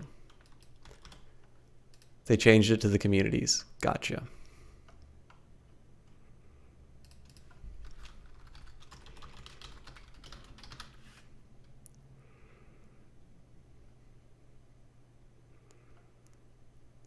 I mean, I'll use the programming community. This is probably going to attract the wrong kind, but what we're going to do is actually we're going to approach Pi from a slightly different point of view. I just need to find the site I was going to use, because like what I want to do is, it's one thing. Oh, hang on. If you can find a community. Oh, so I don't need to worry about like doing a community. I should probably tag it as programming just so nobody gets too upset. This won't be too long, guys. So if you guys get bored by this, like don't. I'm not gonna like make a meal out of it, but because I wrote most of this stuff ahead of time. So what I'm actually doing. So first of all, there's credit where credit is due on this. What this becomes is a. So this is an adaptation of something that I got from Thomas Sargent's and John Shuster. I think his name is pronounced Shustersky. They've got a website called quantecon.com, which is actually kind of advanced, so you guys may not quite enjoy it. Let me turn on my monitor. So they do a bunch of economics tutorials that are sort of geared towards programming. So what we're going to do is we're actually going to do something. It's a belated Pi Day kind of an activity. And if you guys would like to follow along, you can go to this website. The website is repl.it.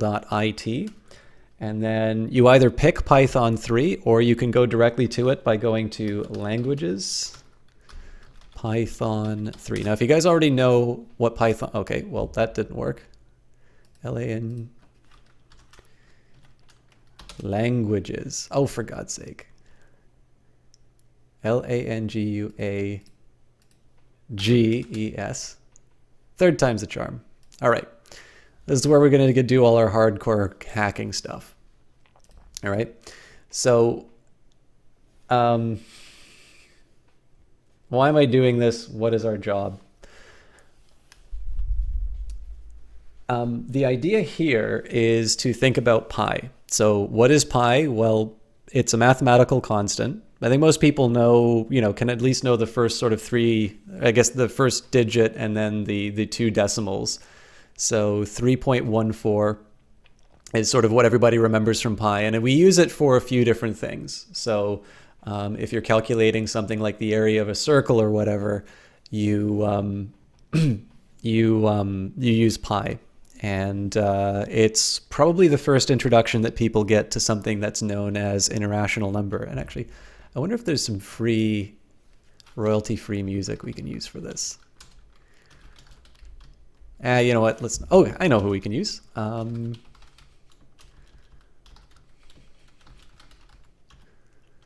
Nervous Test Pilot.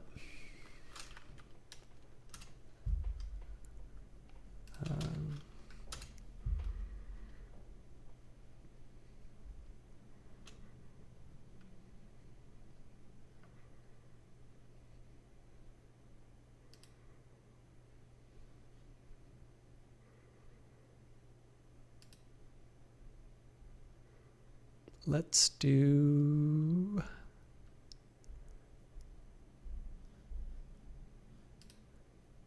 Steel and Glass. And we will give him some credit in the bottom corner. So sorry guys, I'm just going to take a minute to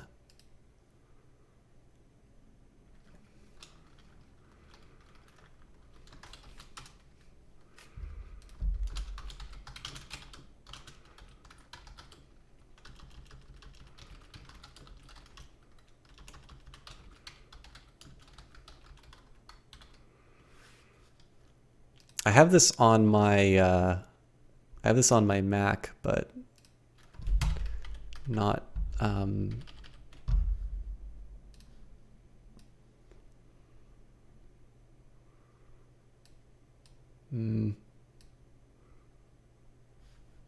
what color is the RAPL?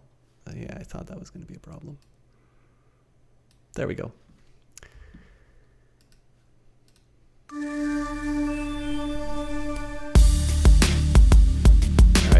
Probably a little too loud for what I need. I'll just run that right down. Am I getting overwhelmed by the music? I hope not. Anyways. So, it's probably one of the first introductions to an irrational number that most people get. So, when I turned it down, it got good. Excellent. Okay. So for those of you who don't know, an irrational number could be defined as something that can't be produced by taking two whole number, like a ratio of two whole numbers.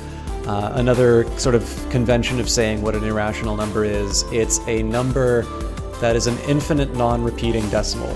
So remember, if you go like 1 divided by 3, you get like 0.333333333333, and usually in like high school or whatever, you'd like put a little bar over the 3 to indicate that it repeated forever. Pi doesn't do that. What pi does is it will continue on and on and on, and it will never have a repeat. And actually, there was a proof about the irrationality of another number, the square root of 2, which if you didn't get introduced to pi, you'd probably have been introduced to square root of 2 as the first irrational number that you know of. And a guy actually was killed for doing that proof, but that's maybe a story for another time. So one of the things about pi is, because it's an infinite non-repeating decimal, we need to find a way to estimate it. I think there's like a crappy estimation where it's like 7 divided by something, and like it sort of gives you an estimation of pi, but it doesn't really.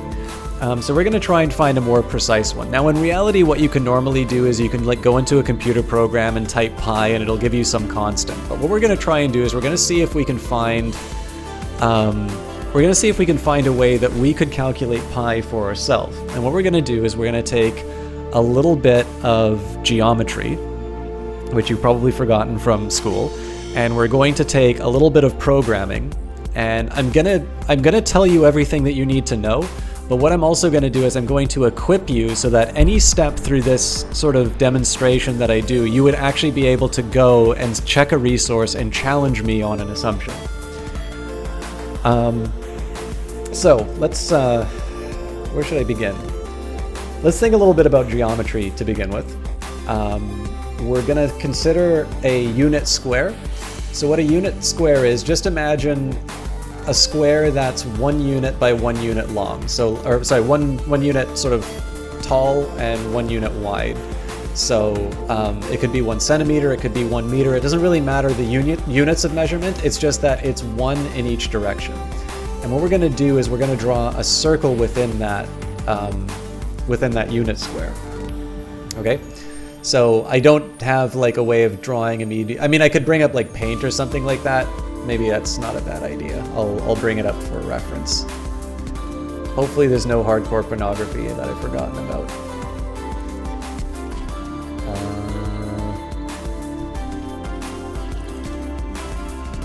There we go. So what we're gonna do is just take some blocks. Oh, you're kidding me. We're doing this, all right? Nothing special, right? And I know that this thing is 1, 1, okay? 1 by 1 box. Now in, again, we're gonna be looking to estimate pi. So one of the things that we know, we have a formula about circles where we say the area of a circle is equal to pi times the radius squared. Okay? Yeah. And I bet you guys are gonna get triggered by the by the writing too, okay? So for those of you, just a quick reminder, guys. So for area, all that we're talking about is we're saying is like, okay, so we draw this circle, and if we wanted, let's say we wanted to buy paint, and we said we want to buy exactly enough paint to cover the circle and nothing else. You know, we wanted to know how much paint we need to do this. This is the formula we would use, okay? What's r squared? Where r is the radius. So the radius is take the center of the circle and go out to any point. Of course, because it's a circle, the radius is going to be the same distance for any point in that circle, right? Now pi is the thing that we're looking for, right? So what we're going to do is we're going to use algebra, and we're going to give ourselves a formula for finding pi. So what we do here is we keep the pi, we divide both sides by r squared. Okay, and that's going to give us a new formula here, which is pi is equal to area. I'm just going to use a for that, and we're going to divide it by r squared. Okay, this is the thing that we're looking for, and this is information that we have, or at least we're going to get. Okay, so one of the things that we'll think about this, right? We've already said that this is a unit circle, right? So I know that this thing is 1 unit long.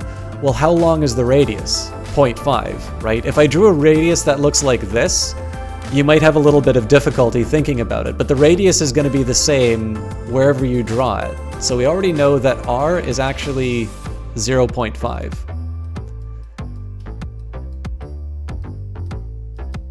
Okay, that means r squared is 0.25. Okay, so if we can find a, then we take a, divide it by 0.25, and now we get pi.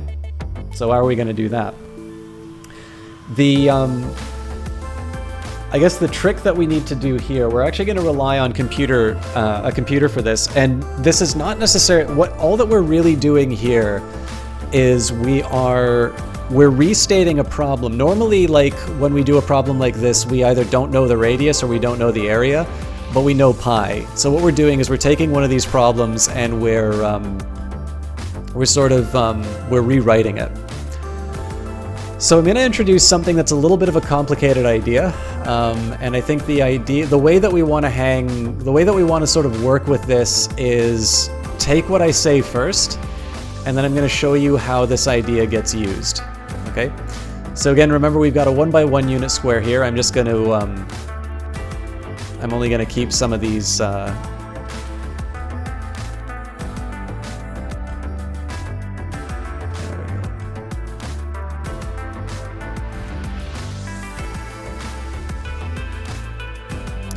I'm gonna. By the way, I'm not going to make an argument on tau versus pi. I'm just simply giving you a fun little bit of pi trivia.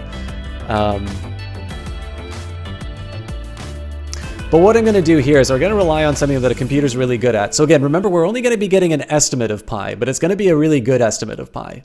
So I'm first of all going to talk. I'm going to give you guys a sort of a phrase or a statement that is going to scare the hell out of you. And I'm going to call it a bivariate uniform random variable over 0, 1 to the power of 2. Do I still have you all? Do you know what I mean when I say bivariate uniform random variable over the interval 0 to 1? So let's take this out. Yeah.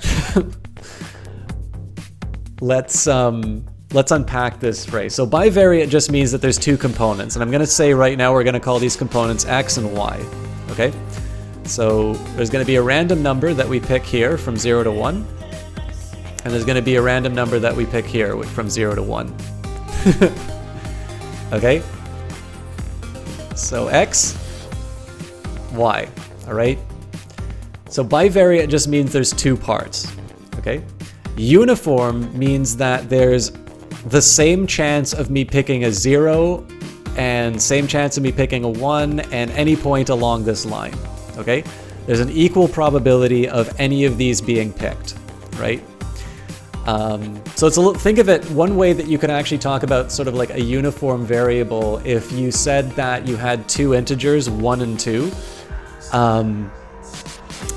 and we represented them as a coin toss, so 1 was heads and 2 was tails, a fair coin would also be a uniform probability in that case, right? Because there's an equal chance of the 1 and the 2. It's not a great analogy by any means, but all that we're saying here is there's an equal chance of anything along this line being picked, right? It's no more likely that I'll get a 1 here than I'll get a 0.5 or something like that. And then a random variable is just, maybe I'll leave a conversation about what randomness means to the theory types. Let's just take maybe a more everyday definition of probability, which is, we're sort of uncertain in terms of what's going to get picked on that particular draw. We know some properties about it. We know that anything along this interval will be picked with sort of the same chance, but we don't know what the outcome is. Okay? So again, I've used a fancy term, bivariate uniform random variable, but all that we're saying is we're picking random points along 0 and 1, 0 and 1. And of course, what we really care about here is that there's going to be points, I'm going to call them blue for outside the circle. Surely there's a better paintbrush, yeah. Okay.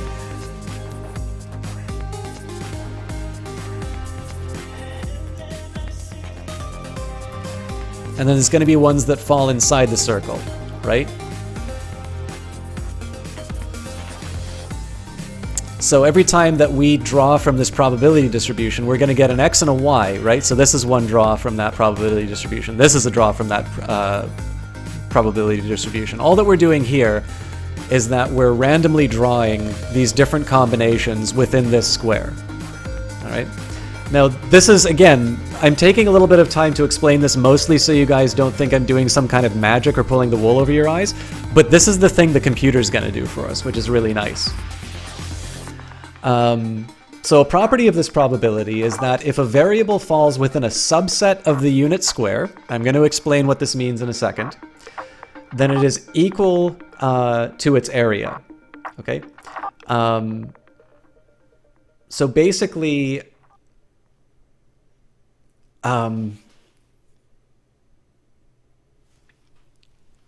we'll consider the subset of this circle, the red dots.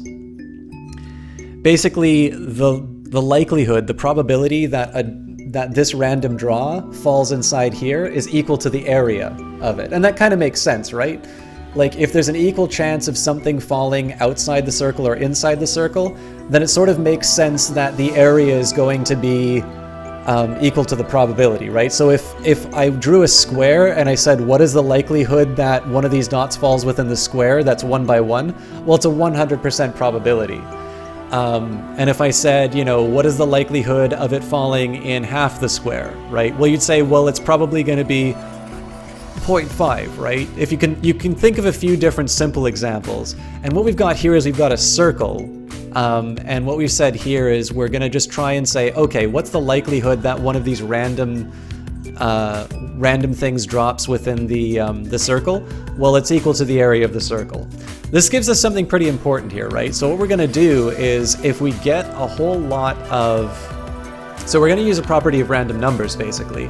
If we get a whole lot of these things, it's actually going to give us a good estimate of the area. So basically, we take what are known as independent draws from the uniform distribution. So we're going to keep just taking random. We're going to just keep throwing random dots onto this circle, and some of them are going to fall inside the circle, and some of them are not going to fall inside the circle, and we're going to kind of collect it. What do you mean, Vanguard Master?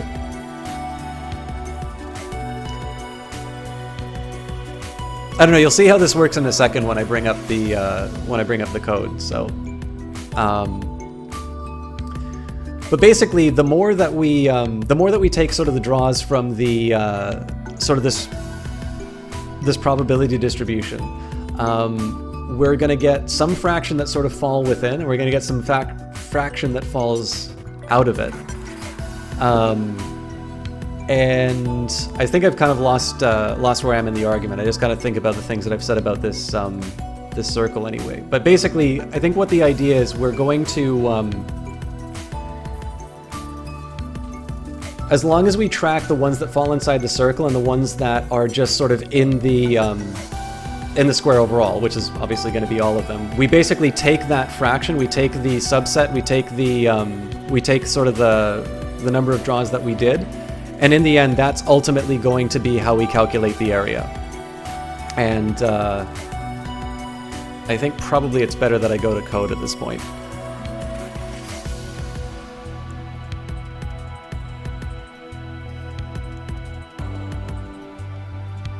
Yeah, I mean, what I might have done here, Vanguard Master, I think I'm trying to roughly explain where I'm going with some of this stuff in between, so I might have spoken imprecisely. But I think what we're going to do is I'm going to move this drawing away. I'm actually going to start writing some code for this, and then we'll go back to sort of what our image looks like. So if you guys have any questions partway through,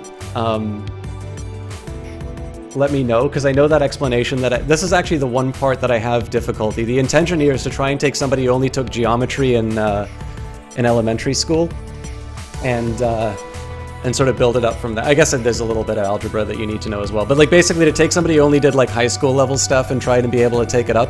And the probability part is where I fall apart in terms of a layman's explanation. So what we're going to be using here is Python 3. And it's going to be, we're going to be using NumPy. So the first statement that we write, and again, if you guys have this open, repel.it languages Python 3, they already have these libraries installed. So the first thing we're going to do is import NumPy. Now, one way that you can actually make life a little easier for you is just say as np. Oh, wait, we don't do semicolons in Python. So in this case here, we're just making it short. You can always just do like NumPy dot, function I want. But if you do np, you know what it is. It just makes things a little bit...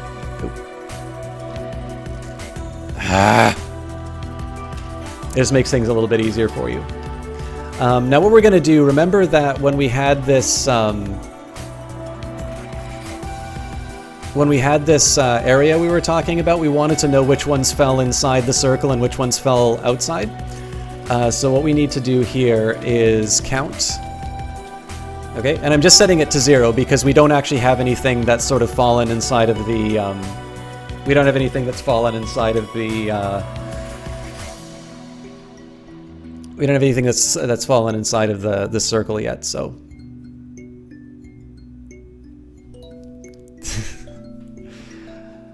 Alright, now I'm going to write a function here. I think probably the better thing for me to do is I'm going to write the function and I'll explain it after the fact. There's actually a slightly more efficient way to do this.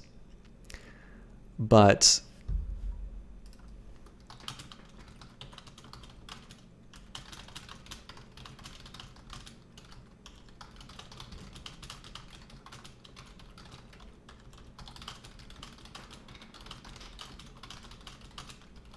Sorry guys, just a second.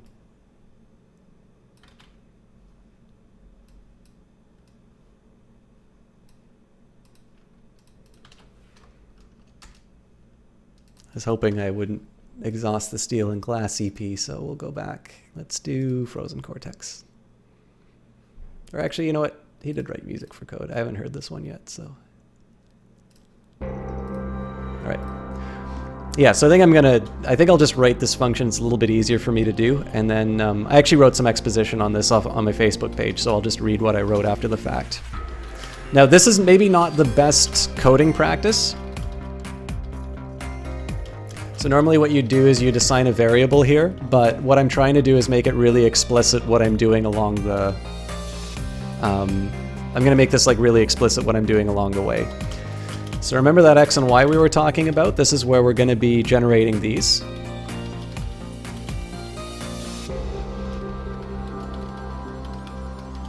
Okay. We've got R.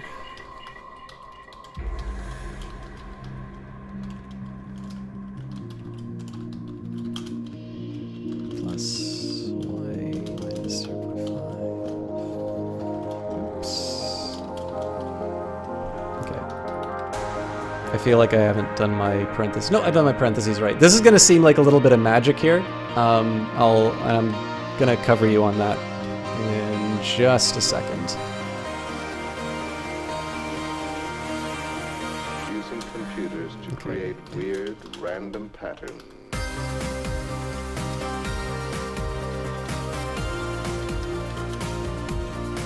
And then, okay.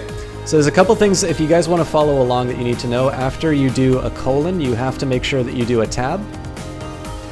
And then you can finish it here.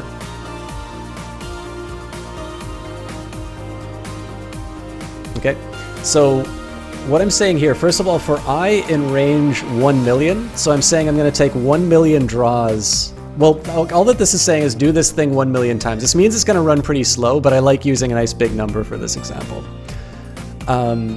So in the range 1 million, basically it's just going to repeat over and over again. So we're going to say xy equals np_random.uniform, np_random.uniform. So,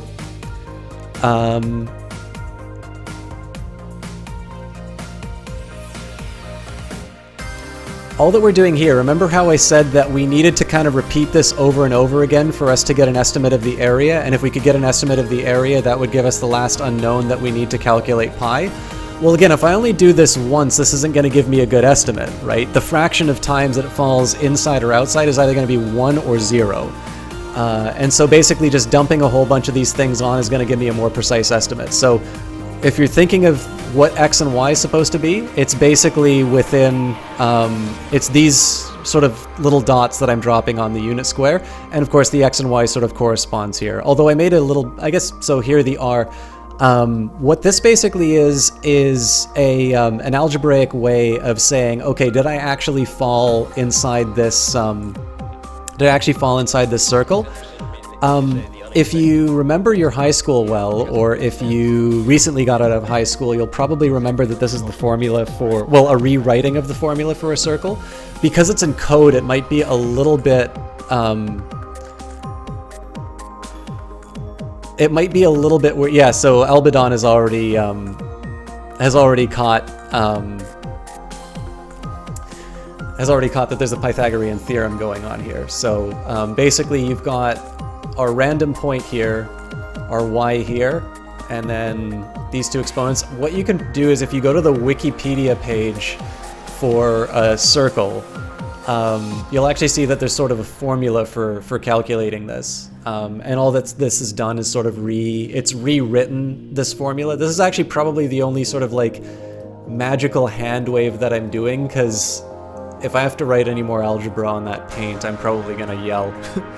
But basically the idea here is that I need to come up with a way of saying, all right, did this fall inside this circle? And what I'm doing is I'm coming up, this is why, so if you guys remember Descartes from your philosophy classes, he was more than just the I think therefore I am guy. What he did was he came up with a way of taking this geometry, which right now is just sort of shapes and sort of these representations against each other. And, you know, we've said that it's a unit long. But we haven't really, like, only here did I kind of start to graph it out. What Descartes finally did was actually come up with a system for sort of mapping geometry and to use that in algebra. So basically you sort of had this mapping between the two worlds, and things that you could do in geometry maybe might have been a little bit easier to do in algebra and vice versa. And that's what we're using here, right? Computers aren't really that good at doing geometry in and of themselves, but they are really good at crunching numbers, and if we can get a way of going from geometry into numbers, then we are actually on our way to a path. So if this seems mysterious to you, probably the Wikipedia page for circles is best, and you'll kind of notice that there's this formula for a circle, and all that this is you sort of like, you rearrange it, you take the square root, and this is kind of the magic that's telling us, did we fall within the unit circle or not? That's basically where it comes down to. And then finally we're making a condition here where we say if we fell inside the unit circle here, so if it's less than 0.5, why 0.5? Well, because our radius is half the unit, right? Or the unit square, so 0.5, then count it, right? So if you're in the circle, go up by 1. If you're not in the circle, stay where you are. Hopefully that's clear. I've lost where I am on the thing I wrote on.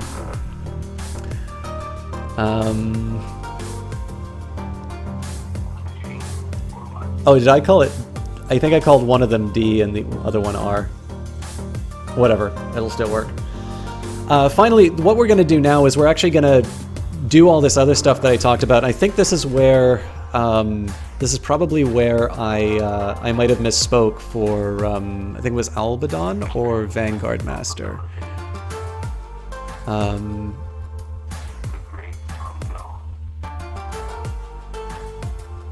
Yes, there is a typo. You guys gotta leave the typos in so that when I get an incorrect estimate of pi, then we can go back and find it.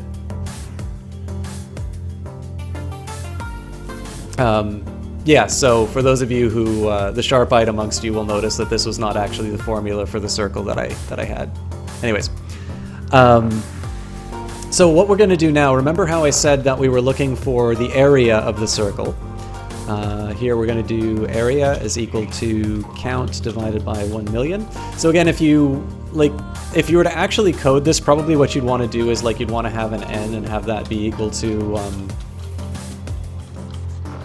1 million. But that's, again, I'm trying to be as explicit as I can in every individual step. I don't know if I'm actually making it any more clear for people. But what we're doing here, this was that part, remember when we were talking about we needed to find the area of the circle, and how we were talking about the proportion of the number of dots that fell in out of the number that we attempted? That's the part where we actually calculated. This is also why we went to 1 million, because if we only do 100, we're gonna not have a very accurate representation of pi. If we have 1 million or 1 billion, we're actually gonna get really, really close to the real number. So I think this is probably, I might be misspeaking here, I might be using maybe a fancier language than I should, But this is almost kind of like a Monte Carlo simulation for a really simple problem, which is a constant. Anyways, so I'm going to say, here I'm actually going to assert something. I'm going to say pi is equal to 4 times area. We'll explain that in a second. And then finally, we need to print our results. Okay. So what's going on when I say pi is 4 times area? Well, let's go back to our formula. I know I deleted the one that I did in between, but we said, okay, so area is equal to pi r squared divided by r squared.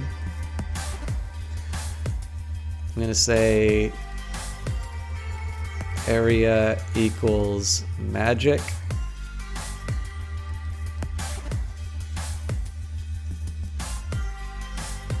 r equals 0.5. So r equals 0.25. Sorry, r squared equals 0.25. So if we take area divided by 0.25, there's a couple ways you can work with this. You can say that 1 over 4 is equal to 0.25. So a over 1 over 4 is equal to a4. Okay, so basically all that this is right, we need to rewrite this formula. We need to make sure it's right. We know what r is. And because we're dividing it by 0.25, it just basically makes it a little bit cleaner to say that we're multiplying by 4. 1 over 4, basically if you divide something by 1 over 4, it is the same as multiplying it by 4. Again, that's kind of a high school algebra thing. So assuming that I didn't make any more mistakes in my code, we should be able to run this and get an estimate of pi in a second. All right, 3.14128. So what is the lesson out of this? I probably didn't explain the ratio thing very well, although I think, where the hell are we?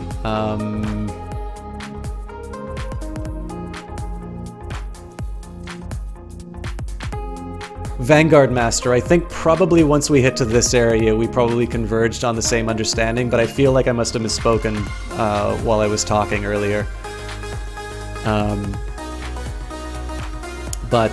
Anyways, why bother doing a story like this? Well, one, because it was Pi Day and nobody actually did this, so I finally got to code this out myself and show you guys how to estimate pi. In reality, I think actually if you just go into, I actually don't know this for sure, but let me just take a quick look.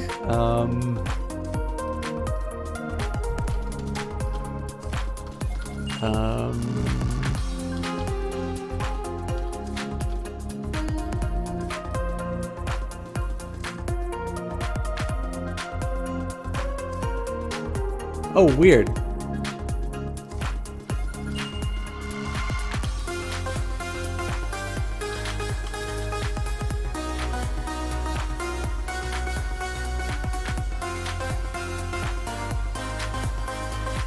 Oh, okay, so it's not in NumPy.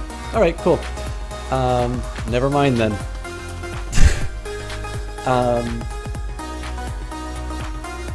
So anyways, why do a story like this, right? Why spend all the time doing this? Well, one, because it's kind of fun. But I think the thing that's kind of fun about doing a little project like this, so first of all, you learn a little bit about what a computer is good for and what it isn't. One of the reasons why I like doing a problem like this one is you go between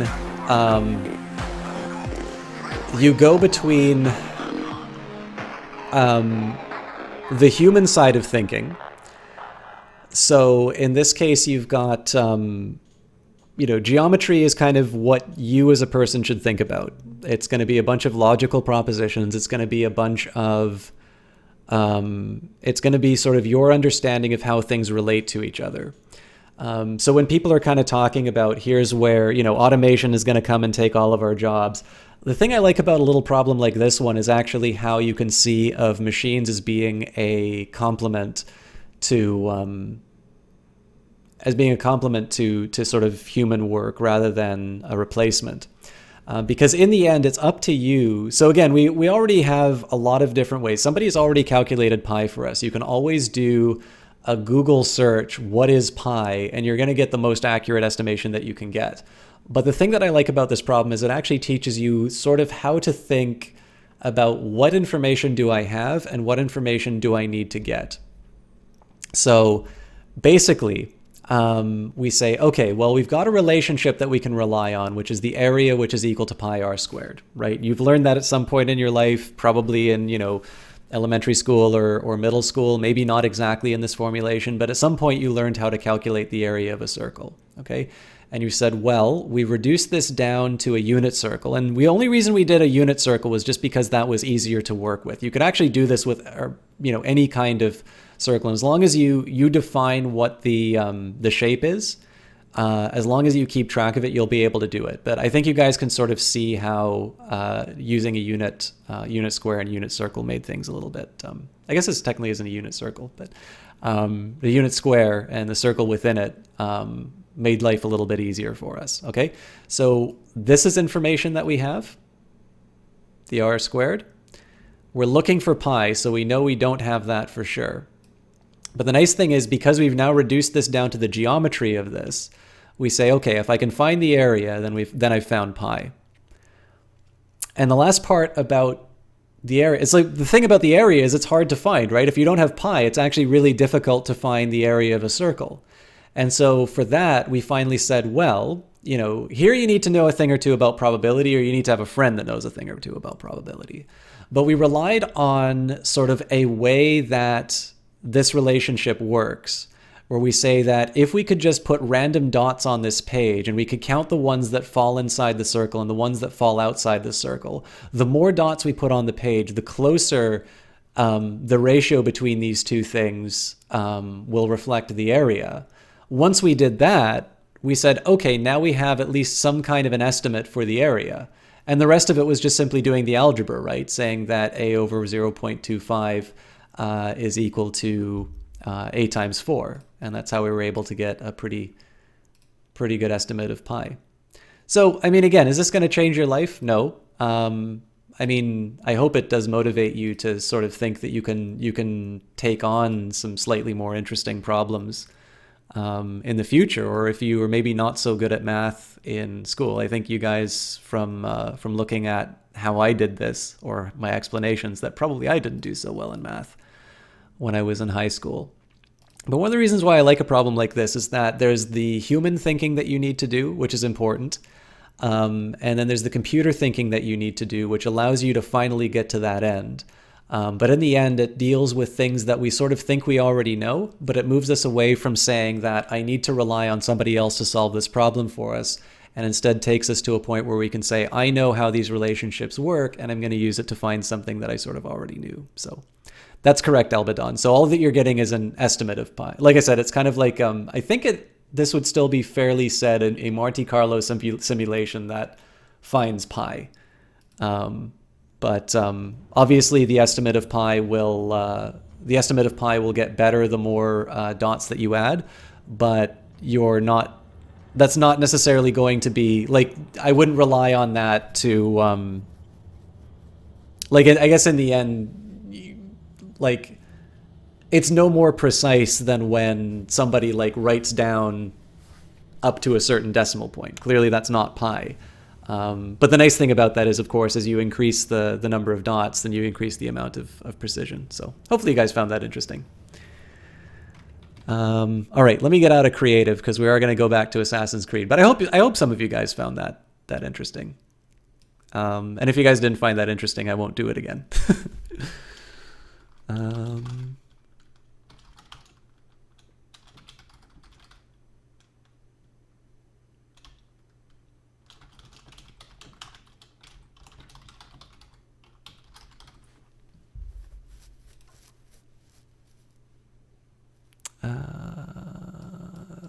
Kill the community. And for those of you who came from creative, sorry to do a bait and switch on you. We just took a quick break on Assassin's Creed because people started talking about Pi Day, and I shared this on my Facebook page, but I know not too many people did it, so I I wanted to take the opportunity to show some people some ways. By the way, guys, everything in there, so everything that I did is something that can be done for free. So if you want Python, a really good distribution of Python that will give you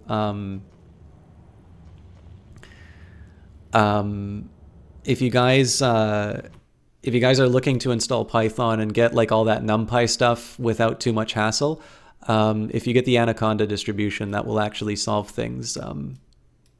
That'll solve a lot of the, all the joining. I mean, it's not that hard to put in NumPy on its own. Just Anaconda comes with a lot of useful things. And if you want to use those tutorials at QuantEcon that I was talking about, they use Anaconda as well. So,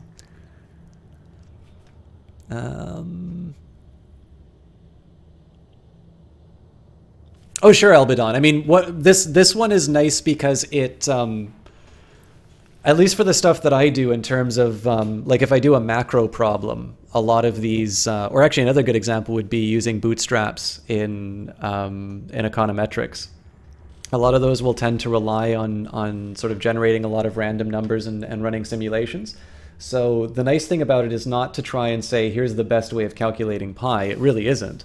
But what it does do is it presents, I think it's a nice little starting example for saying, here is how you can use a computer to take on a different set of problems. Yeah, I knew somebody was gonna quote Anaconda. All right, so I will do the database next time I get a den, because we got a treatment on pi.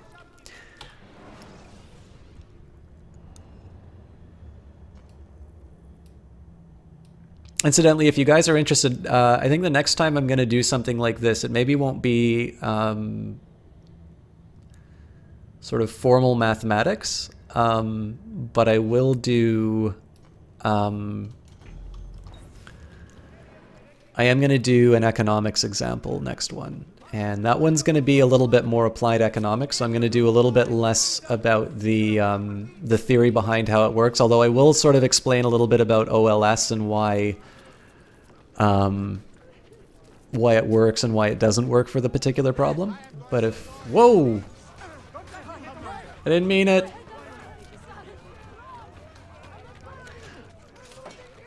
But for those of you who are interested in that kind of stuff, Albidon, thank you very much for that. Always fun. I really do appreciate it. I am going to do kind of an econometric example where we go through a paper that was published in the Quarterly Journal of Economics. It was the one that I did before. And that one, again, it's going to be a little bit less about econometric theory. It's actually going to be more focused on actually getting the results. But in order to talk about whether or not those results are reliable, you do sort of at least need to understand why those statistics will help.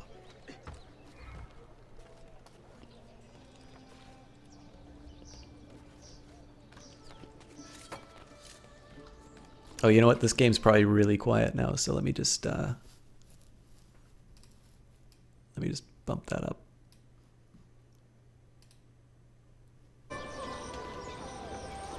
Incidentally, because there's apparently a bunch of people who like coding in here, maybe I should do like TIS 100, and then you can all like just completely freak out at how bad I am at that game.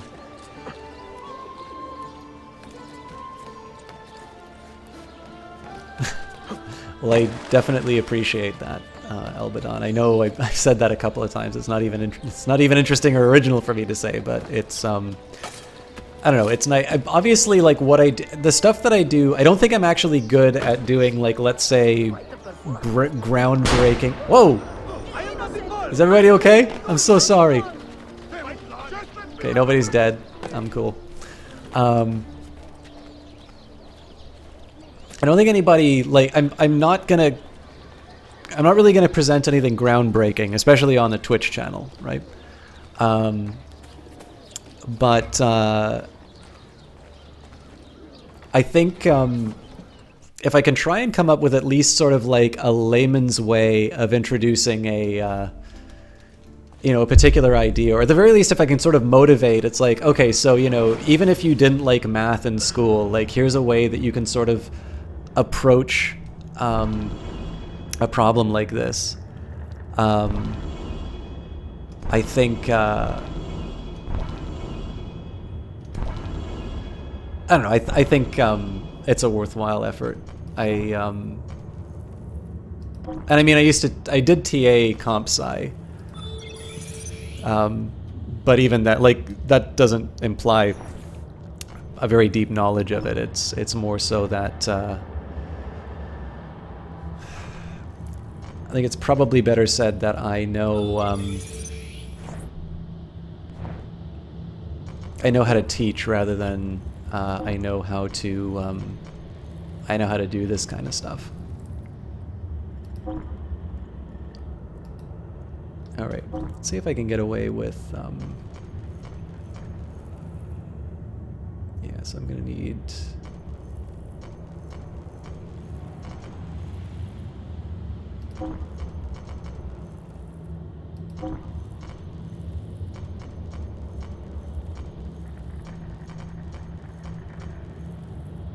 I'm not crazy about this distribution, but I think...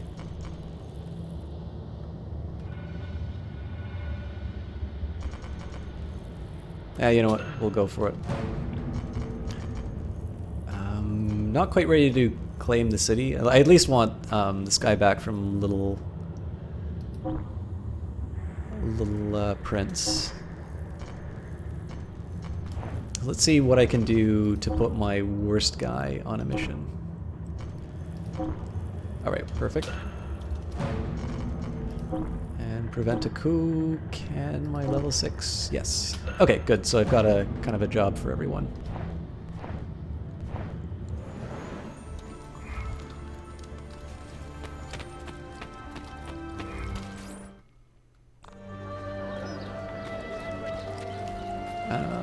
Alright, let's get on with the story.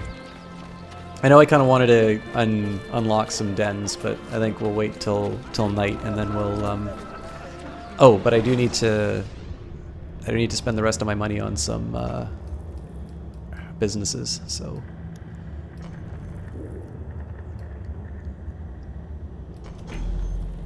And it actually gives me another high place to look at, so... One more detour, friends.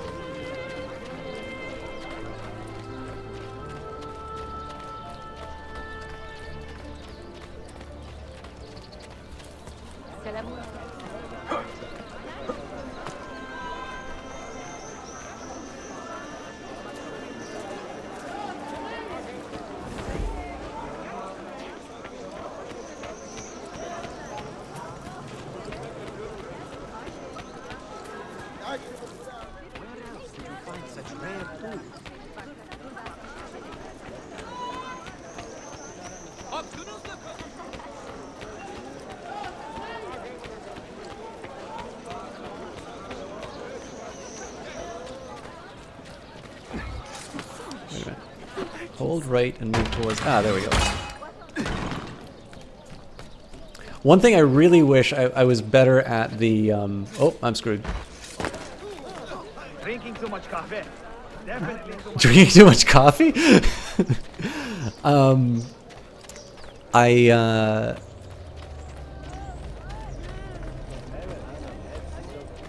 kind of wish I was better at, like, just sort of naturally flowing through the level. You know, I didn't have these points where I, like, stumble and things like that, because it's... I mean, it's already a gorgeous looking game. But every once in a while, like, stopping and doing something dumb kind of just... I don't know, it slows things down a little bit, but... It's also one of the challenges I run into, like, if a game is too pretty, I actually think Oops. I think I actually sometimes run into problems streaming them just because I kind of want to sit down and I want to experience the world.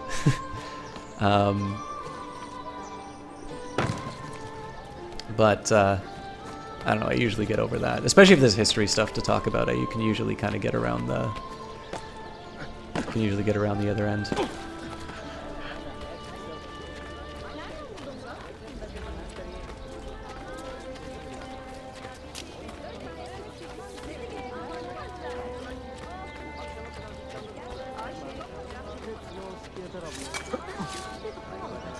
Also, I'm really surprised at how many of you guys stayed around, so thanks for that. I know the intersection between people who like math and people who like Assassin's Creed are it's not an empty set, but it's not the number that I'm seeing right now. Or I would have thought, at least. Another madman.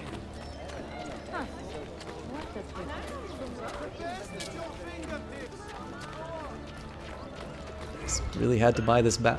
This is actually the thing I love the most, is like I'm running through... Did I just... Yes, I did. Wish you could be watching the math part more, but you're making a concert... Oh god, Jeff DeHeff. I've got years of taxes to do. Big sale! Come and see! My wife says I'm crazy, but here, the customer always comes first. Yeah, well actually, Pyron Jade, you sort of hit my problem quite well.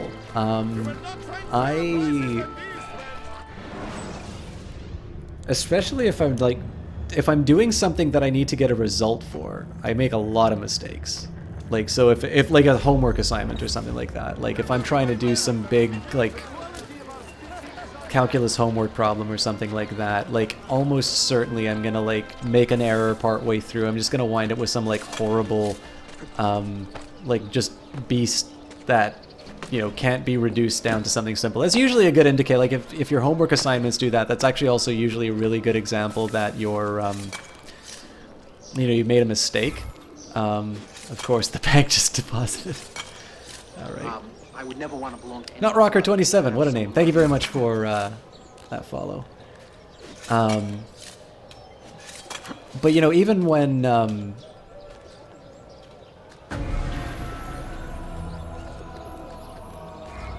even when I have a problem like that, like in the end, I guess, like for me, once I started doing more econ problems, and it was something that kind of I had an interest in, and I was trying to get, you know, I was trying to get to the conclusion, and I sort of, like a good example is like calculus, right? So everybody has to take it in university. A lot of people don't really like having to do it. They don't understand why they need to do it. But if you look at calculus more sort of the way we did in that problem, which is, you know, here's a set of tools, you know, this is how you can get some information about functions and how you can find out certain properties about them. You know, what it becomes is it becomes another tool in the toolbox that allows you to sort of get to where you need to go. And at that point, I find math really interesting and really beautiful. And when it's taught the way that I was taught for a majority of the time, which is just, here's a series of facts that you need to remember, and God help you if you don't memorize them in time for the exam, then it's very easy to sort of lose the passion. So you must have liked that example then, Pyron. Like, so, I mean, obviously all my econ applications fall under that. There's I think he was from Norway? Anyways, the guy's name was Havelmo. And basically he wrote a paper in Econometrica, I think it was 1940. Was it 1944? I can take a look. But basically it was the one that sort of said that economic sort of, it was this big paper that sort of made the only game in town for econometrics to be, you know, the use of mathematical statistics. That you needed to work in randomness, that the data just simply did not make sense unless you thought about them as another way, which again sounds very quaint now, like who doesn't think this, right? But somebody needs to come up with these things, right? Like Ken Arrow died in February, a very famous economist, certainly, you know, lots of people heard about it in the news, but it's a little bit like if you were to wake up and find out Einstein died one day, right? Like, who here necessarily knows, you know, why? I think most people know what Einstein's contributions were. Why were they important? You know, these sorts of things. And I mean, there's a lot of stuff that Kenneth Arrow can be credited for, but I think one of the things that probably the newspapers would focus a lot on, and it's certainly a very impressive achievement, but I think a lot of people sort of oh, Jesus Christ! I made a mistake.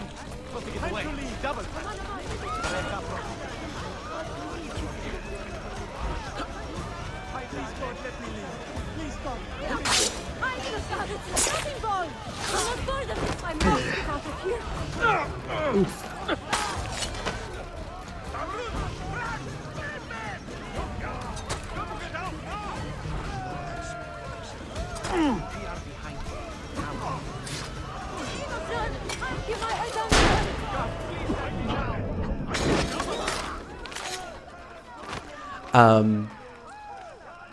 But yeah, so he's the one who kind of came up with sort of a mathematical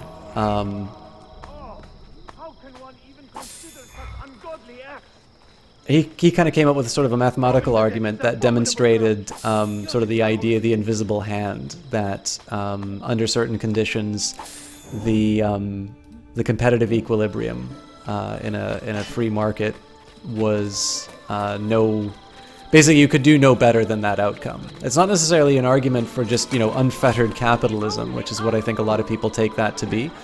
It actually provided a framework through which we can understand situations where those markets fails, and as a result, introduce, you know, kind of account for distortions in those markets. So, for instance, a lot of the IP stuff that I was reading was also by Canero. But again, you know, if you can sort of take these anybody knows sort of statements anytime, and you. I would never want to belong to any club. This is Someone like me. Miss Smarty Pants. Clever name. Welcome to the channel. Thank you very much for that follow. Yes. But yeah, basically, there's a lot of stuff that he contributed, and like I said, you know, there's a lot of times where you can just sort of say it's like, I didn't need a study to understand that. Merhaba, please come in. Oh, excuse the clutter. I have not had time to tidy up since my trip. You sailed from Rhodes, no? See, how did you know? We were on the same ship. I am Ezio Auditore. Sofia Sartor. Have we met? We have now. May I have a look around? Prego. Most of my best tomes are in the back. The Polo's former trading post may contain hints as to the location of the Messiah keys. Investigate the area to reveal any secrets. But yeah, so like anybody can say, you know, you didn't need to commission a study to do that. I've been watching it in my backyard every day. But I think especially because there's a couple of physicists, chemists, I think we might even have a biologist here. But we definitely have a few scientists here, or people training to be scientists. And there's definitely a difference between sort of the anecdote that you see, or sort of, you know, I was hanging around my friends and I saw this, and then sort of what we would usually take as knowledge to inform policy. And it is nice to meet another Italian in this district. Most keep to the Venetian Quarter and Galata. Altrettanto. I assume the Ottoman war with Venezia would have driven most of you away. I lived here with my parents when I was a girl. The war pushed us out, but I always knew I would return.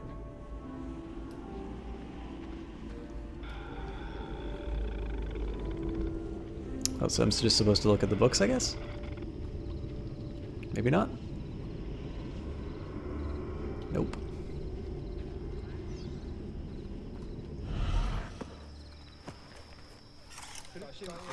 Have you found anything interesting? Mio Dio! Who put that there? Incredibile. Where does it lead? Why don't we find out? Who are you, Messere? Only the most interesting man in your life. What is this, a Dos Equis commercial? A presto, Sofia. I will return in a moment.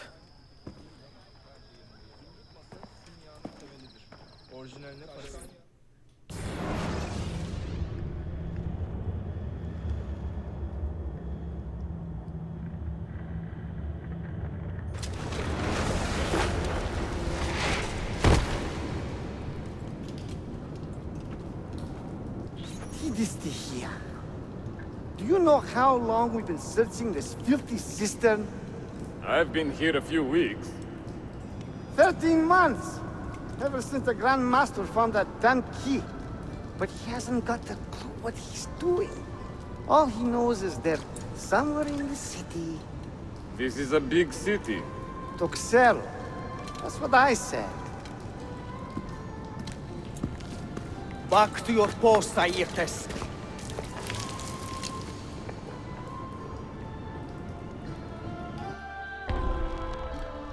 All right. The secret door in Sophia's shop has brought Ezio to an underground cistern filled with Templars. Investigate the cistern, but be careful. Do not be detected.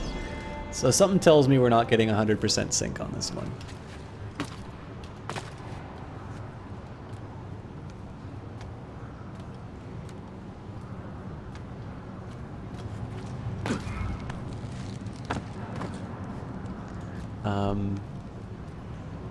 But I'm willing to try.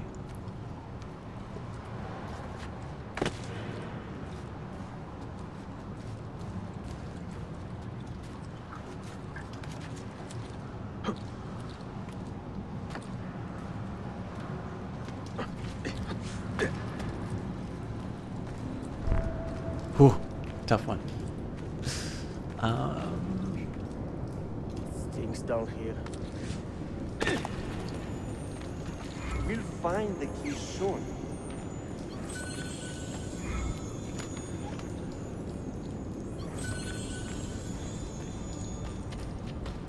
Oh, so it gives me the option to make some bombs. Let's see if we can do without. Look alive, huh? We'll pay you to watch the doors, not your feet.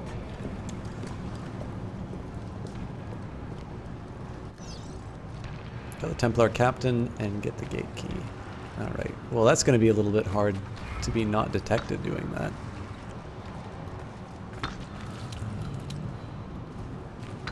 There's got to be a way up, but...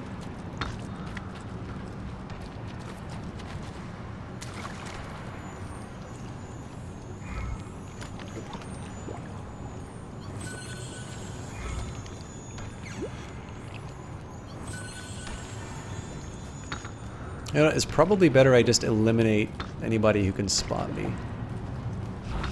It's not the most honorable approach, but screw it.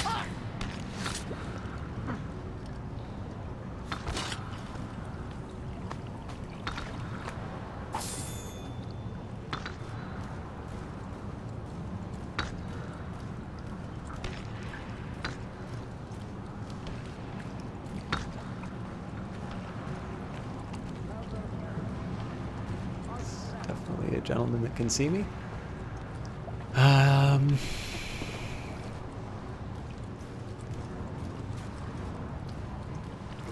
I'm assuming killing the guard is not sufficient for finishing the mission, so I gotta be a little more crafty than that. I guess I could switch to a knife.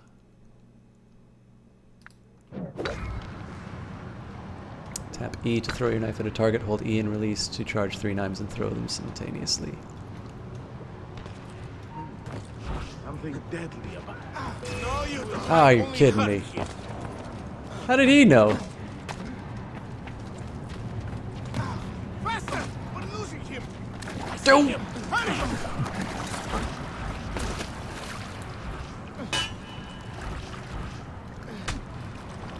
Kill him, please.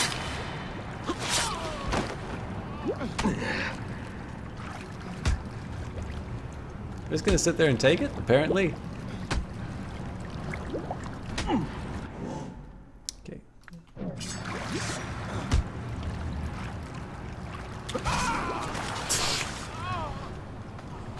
That's, I guess, a little odd, but fair enough. My only regret is trying to do stealth earlier.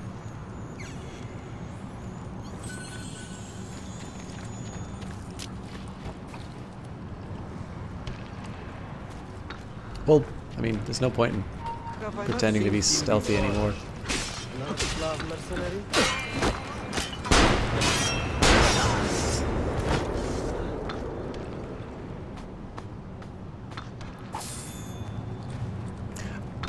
I think when it comes to assassination animations, my favorites are the ones where they actually take two guys at once. I don't know how they actually do something like that. I mean, I kind of get there was a way to program it, but just the way that they make it kind of appear somewhat natural, I don't know, I find it impressive.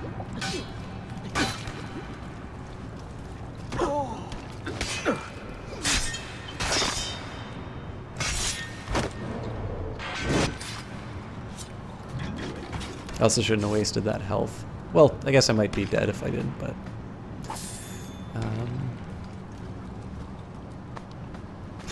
now that I'm not doing stealth, I'm definitely not as careful as I should be.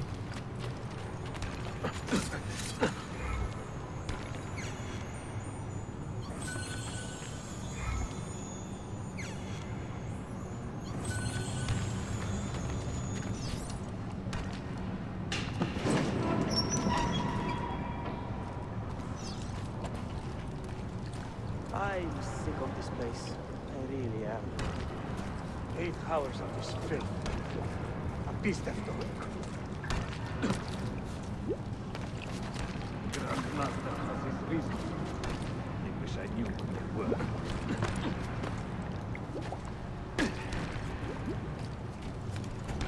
Again, this is probably where I probably would have had a little more success on the stealth if I'd actually bothered to use my my bombs and such, but you'll have noticed that unless the game actually gives me one in a tutorial, I don't use the resources it gives me, because I am lazy.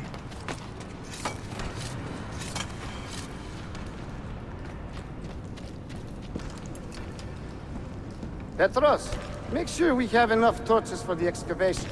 I'm tired of stumbling around in the dark.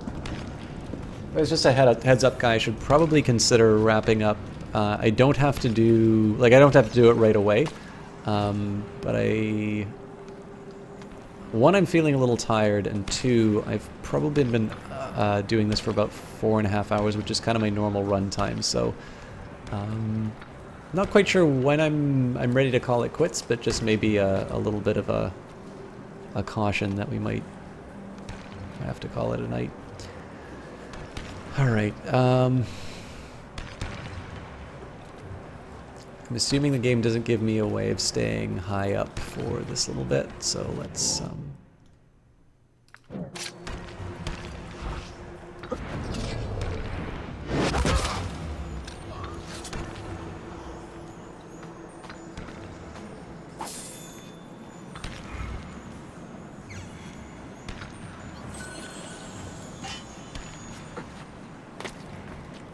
la la la, you can't see me.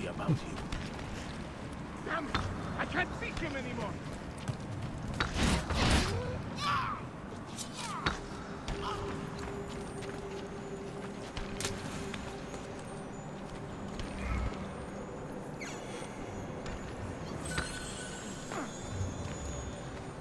Wonder who you were knowing.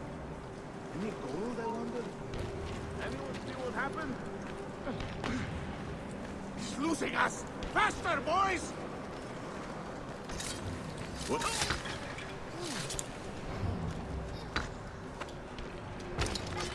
Gotta go out in a few minutes yourself as well. All right, sounds good. Oh, where'd I get this from?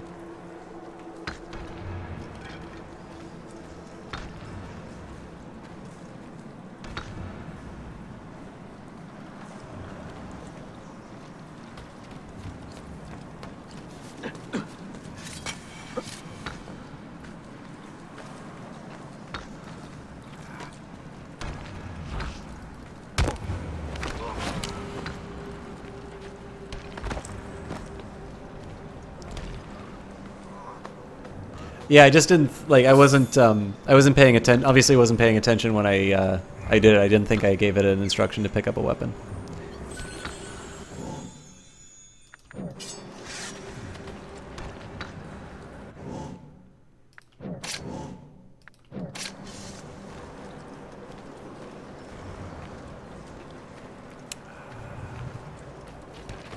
Just one of these you only YOLO once moments. That is definitely not the way I was supposed to do that. We need to get higher.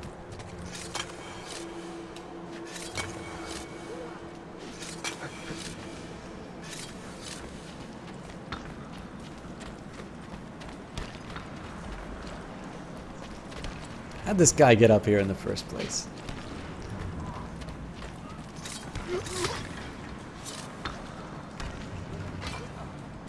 Nope, loot him.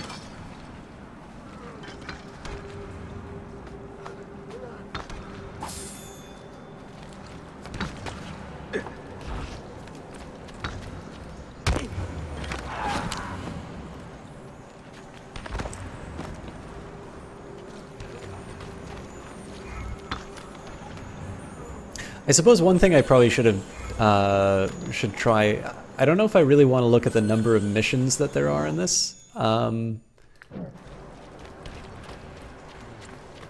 Because there's a side of me that says, you know, just enjoy the ride, don't worry about it. But I'm also kind of curious how much I'm committing myself to by playing this series. I think I'll stick with it no matter what, though, so maybe I don't need to check.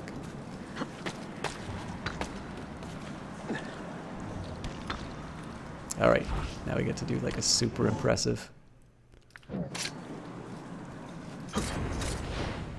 Yeah!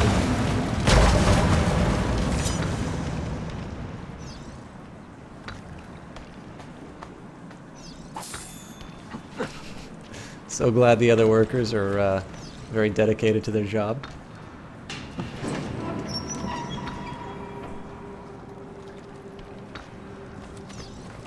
Oh, this thing's endless. Every shot.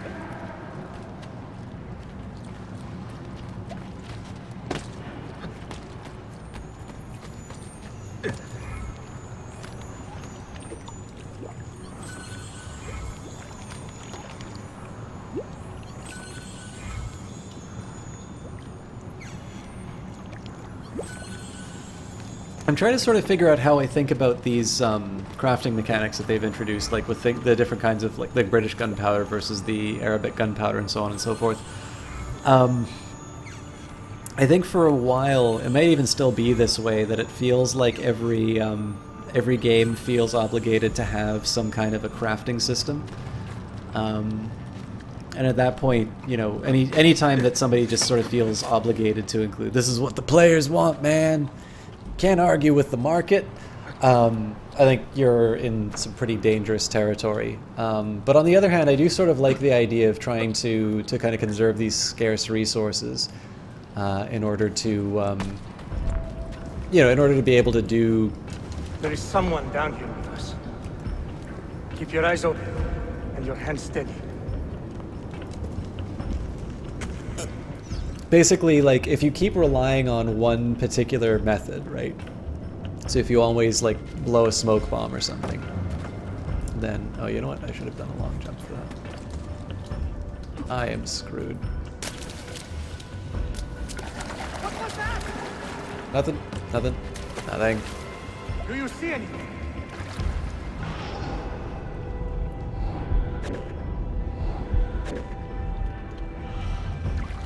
Yep, I'm hosed.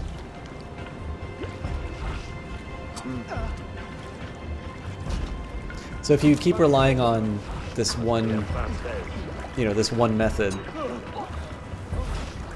You pay with your life.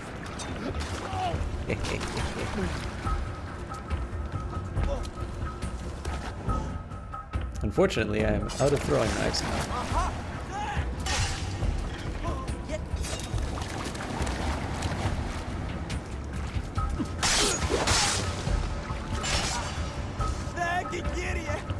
Get out of here!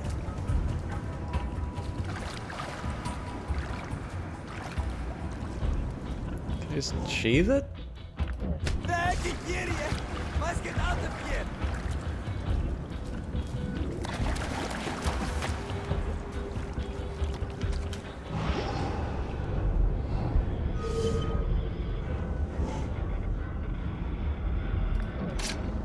Anyways, so I do like the idea of if you sort of rely on one strategy, kind of like what I'm doing here, of sort of like doing a lot of counterattacks or something, which this guy's not going to let me do.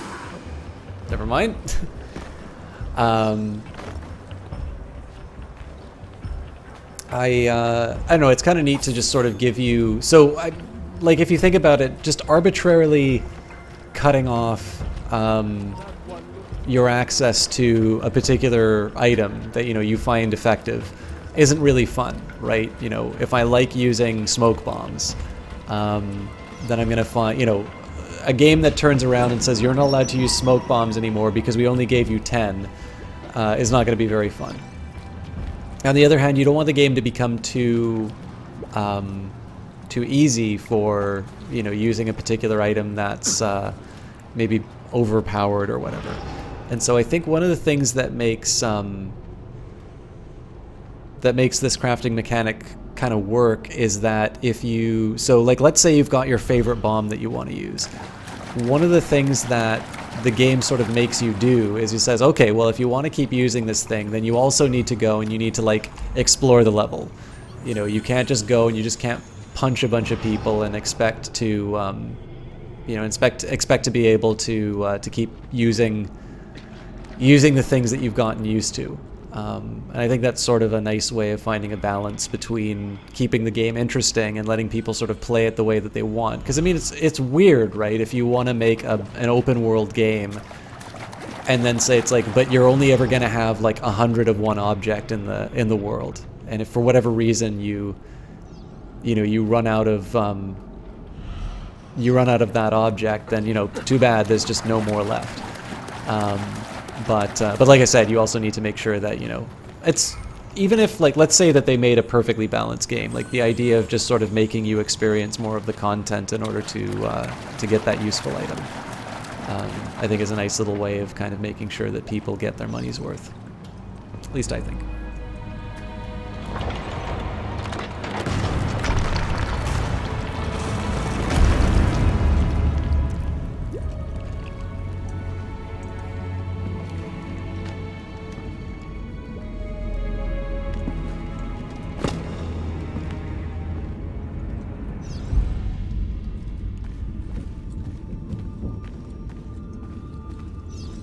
Also, I think it's supposed to be Masyaf, not Masyaf.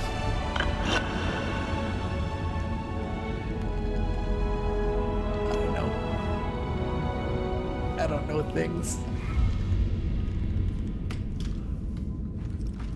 Okay.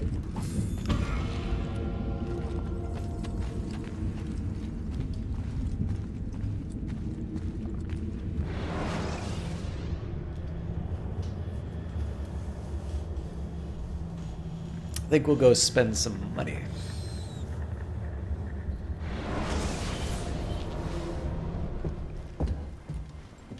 Salve, Ezio. That took some time. What did you find? Something that may interest you. Mio Dio, che meraviglia! And here is my shop. Look at the margins. Strange symbols. And these are titles of books. Rare books. A few of these have not been seen for more than a millennium. Niccolo Polo hid these books around the city. This map should tell us where. You're beginning to interest me. Vaguely. From what I can tell, I need to find these 3 books first. They may contain clues to locate the rest of these. Molto curioso. Another was found beneath Topkapi Palace, but there is still time to reach the others. Found by whom? Men who do not read. Sophia, can you decipher this map? Help me find these books. Can I borrow them when you are finished? We will work something out.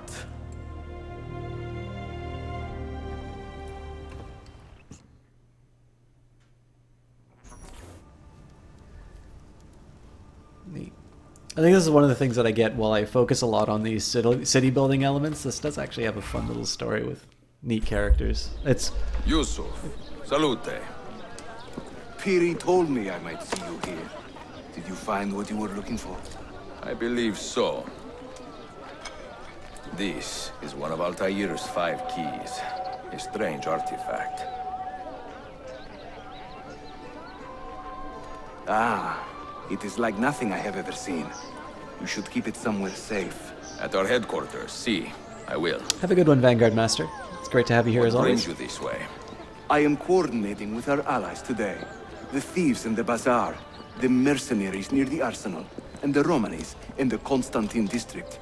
You are spread a bit thin, Yusuf. Let me speak with the Romanis myself. I have had so little contact with them in the past. That would ease my mind.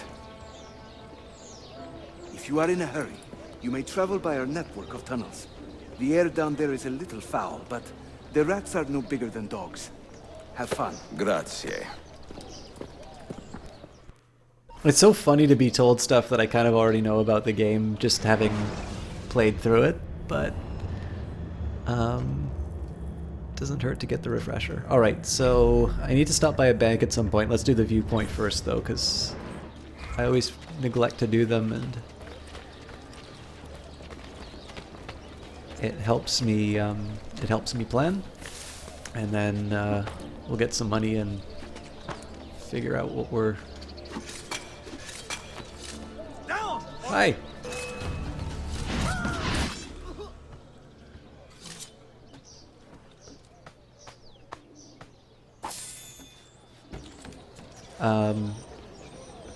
Kind of lets me plan when, or what I'm gonna invest in next. What I might also do is, off-cast, I might actually just do a little bit of running around the world and setting up for some,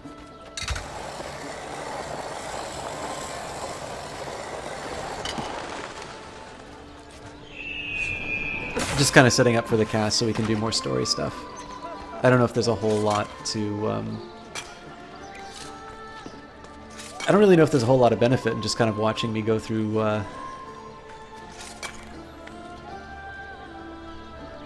the process of unlocking the rest of the map.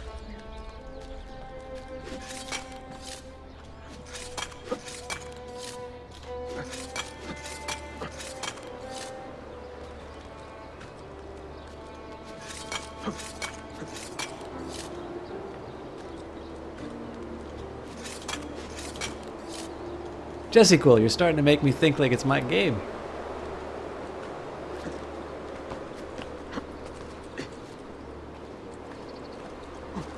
Yeah, that's true actually, so I kind of miss out on the chance to show you guys all these vistas.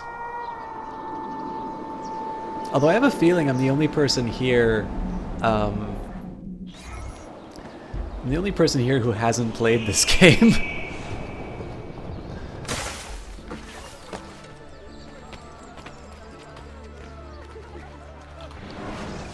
Alright.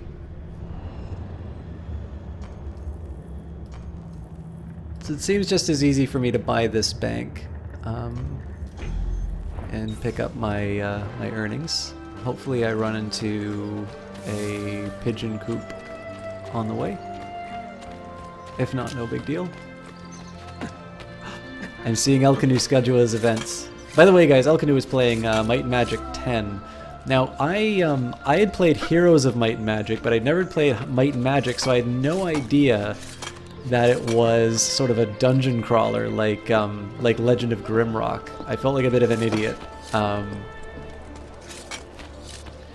But I believe... So I think... Let's talk about... I'm gonna watch. So he's got Mass Effect 2, Dark Souls... Oh god. Okay, I'm canceling all my casts next week, guys. We're gonna watch El Canu instead. If you do, actually, this is maybe worth mentioning. So, guys, I do have autocast set up. Now, there's a bit of a... I think there's a couple of different ways that people think about auto host. So, I'll maybe talk a little bit about it for myself and Phantasmagoria 2 and Siberia 2. I always thought Phantasmagoria 2 wasn't allowed on Twitch, but it turns out there's more than one version of that game. Cast me watching El Canu and clipping him. That'd be amazing. I also have a feeling I would be banned. But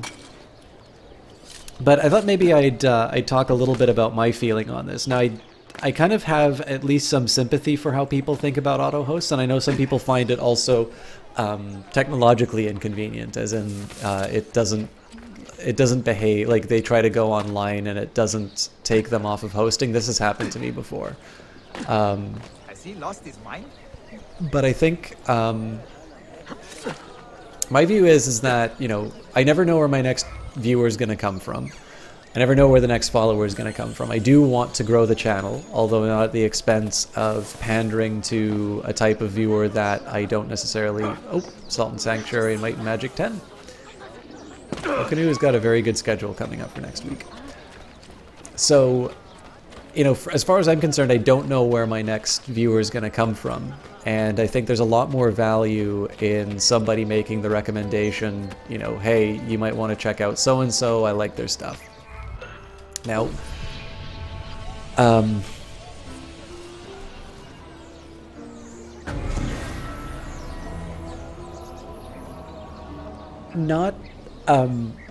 some people find it kind of impersonal, and so the idea that so-and-so likes my stuff may not necessarily come through in terms of an auto-host, which is completely fair.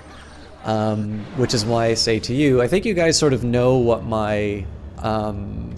you know, what my deal is with the shoutouts that I give. I spend a lot of time going into them. I try and give you guys reasons to check out somebody's stream and see what's going on.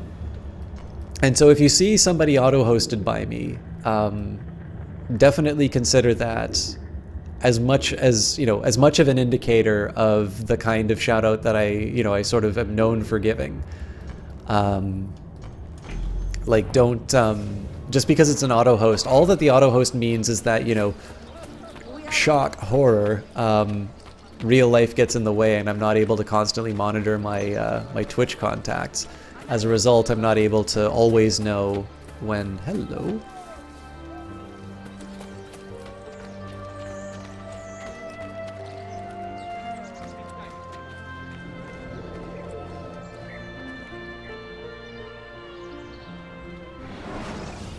I don't know if there's any den though.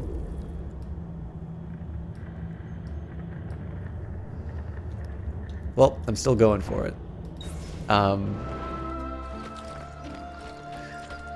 But yeah, so I mean, do consider it. Like, I do make an effort to put streamers who I like watching and I think are worth the support. I definitely make some considerations in terms of who is good for some times. There is a bit of a... There is sort of a priority ranking that I've put in, although it's not necessary. So I don't sit down, I didn't kind of sit down and say, here's my ordinal ranking of favorite streamers, because I don't know if I could actually make a list like that. What I tried to do was I tried to distribute it based on the hours that I sort of knew when people casted, and tried to make it so that I don't like the idea of Twitch randomly assigning who gets the host, but I do... you know, I tried to maybe gild the lily a little bit, and you know, make sure as many people would get, you know, the people who I think are kind of my best recommendations sort of wind up on the top, but also to make sure that there's some diversity. So like a good example here, right, is if I put the GOG channel on too high, there's almost always going to be somebody on there, right? So this means that all the other people on my... Either I need to do a random assignment, which I don't think is right, or I need to, you know, or nobody else gets hosted when GOG is on there. So that, you know, makes a problem. But especially for people like Pyron Jade, who, you know, casts at times when, you know, I'm almost certainly not on. You know, she's a great caster who I really enjoy watching. All right, I went too high.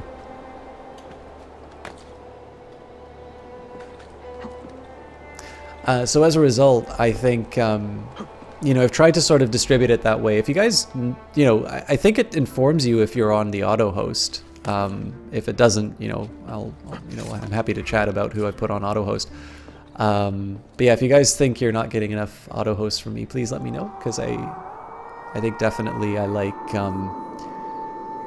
definitely like the streamers who I've put on the auto host list, and I hope you guys check them out. So with auto host via Twitch or a bot, it's always a nice way to tell a caster who you think you're worth the support, say, hey, I still like you, I'm just AFK right now. Exactly. So again, I sort of appreciate when some people say that they find it a bit impersonal, but I I don't share that. Okay, tell you what, guys, I'm going to try and push this a little bit further, but I do need to get a little bit of food. I made some pasta not too long ago, so I'm not even going to bother muting the mic. I'm going to be back in just a couple seconds.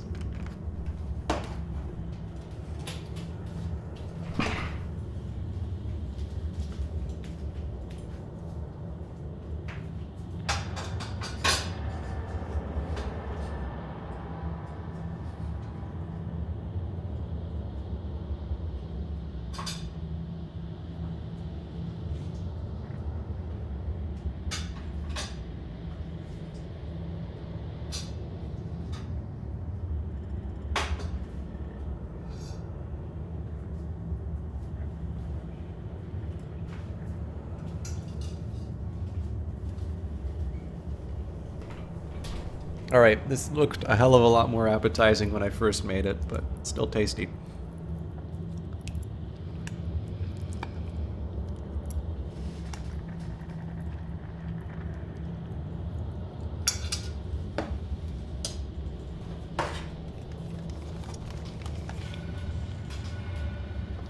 I don't know how much you guys enjoy masticated meatballs in your soundtrack. I'll try to keep that to a minimum.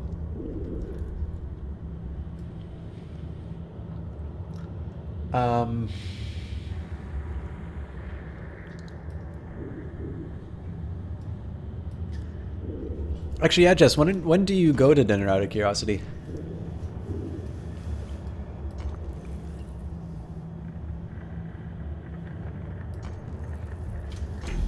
I think I gotta use a tunnel entrance here. Hey, Johnny Big Time. I wasn't sure if you were around. I wasn't sure if the math scared you. 30 minutes? Okay. Well, you guys know that I'll be here for at least another 30 minutes, although I'll possibly be chowing down on my questionable cooking. This is okay, so for those of you who want to know, there's the book club thing that I'm working on, and what I'm going to be trying to do, I think where I'm going to go with that is to focus on... Oh, 15 minutes, just got an ETA. Playing some Battlefield 1. Excellent. I really like Battlefield 1. I really liked watching... Actually, guys, that's one that I didn't mention about Johnny Big Time. He did a really good playthrough of Battlefield 1.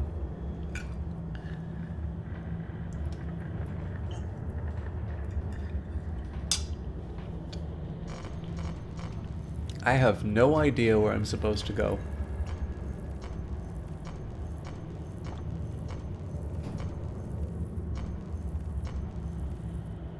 Let's try the South Port for the hell of it.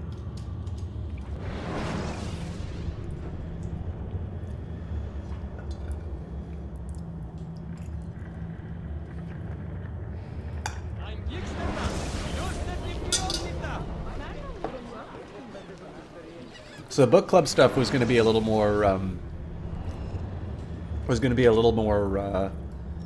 philosophy oriented, and I was going to try and use it as sort of a lead-in to political discussions. Because my view is that one of the better ways to sort of study political philosophy would be to study sort of moral theory, right? Presumably politics is at least in some part concerned, you know, what's sort of the best way we can kind of organize society. And if we don't have an idea of what, you know, what the greatest good is, or what a good is, or what human flourishing looks like, then probably we're not going to get very far on the question about how should society organize itself. So I think the iTunes U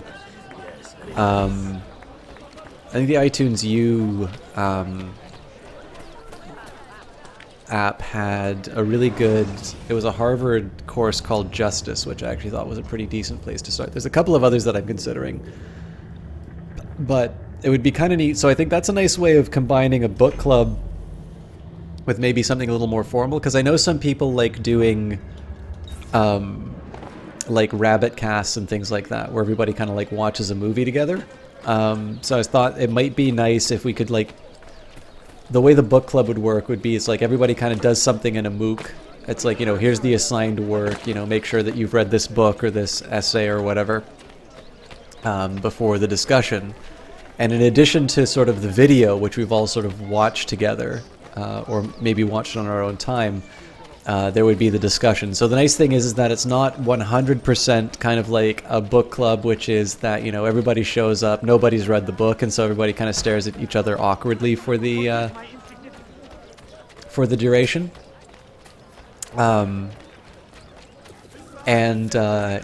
It's not like, I guess, you know, because it's something that might be a little dry for some, like there's some video content, so it's not all like, you know, bah, you need to read the whole of the Republic this week or you're screwed kind of, you know, kind of a book club. I don't know. It's an idea I was kicking around.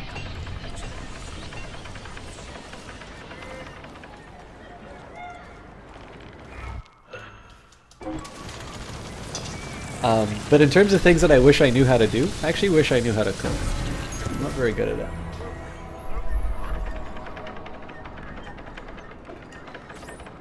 Medical Services, School of Ibn Rushd, be treated along the principles of the Master himself.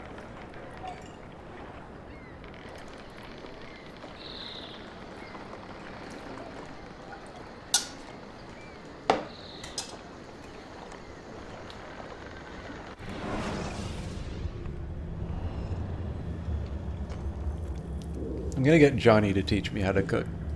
This will be my new thing. I need to come up with a way that like I can offer him something that's worth his time. But I'm gonna convince him to do like a cooking with Johnny thing. He's not here, by the way, so he 100%. Wait! No, he's playing Battlefield. Never mind. I'm not going to convince Johnny to do a cooking series. That would be foolish. That would be a waste of his time. And I would never... Excellent! You've got a custom... Actually, you know what? Yeah, I know, Johnny, I'm just messing with you. No, I was actually going to say, we should probably chat about this, but I actually think that would be a way... If you wanted... I don't know if you have a Patreon or not, but I actually think that would be a really good way to get a... like... a tiered system for your Patreon. Like if somebody goes for one of the higher tiers, then you commit to doing like maybe like a once a month kind of a, you know, I'm gonna do a cooking show kind of a thing. You need a laptop. Chat, we are now announcing the Johnny Big Time laptop fundraiser. I want all of you to write an angry letter to Razor and get him a razor blade. But not a razor blade to kill his killer mustache. No. If you did that, I would be sad. I mean a razor blade as in the laptop, the razor blade.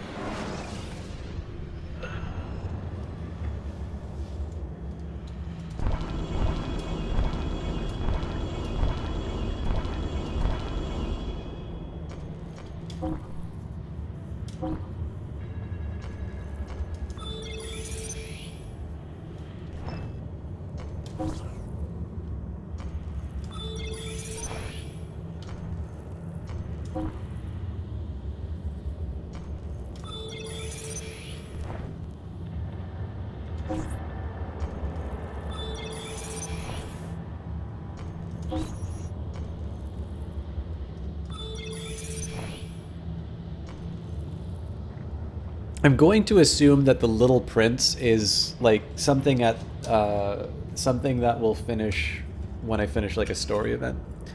It's gonna take a little more food.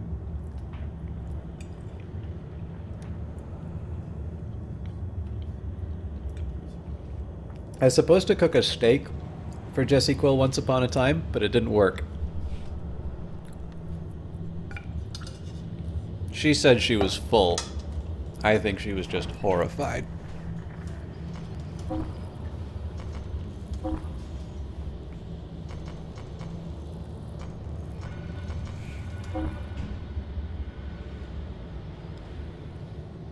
All right. Let's see if we can take control of this city. Ooh, still not enough. Okay.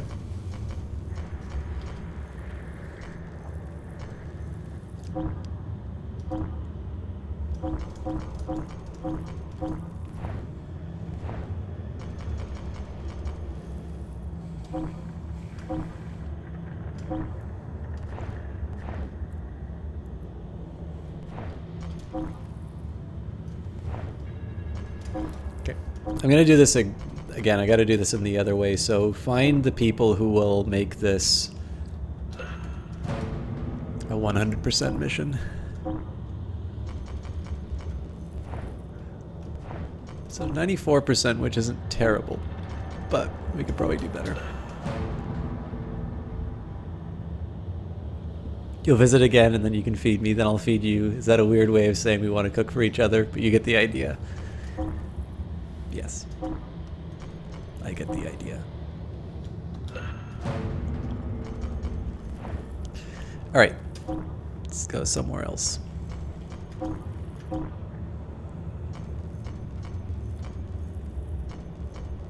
Oh wait, did I assign everybody? No.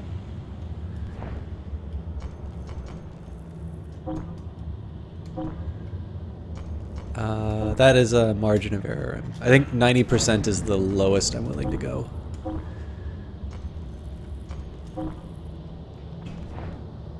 This feels like a waste of her talents, but plant a list requires...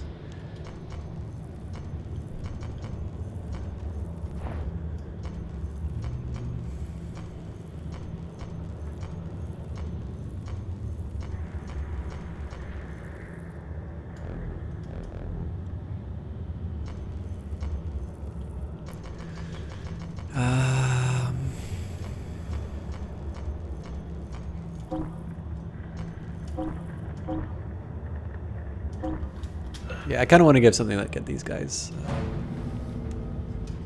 Jesse Quill, what were you wearing while you were watching me? Describe it slowly.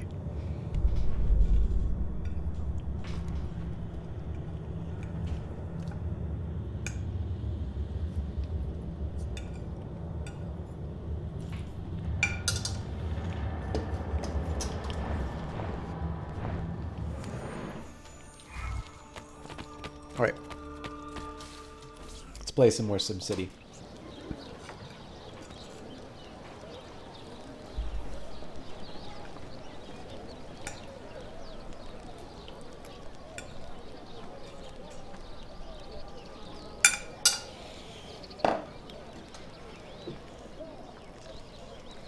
Hey, distinguished gentlemen. Good to see you again.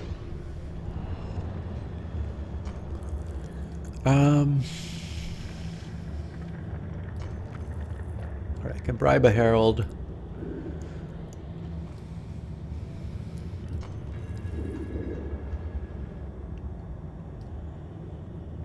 Doesn't seem like, unless I start unlocking some districts, it actually doesn't seem like there's a whole lot more that I can spend the money on, so I might try picking up one of these landmarks. But one thing's at a time. Let's get the alert down. Because the last time I ignored that, that actually wound up becoming pretty inconvenient. Must band together with the stewards, root out the madmen and kill them. All right, time to... I bet these heralds don't even like the Templars. They're just making money on both sides of this. Alright, I think we'll start with the easy stuff. Just climb big things and look. Must be obtained from the Beylik authority.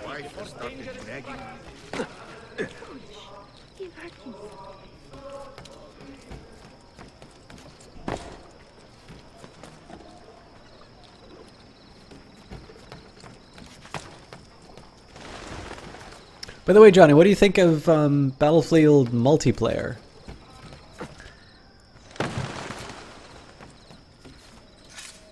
No. I quite liked it when I played it. Have you done the, I guess it's the Dominion? Like the new mode that they added in Battlefield 1?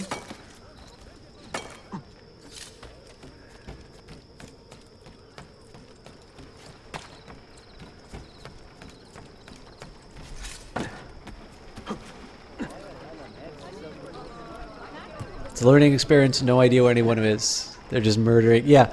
So murdering from everywhere is definitely something I experienced. I was surprised at how sensible the maps felt. Like I kind of felt like I could get my way around, even though even though it was like the first time I played on a map.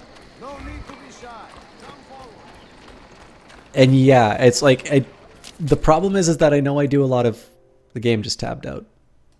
At least it didn't crash. Now,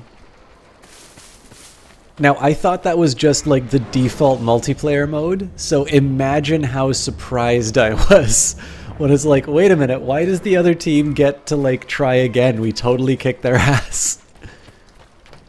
And then I realized that was working as intended, but yeah, it is definitely one that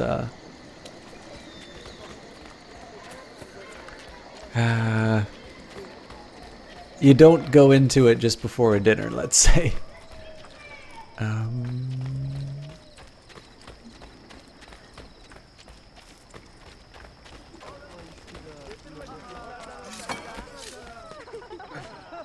has he lived this long?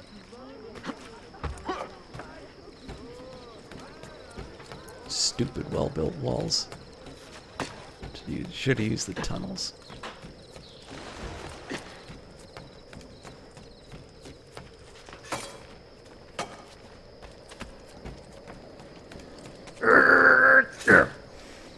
Try.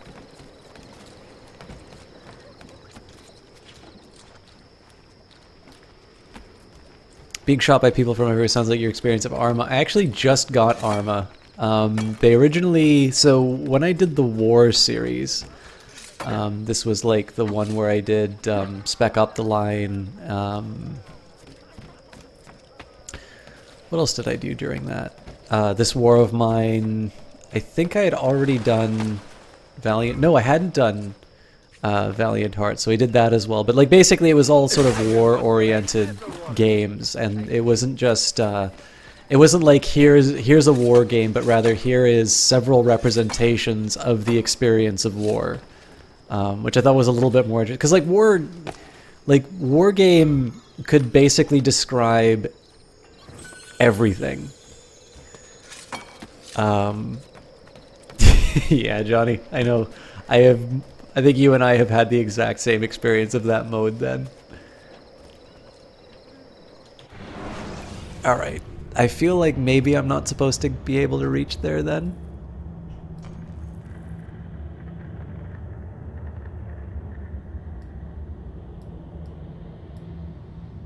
I'm gonna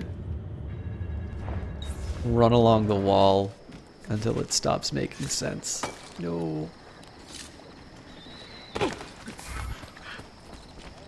More money. I might actually maybe start buying some landmarks. So all these doors are closed, so I'm assuming there's some point in the game where maybe I'll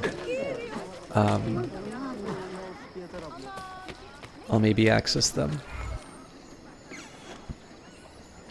But yeah, anyway, so I sort of said, you know, Arma would be an interesting choice on that because I know they try to sort of sell themselves as one of the most realistic military simulators that you can get, but I mean, to their credit, unlike some other people who do keys, like they at least got back to me and they said, you know, we're not really interested in this kind of project, which, you know, fair enough. I get that I'm a smaller caster.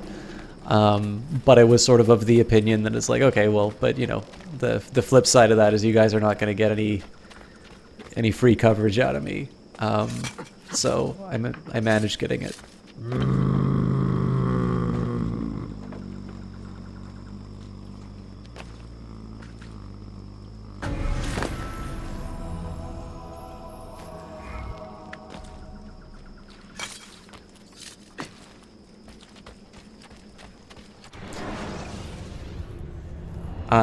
So I was not sure if I'll do it on cast. And yes, I realize that sounds very petty and spiteful, but... Hey, Inferno. I'll just caution you, I mean, I said this a while ago, so whether or not I'm actually gonna hold to it is another question, but... I did say I was thinking of wrapping up before too long, so I don't know how much longer we'll be able to get out of this, but There must be a reason. but I'm glad you can catch at least a little bit of it.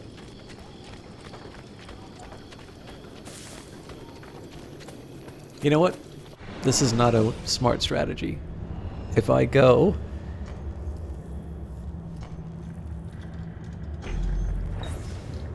and I try to take all of the Templar dens, I'm going to find a bank that I can get the money from.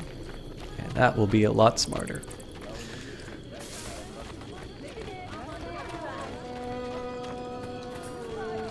Yeah, so we're at the 5-hour mark for casting, which is actually pretty unusual for me. I tend to notice, and I'm definitely feeling it. Like, I'm sure you guys have probably seen that my energy level, such as it is probably a bit lower now.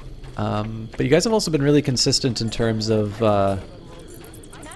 viewership. So I kind of want to respect that and try and put on as good of a show as I can, and as long of a show as I can.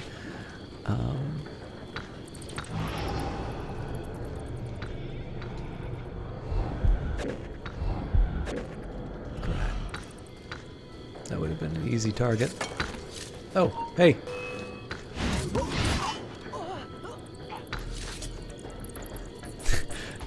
I realized that was not the mission. I realized that me assassinating that guard did not fulfill that mission, but that was wonderful timing.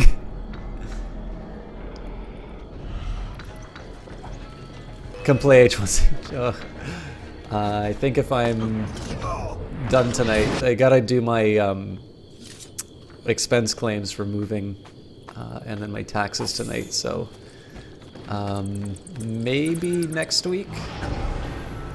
I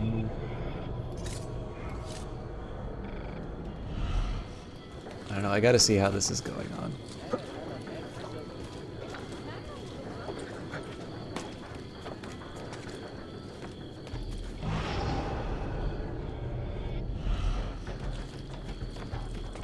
It's early. It's like 6 o'clock for me. I have to be at work in the morning because of my training course. French is done. Now I'm doing business statistics. No, it's like 6:13 right now. Yeah, if it was the afternoon, I wouldn't have a problem, but like I started casting probably about 1 in the afternoon. And it's later than I wanted to be when I was casting. No, I mean, like, I always start casting later than I intend to, so I sort of accept that there's going to be some times. I've already been here. Alright, you know what? The fastest way down, though, is still to... Oh, but I can use the sense. Yeah, neither can I, Johnny. Right, where's this motherfucker?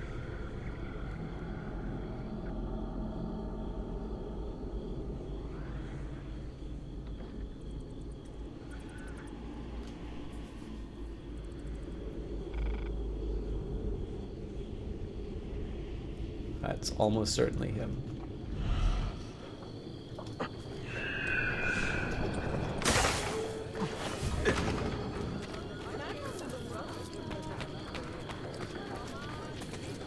Well, quite the athlete, that one.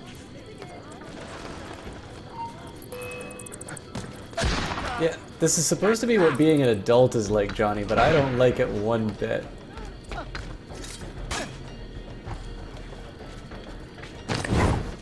Oops.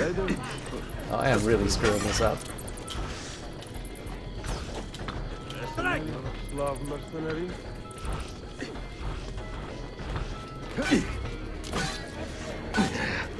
Jesus Christ.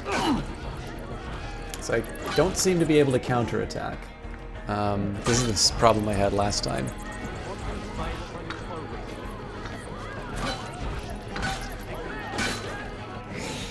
Alright.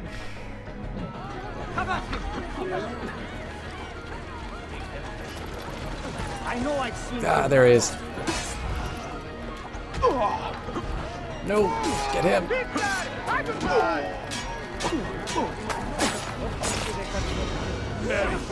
There we go.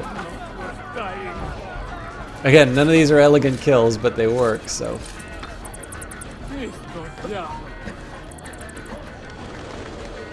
No. More medicine gone.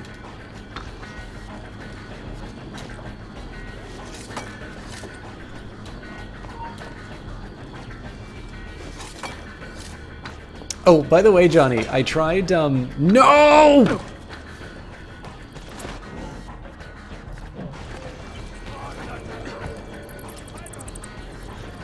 I tried, Jesus Christ. Which way did he go? Found him! There! Don't shoot me. There! Don't lose him again! Did he get clear? You know what? Let's just deal with this.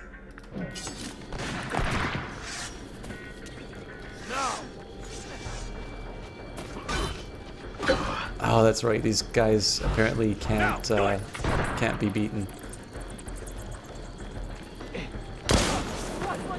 Where'd you get that from?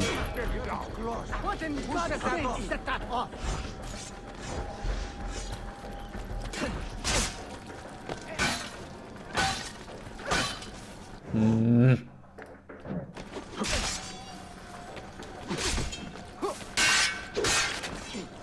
Okay, hopefully I can chain this into... Yeah, there we go.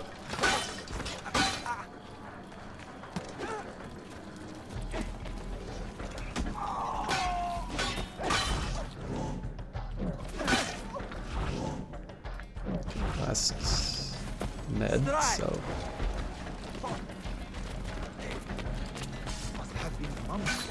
Oops.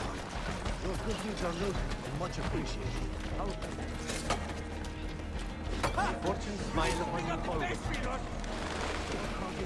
Well, I'm screwed. Alright, offer free dinner and drinks. Have a good one, Jesse Quill. And I guess we'll see you later tonight, possibly. Hey, have you lost all reason? I watched him fire.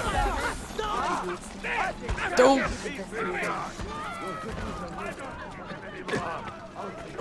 Just want to set the signal fire.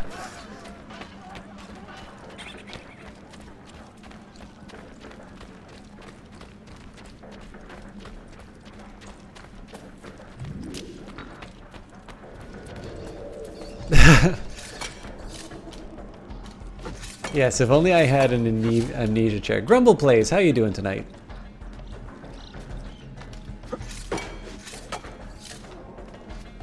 There we go.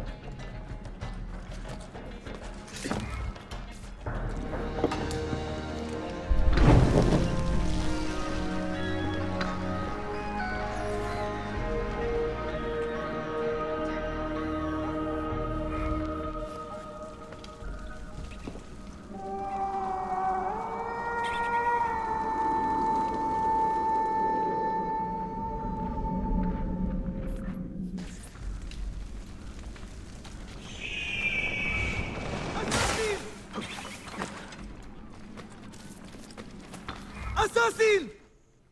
You have nothing to fear, Effendi. Your identity is safe with me. Oh, Could you look at me when you're talking? Forgive my brash introduction, but I am an assassin in training myself. I am strong, fast, and quite a hit with the ladies. How's your eyesight?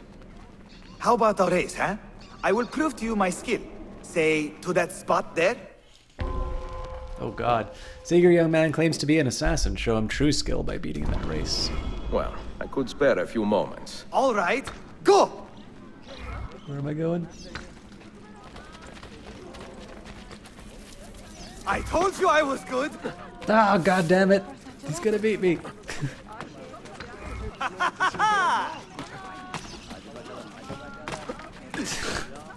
What is this game? Here we go!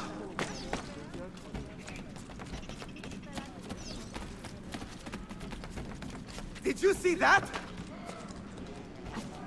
Ah, no! Nice! Until these heinous renegades are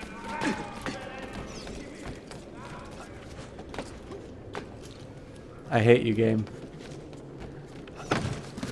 Just let me do like my hook blade and stick this guy.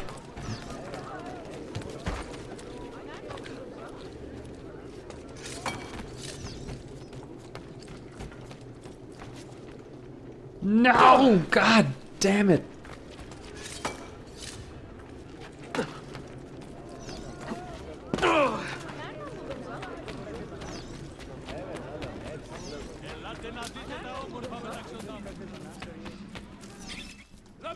You are good, old man. You have some natural talent yourself. Yarman, who is this? Ah, Ella, come. Meet my new mentor. I told you I was an assassin, my love. And to think you ever doubted me. Merhaba, efendim. We were just taking the air, Ella, and discussing tactics and such, no? No, we were discussing when your training would begin. Sunrise, every day. Galata Tower. Understood? Evet. Of course, mentor.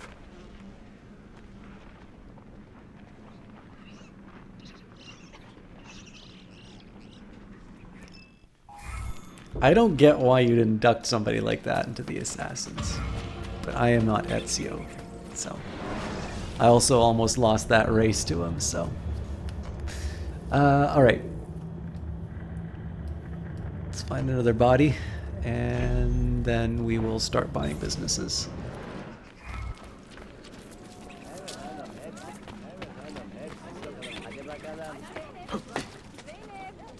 If I have to put somebody on a suicide mission, that guy is like first up. No. Harga. Reckless. Hey! Spare a thought for others, you might injure.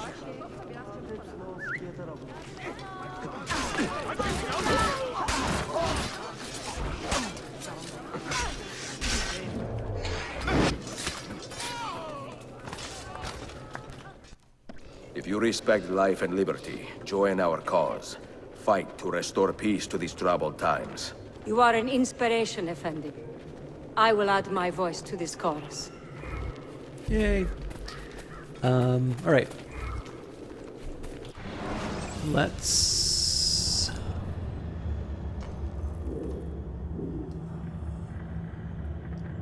So unless we start getting some landmarks, it seems like what we've... This is kind of what we've got. I'll start with a bank. Actually, honestly, this whole district is probably the best place to start. Then I can like do a couple of Eagle Towers. I don't think I can get that one because that seems closed off to me, but I can get this Eagle Tower. I guess we can kind of start closing in on this last corner. I'm not quite sure what we'll do, but that's... I may not even be online for that, so... yeah. Well, at least we'll spend our money, and then we'll see if there's something.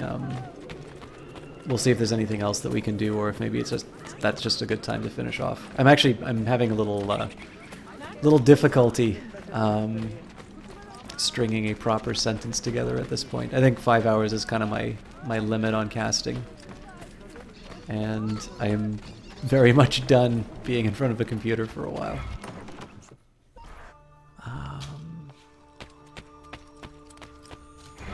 But I've got some new clones I can send into the missions.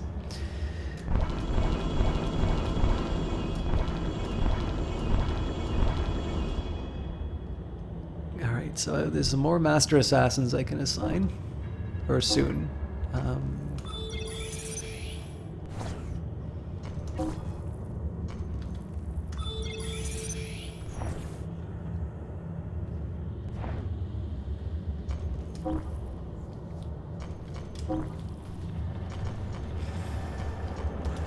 So I'm kind of curious what happens if I try reclaim the city.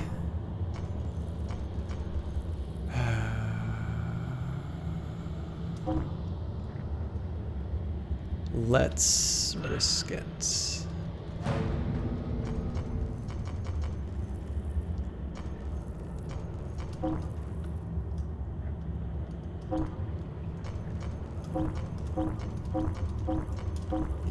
it's not happening. I also think if I assign everyone to this, it's... yeah, they're not strong enough. Alright.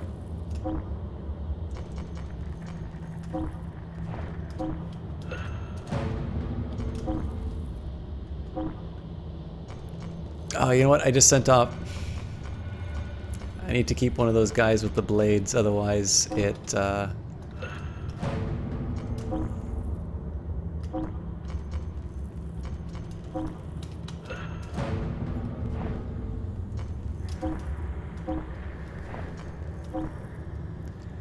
So plan to list is the one I needed to keep one of those level 5 guys for.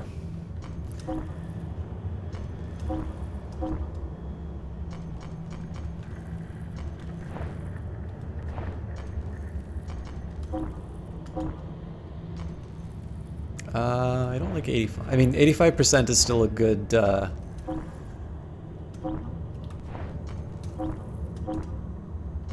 still decent odds, but I think I'm just gonna keep... I'm gonna keep with the near certainty. Alright. Surely... yeah, so there's 3. I suspect a 4 probably is too much for her, though.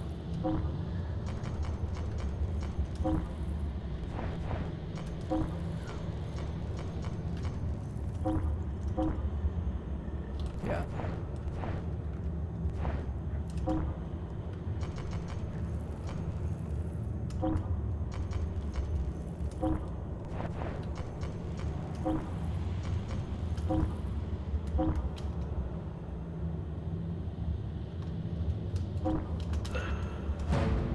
There we go.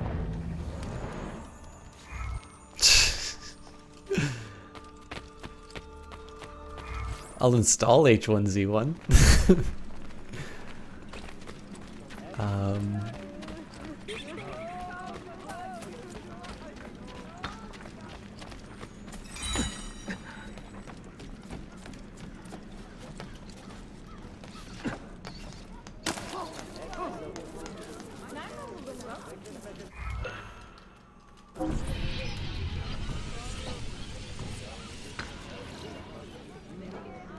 I'm almost wondering if it's better for me to just leave the anima sentries for next cast. Oh yeah, and I need to find some heralds. Ah! See you next time. On the plus side, this whole strategy of you know, buying as many income-producing resources as I can get is sort of paying off. I actually have... I'm kind of finding I've got more money than I really know what to do with in this game. Although, I've also not been buying from the blacksmith, so that might account for some of it.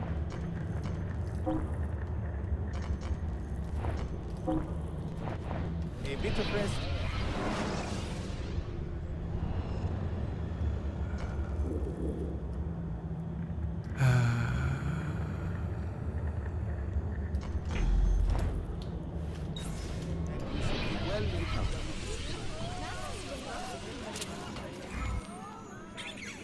Oh my god, okay, yeah, I really neglected that. Alright, let's, Templars may attack one of my dens, bribe heralds, or kill officials to lower the meter. Well, I know what my favorite one is, but let's, Treatment for the sick or wounded.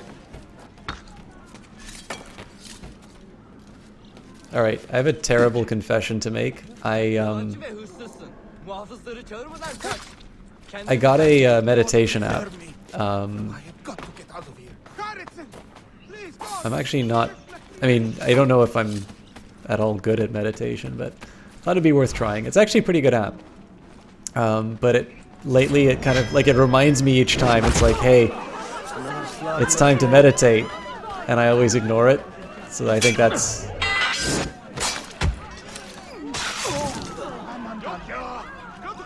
I think that indicates I'm bad at meditation. How dare you defile the dead! Heretic! Blasphemer! Sinner! I mentioned this because it just gave me an alert. Although if I didn't mention it, it's 10% Happier. Apparently it's also a book. I think the story is there was a broadcaster who had kind of a breakdown on air. So was kind of looking for treatment and tried to make got in touch with a fairly well-known kind of guy who does this stuff and tried to sort of generate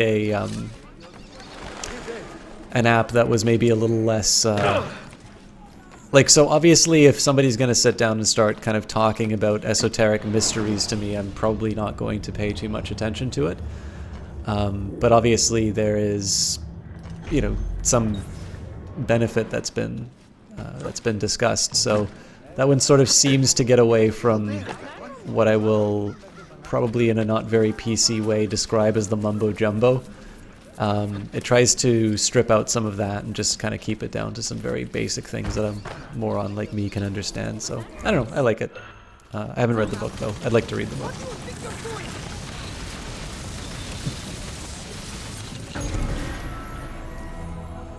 Buying more of this is really not going to help my my reputation with the Templars. Oh, but there's a new fool I can kill.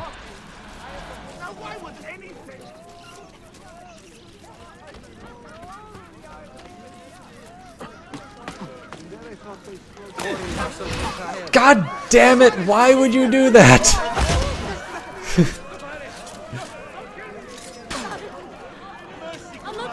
There's 3 people. There's 4 people. 3 of them are Templars.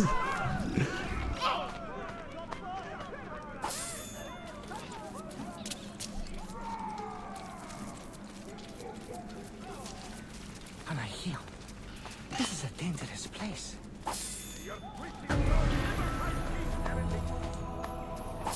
Therefore, this act shall earn you eternal damnation.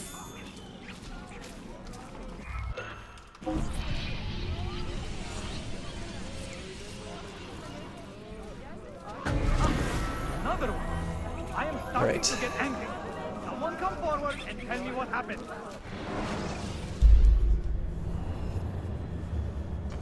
What else do we have? So I've got a blacksmith and...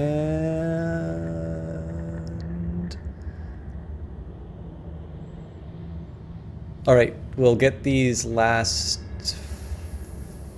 4 items. Basically anything that I can get within like my by walking, and we'll call it a night. What happened here?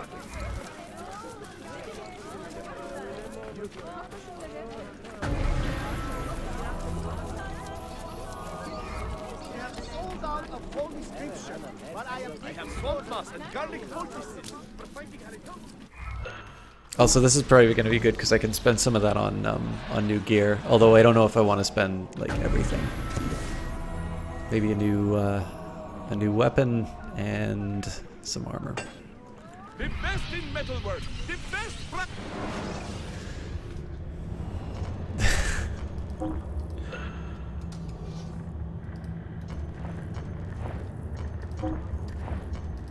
I'm definitely interested in trying it, but definitely tonight would not be a good night for it. All right, so apparently, oh, neat. Okay. So within the class of weapons that I have, I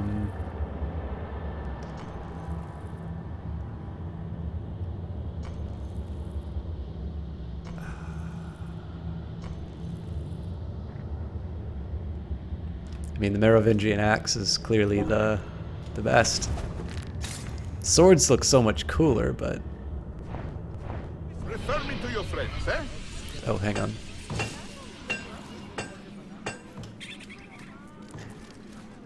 I want to buy more. I also gotta get, like, ammunition.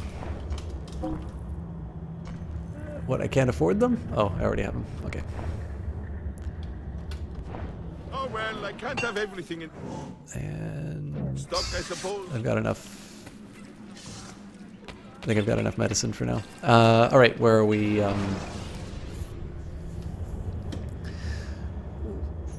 Wait, no.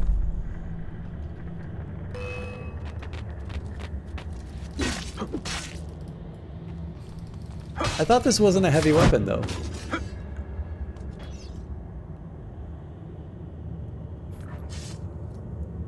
Hold left to release to unleash your weapon. Cool.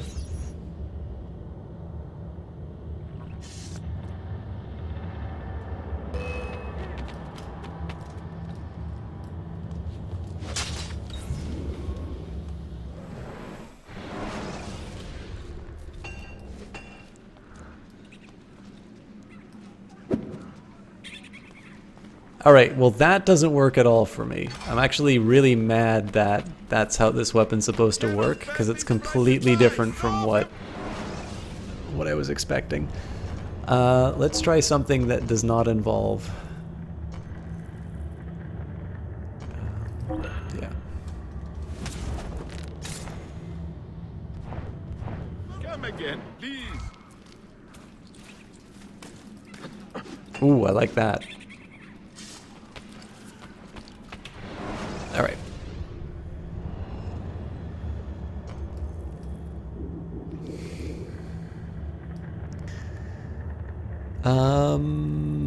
Bookstore, tailor, bank.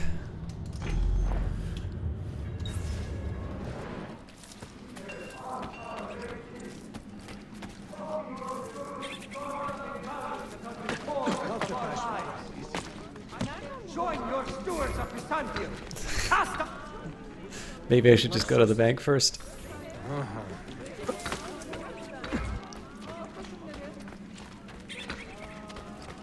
That's actually one thing that I like about the sort of the income producing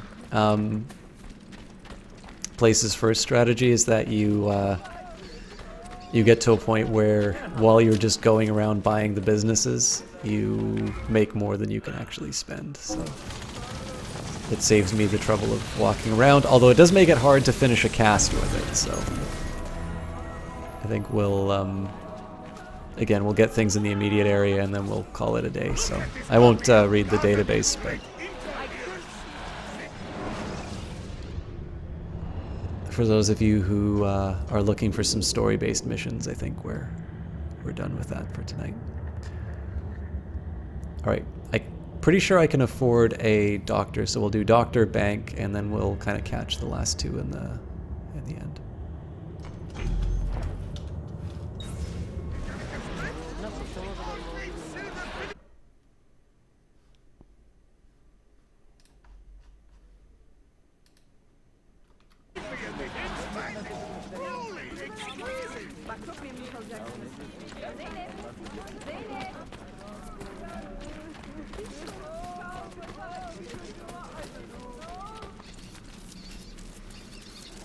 Let's see if there's an animus fragment I can get.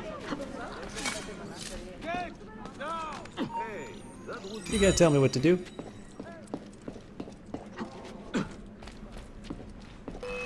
Apparently you can. It's getting clear. Your death will not be swift. Shit. We'll lose. Assassin! Assassin! Run! Assassinos! Steady there! Run! Don't kill me! Get back home!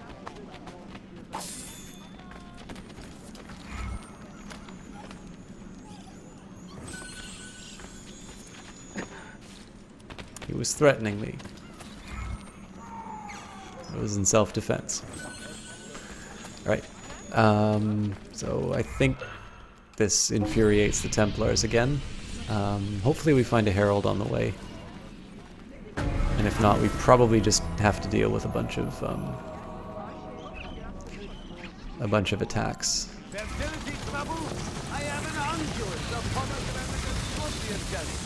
Now, what can I do for you today? Let's get medicine. You should feel better. Take care.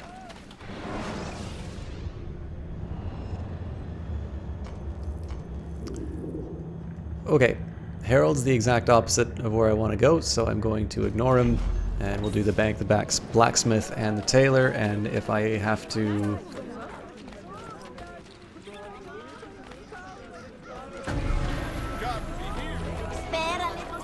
No!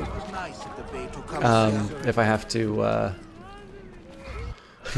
Oh, this is great. I'm buying a bank in front of a beggar.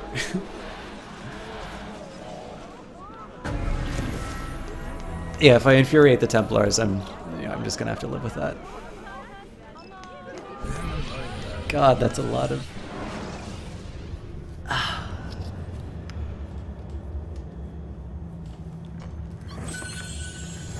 Always here for you.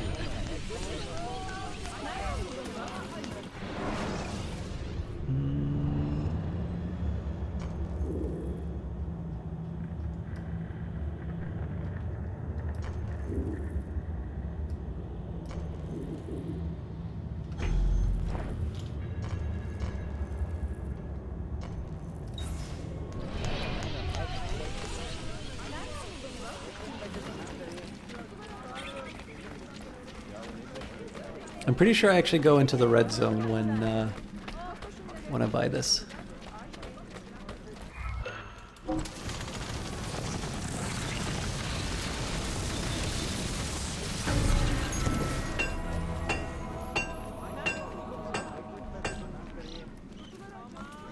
We make working pieces for working men.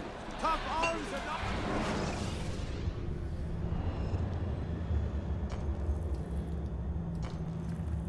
We'll go bribe a herald really quick. Someone should I also think I just threw a knife unintentionally. In a civilized, enlightened society such as ours, they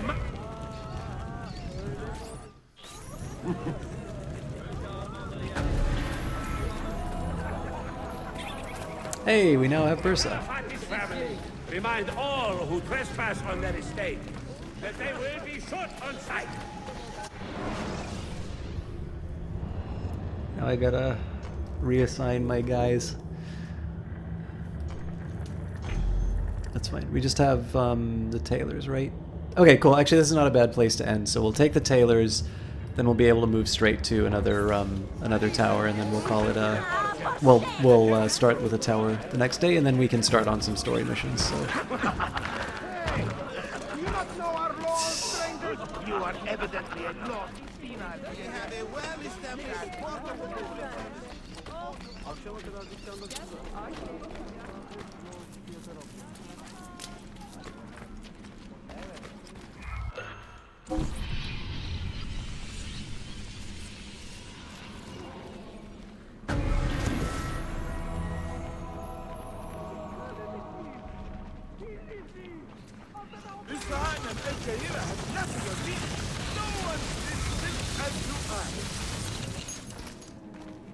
Alright.